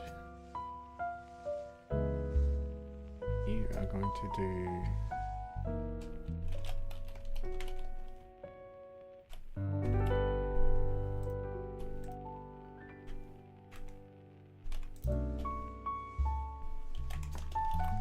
callback.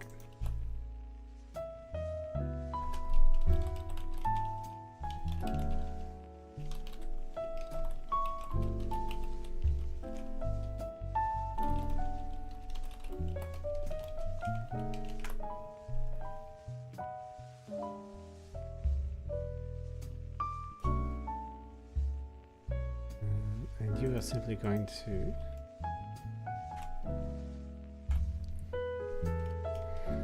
VTubers dot add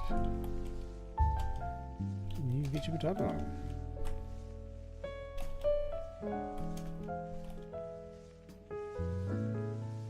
With is new set to true.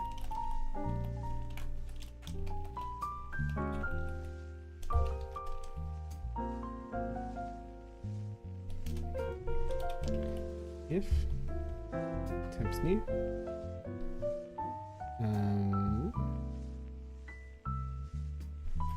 App.add temp.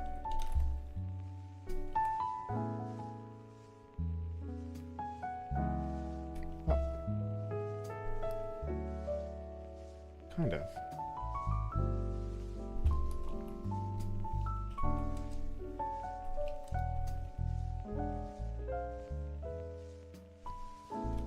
Should do temp.tags is equal to hey. Yes, you've managed to come, not at the end of the stream. Equal to this.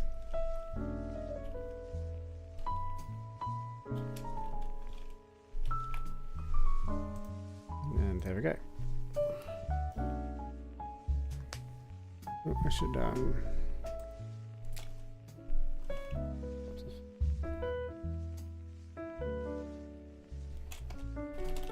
have a cheeky continue here.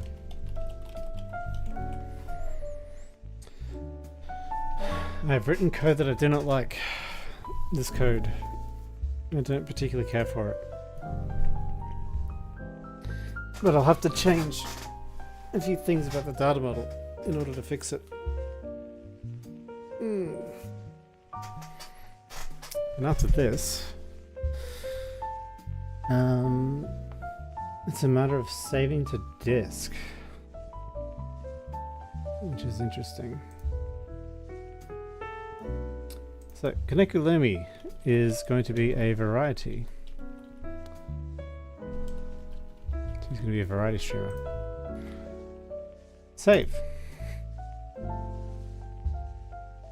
And I head over to content type variety.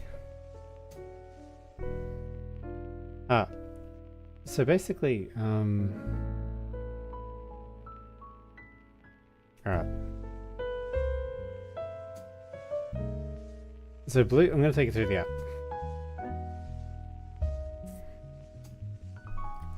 So when we started today's journey, we had the ability to get a bunch of VTubers right to our doorstep. Awesome. This is great, right? Everything's fan-freaking-tastic. And I can do Hololive. I can do 𝐒𝐤𝐢𝐚𝐥. Out of the end. You know, I'm happy with this. This is awesome. Yeah. The issue is, what if I want to add VTubers? Or what if I want to modify their search criteria? And so I made a new workflow for it. And basically, this is it working. So 𝐒𝐤𝐢𝐚𝐥, for example. Let's just say I want to list her under Japanese. Save.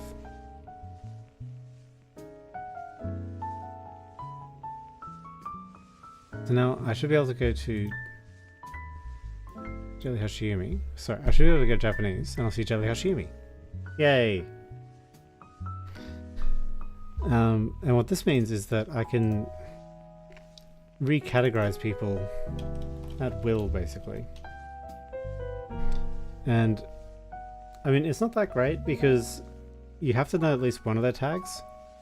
Like, this is basically like if you see someone in the wrong list, right? Now, the other thing I want to do is I want to be able to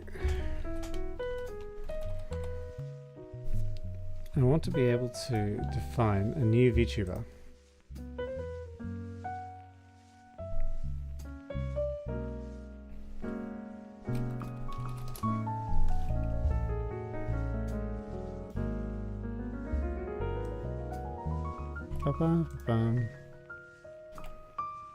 And she is a Japanese Hololive gamer.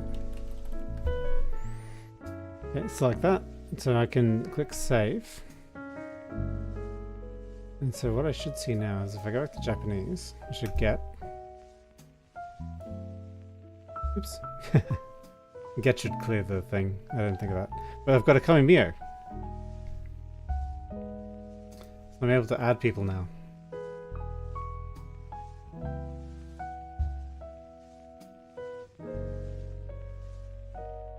Hey, adding a 𝐒𝐤𝐚𝐥 works. So let's fix that little bug, because that shouldn't happen. It's sort of a very obvious one. I think this video is clear, right?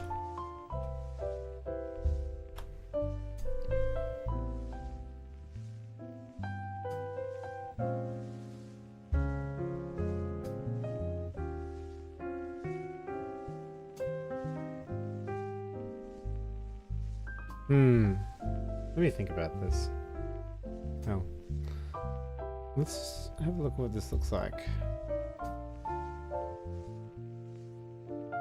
If I just do face connect. Not quite. Okay, well I obviously want to do this before I do anything.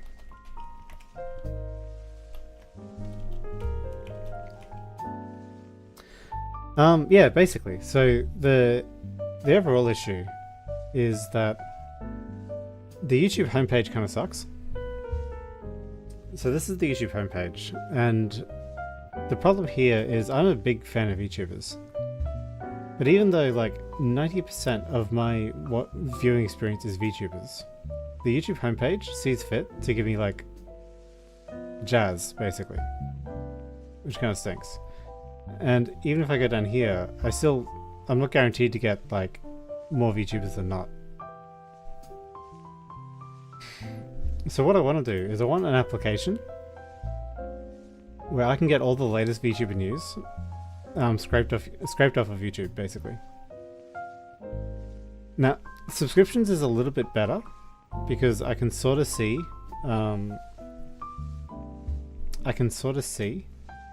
like all of my cute VTubers like doing cute things. However, it's kind of stinky because if I'm up here and I want to know, oh man, I wonder what the upcoming Mio stream is, I have to scroll down here to find out like what the next Mio stream is. Now, one option is just to have less subscriptions, but that's kind of stinky poo. Because what I'd rather do is open an application. I'd rather open an application and then go HoloLive, get, and then I'll see what everyone in HoloLive's doing. Because the other thing that's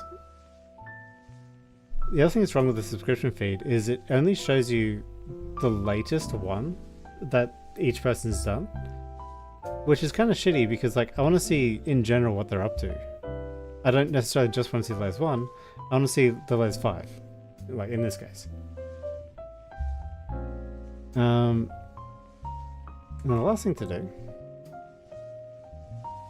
the next thing to do is just to, I've got a cheeky way at the moment of getting app data, and that's I'm reading out of a local file, and I'm storing all that stuff in app data. Whereas probably what I want is I want to use app local data. So Maui, how's your games? I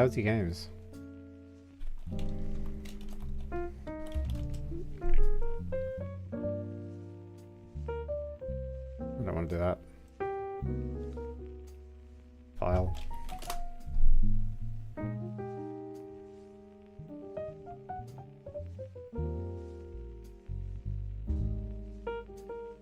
Yeah.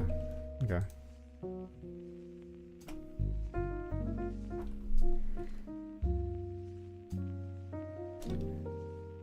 If this window is a string, yeah. Of combine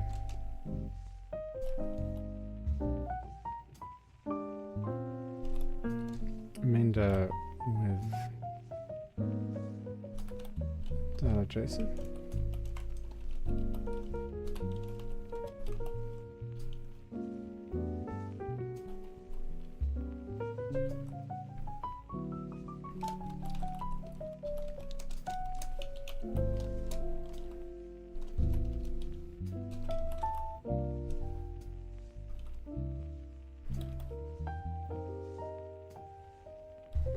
If the file exists,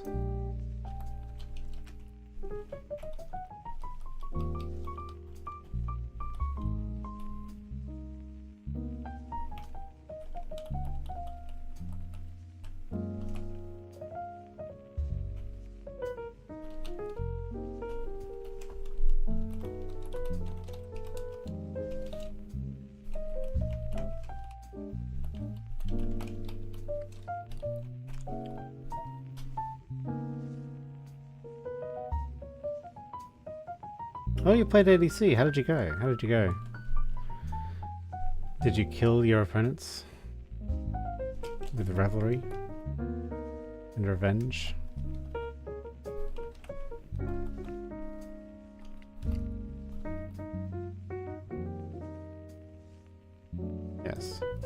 Perfect. If a file doesn't exist, I want to make the file.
That file.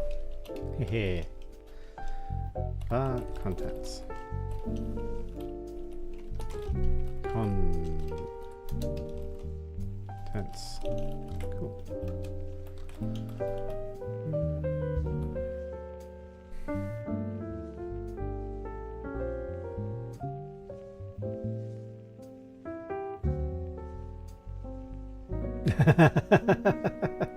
And Funno feeding, huh?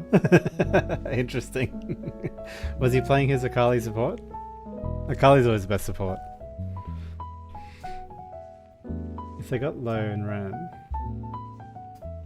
Water Lady used her W and killed me, yeah. Yeah. You gotta be careful at Water Lady, you know? I hear she makes some mean sushi.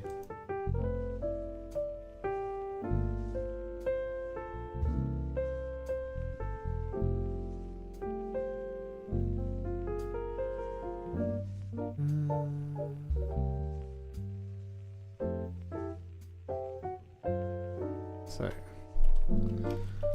public static string that file.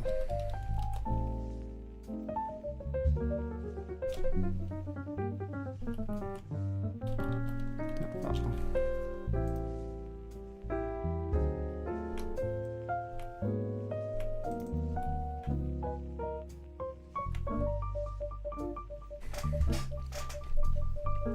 Easy. And then over here, no, over here, I can simply save my .dat file. So I just do file dot.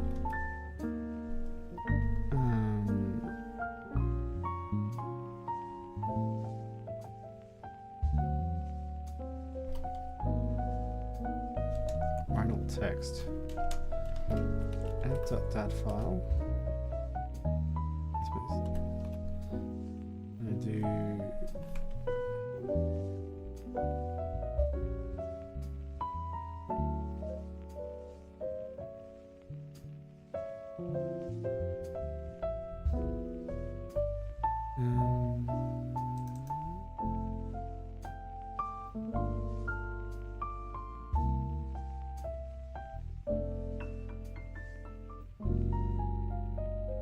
this isn't gonna work because of this. Oh dear. I need two models. And then I feel silly.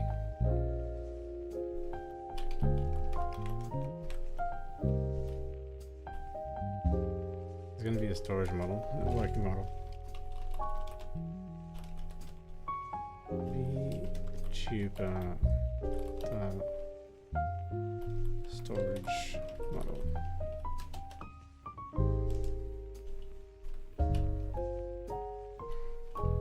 I'm just gonna have these things in it.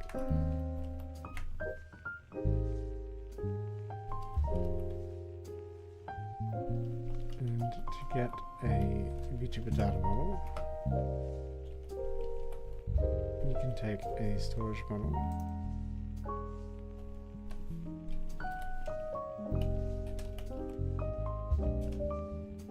Yep. Yep. Yep.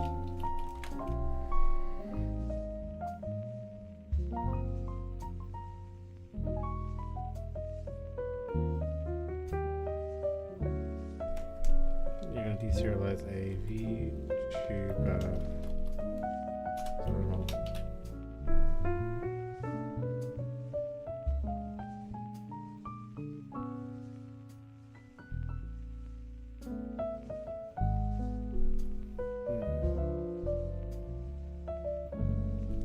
I'm doing so much useless work right now.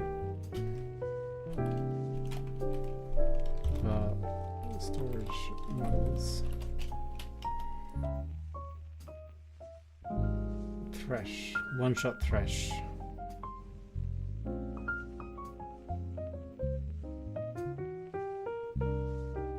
The only kills on your team. Oh, but you're also most of the deaths. Well, I mean, you know. I think they're just complaining.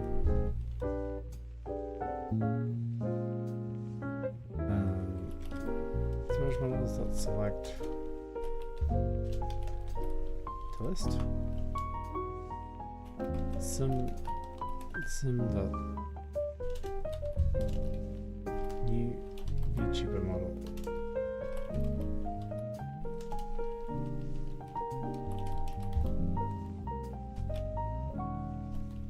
With some as value.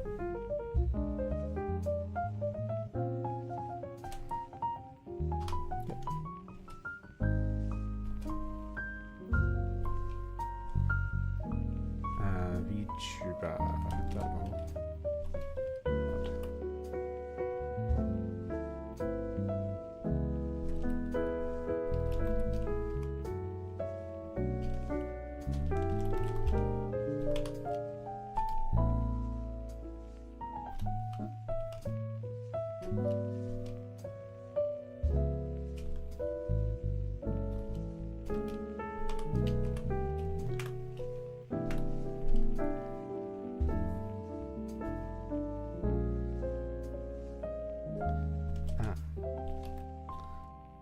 Tag string is equal to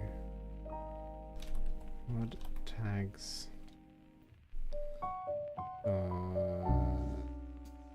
join.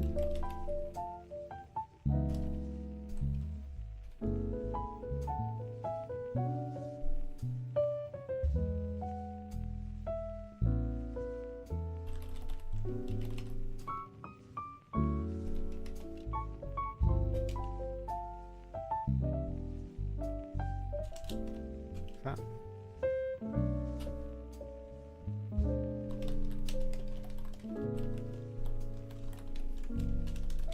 False.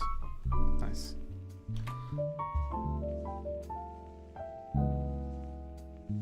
And then I cannot do this. Yay! I got rid of line of code. Last game, Inferno wasn't your sub. Hey, we won because Inferno was jungle. Well. Man, the games I played with you guys, they were crazy. It was like the easiest bot lanes I'd ever had. They're like so ridiculous. Draven just running it down all day. Nothing he could do.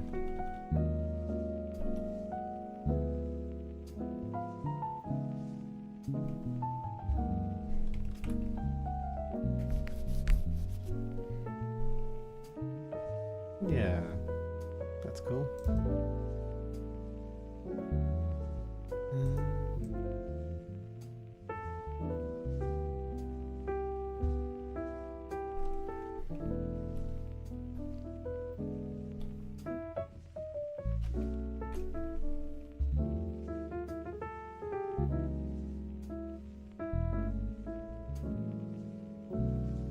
What I want to do is is on save. I want to get a bunch of storage models.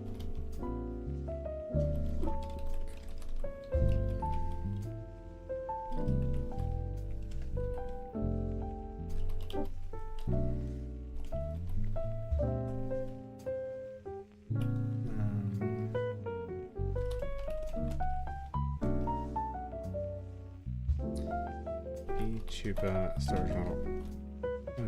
Mod.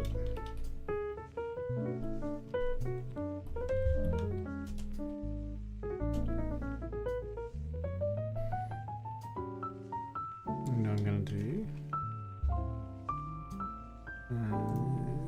I'm gonna do.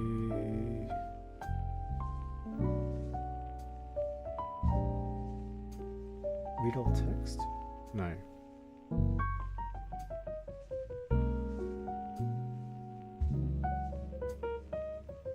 JSON serializer.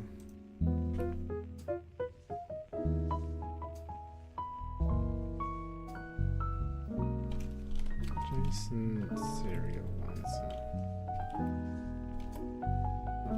Serialize.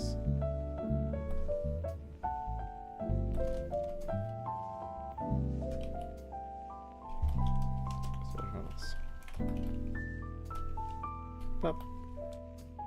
Up. Done. Okay, so now it should be persistent.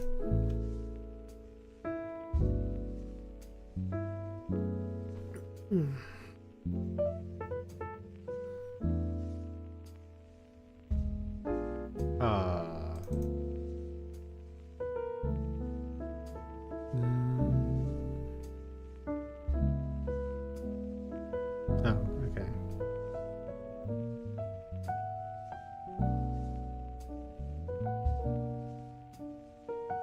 Well, I should have a blank constructor as well.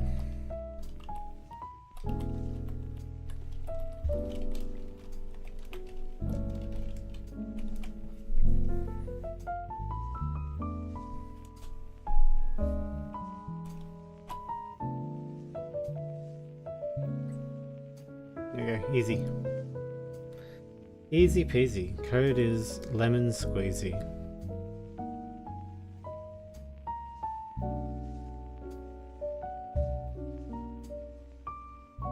Nice.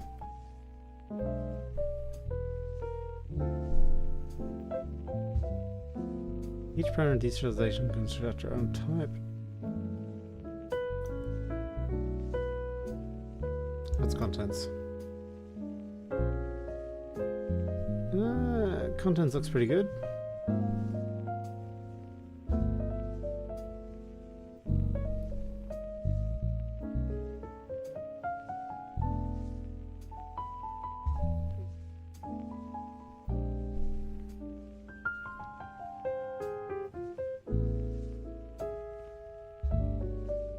Fields are only considered when... So my storage model doesn't link up with contents, but I think it does. Name, search handle, and tags.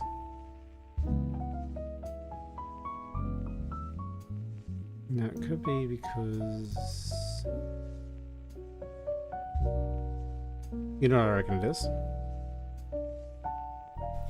Very simple problem. VTuber storage model. Done.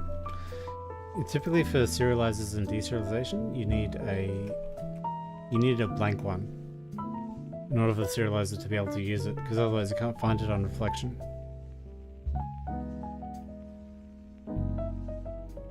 There, it worked. Haha. Knew it. Define data. Okay, 𝐒𝐤𝐢𝐚𝐥. You are now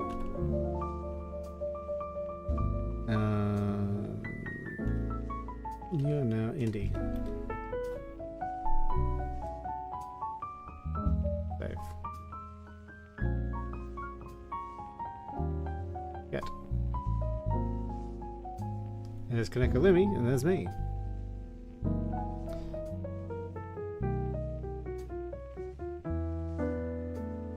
Now, I've restarted the application. Kaneko Lumi? It'll still be there. HTTP status code forbidden. Request can be completed. You've exceeded your. I exceeded my quota. My API quota. Come on. Come on, YouTube. Don't be mean. Don't be mean, YouTube. Well, I guess that's a good point to stop. YouTube has decided to kick me out.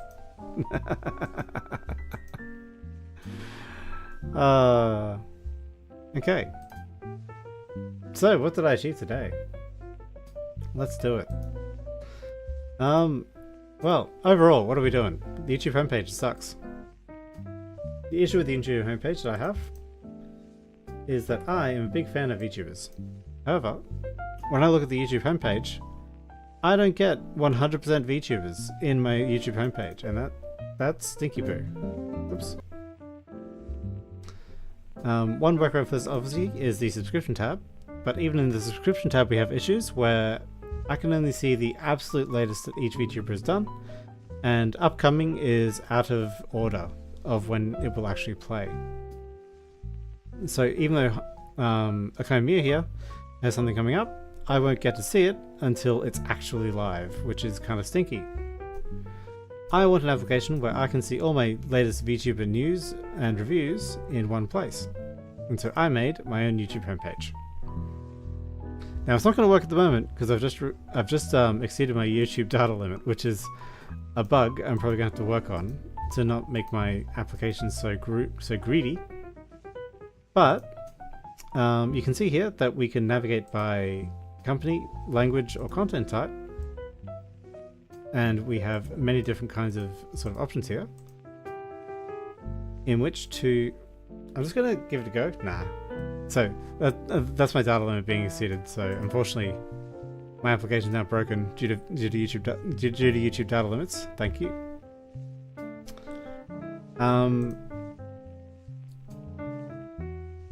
But the cool thing is, all of your VTubers, all your favorite VTubers, all your favorite waifus will appear in a list, which I'll hopefully edit into the video, the application actually working before it broke horribly. And yeah, so that was already existing. But what I wanted to do was I wanted to make a way for me to be able to define the data that we would be searching on. So for example, Fujiko Uruka is from Face Connect. She speaks English and Chinese, and she does music. Well, she's also a gamer, so I want to be able to say gamer save, and now Fujiko Uruka should appear if I go to gamer, and she will.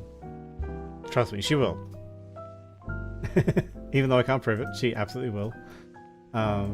Oh, actually, I can prove it because I just go to find data here, and you see Fujiko Uruka is listed under all of the gamers with Ceresformer and Pochimaru Ito. So, I have defined a brand new way of navigating in the application, and I've also done disk persistence on my app data. So despite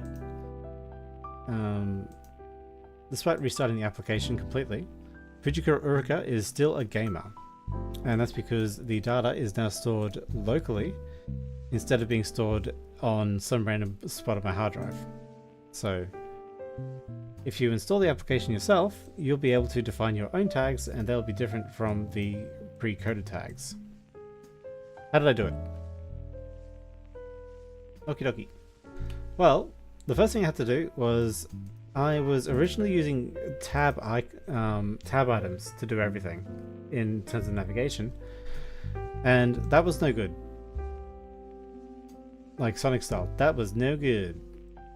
And the reason that was no good was because the tabs were not allowing me to define a different kind of navigation, which was like a contextual menu item. What I wanted was I effectively wanted the ability to right click and get a contextual menu of actions where I could define what those actions could be. And that wasn't possible with a tab item. So I had to switch from tab item over to flyout item. And the flyout is the thing you see in the top left hand corner, which does this. This is a flyout here. Now, the flyout has two different kinds of things. It has a flyout item, which works like this. So these are the flyout items. These are the flyout items, and each flyout item is associated with a list of tabs. The other thing a flyout can do is a flyout can contain menu items, and it can contain a menu footer.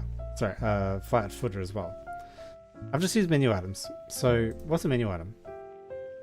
Well, a menu item is, as opposed to a flyout item, which is defined purely in XAML like this, a menu item is defined with a click command. So you can go to a click callback, and you can do navigation with shell.current instead of simply registering your route here and doing it with XAML. The advantage of this is that you'll be navigating yourself towards a sub page. So for example, if you go to Phase Connect, so if you're on the Phase Connect main page, I'm on the Phase Connect main page here, and I go to Help, well now I'm actually on Phase Connect /help. I'm not just on Phase Connect, I'm on Phase Connect /help. Similarly, if I go to Phase Connect Define Data, I'm on Data for Phase Connect. Whereas if I go to 𝐒𝐥_𝐚𝐥 Define Data, I'm on Data for 𝐒𝐥_𝐚𝐥. So that's really cool, because what that lets me do is dynamic programming. So I created a couple new pages which didn't exist before. One was the help page, which is very simple, just exists some static text, hooray. Nothing particularly interesting. But the reason for doing this help page first was I just wanted to understand how the navigation was going to work. And the next one was the data page, and the data page is sort of the interesting one. So for data page, what I had to do was I basically, if you look at a data page, say for Phase Connect, it's very simple. It just contains a list of things ordered in a certain way and each of these are entries. So each of these I can type text in.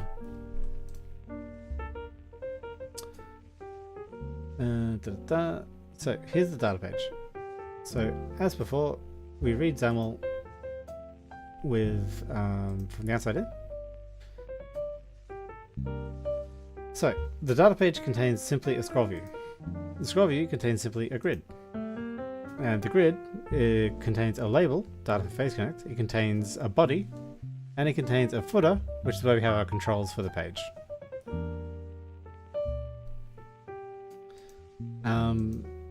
Now the label, the body, and the controls. So if I was going to name this grid, I would name this grid X name is controls. So I've got a controls, I've got a header, and I've got a body. In the Flux layout, I simply bind a VTuber data model, and the enterable bits of the VTuber data model appear here as entries. Entry being the text box, if you're familiar with HTML.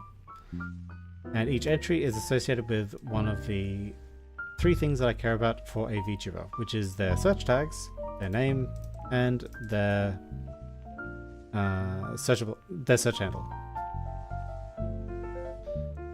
Now, the data page is not too interesting. It's basically very similar to the main page, which we went over before.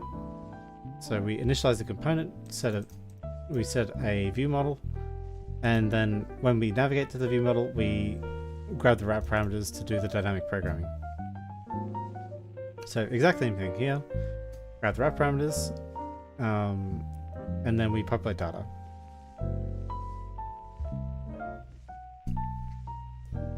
Now, this code isn't code that I'm particularly proud of. It's just sort of prototyped code. It doesn't run efficiently. It only runs quickly because N is very small. I'm not dealing with a lot of VTubers. I'm only dealing with like 20 I'm dealing with 10 specifically right now.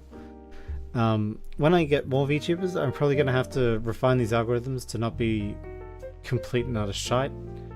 But doing it the absolute dumb way, the naive way, all I need this page to do is I need it to be able to save VTubers, and I need to be able to create new VTubers. One does not delete a VTuber, apparently. At least not in this application, you don't. I will obviously come up with a way to delete VTubers, probably next time. So, populate data. Well, populating data, basically we want to grab the app's data, so we want to grab all the data in the application, and we want to dump them into our list of VTubers, but only if it's relevant to the page that we're actually on.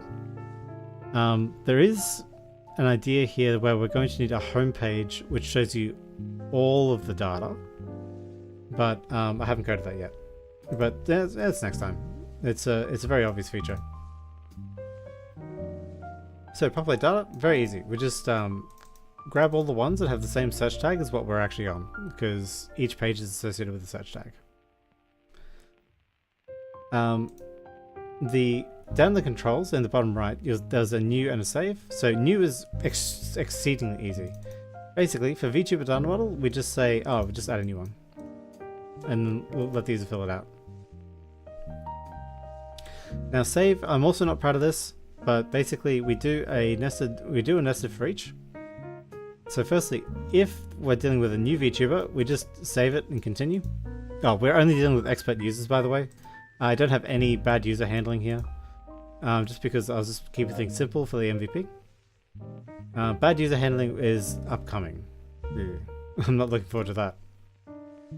Now, for an update, well, I said a VTuber is uniquely identified by their search handle, as with YouTube. So I look for the one that's in temporary memory, but this is temporary memory here, and app.appdata is permanent memory. So for each one in temporary memory, because temporary memory is necessarily a smaller list, shift through the permanent memory. If you find the person, then update the name, update the tags, and update the tag string. So this is all part of this code being a little bit bad. I'm, again, not proud of the tag string workaround hackery that I did, but I'll be improving the data model in a later stream, so look forward to that, definitely. I'm not even going to go over like why I did this stupid tag string tag thing. This is bad. Like, all you really need to do is copy over the tags and it should just work. But some of the pleasures of dealing with raw data really quickly. Now, quick is in terms of velocity, not quick in terms of runtime. So once we're done updating the permanent memory, which should be after this for each loop, we merely need to grab our storage models out, and then, so this is our permanent memory, we grab out our storage models, and then we write them to disk in the dat file, which is the file's current app directory. And that is how we do a basic data entry workflow in Windows MAUI. Thank you very much for watching, and please enjoy the time lapse. Alright, blue. I'm done.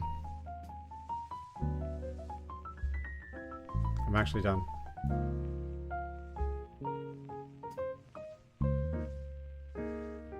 It is sad that I somehow managed to blow through all my data though. Wow, I wasn't expecting to do that.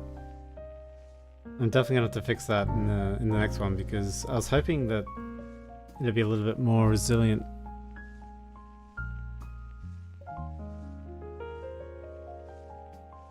Thank you. I'm glad you enjoyed it. Alright, my friend. I'm gonna sign off. I hope you have a good night.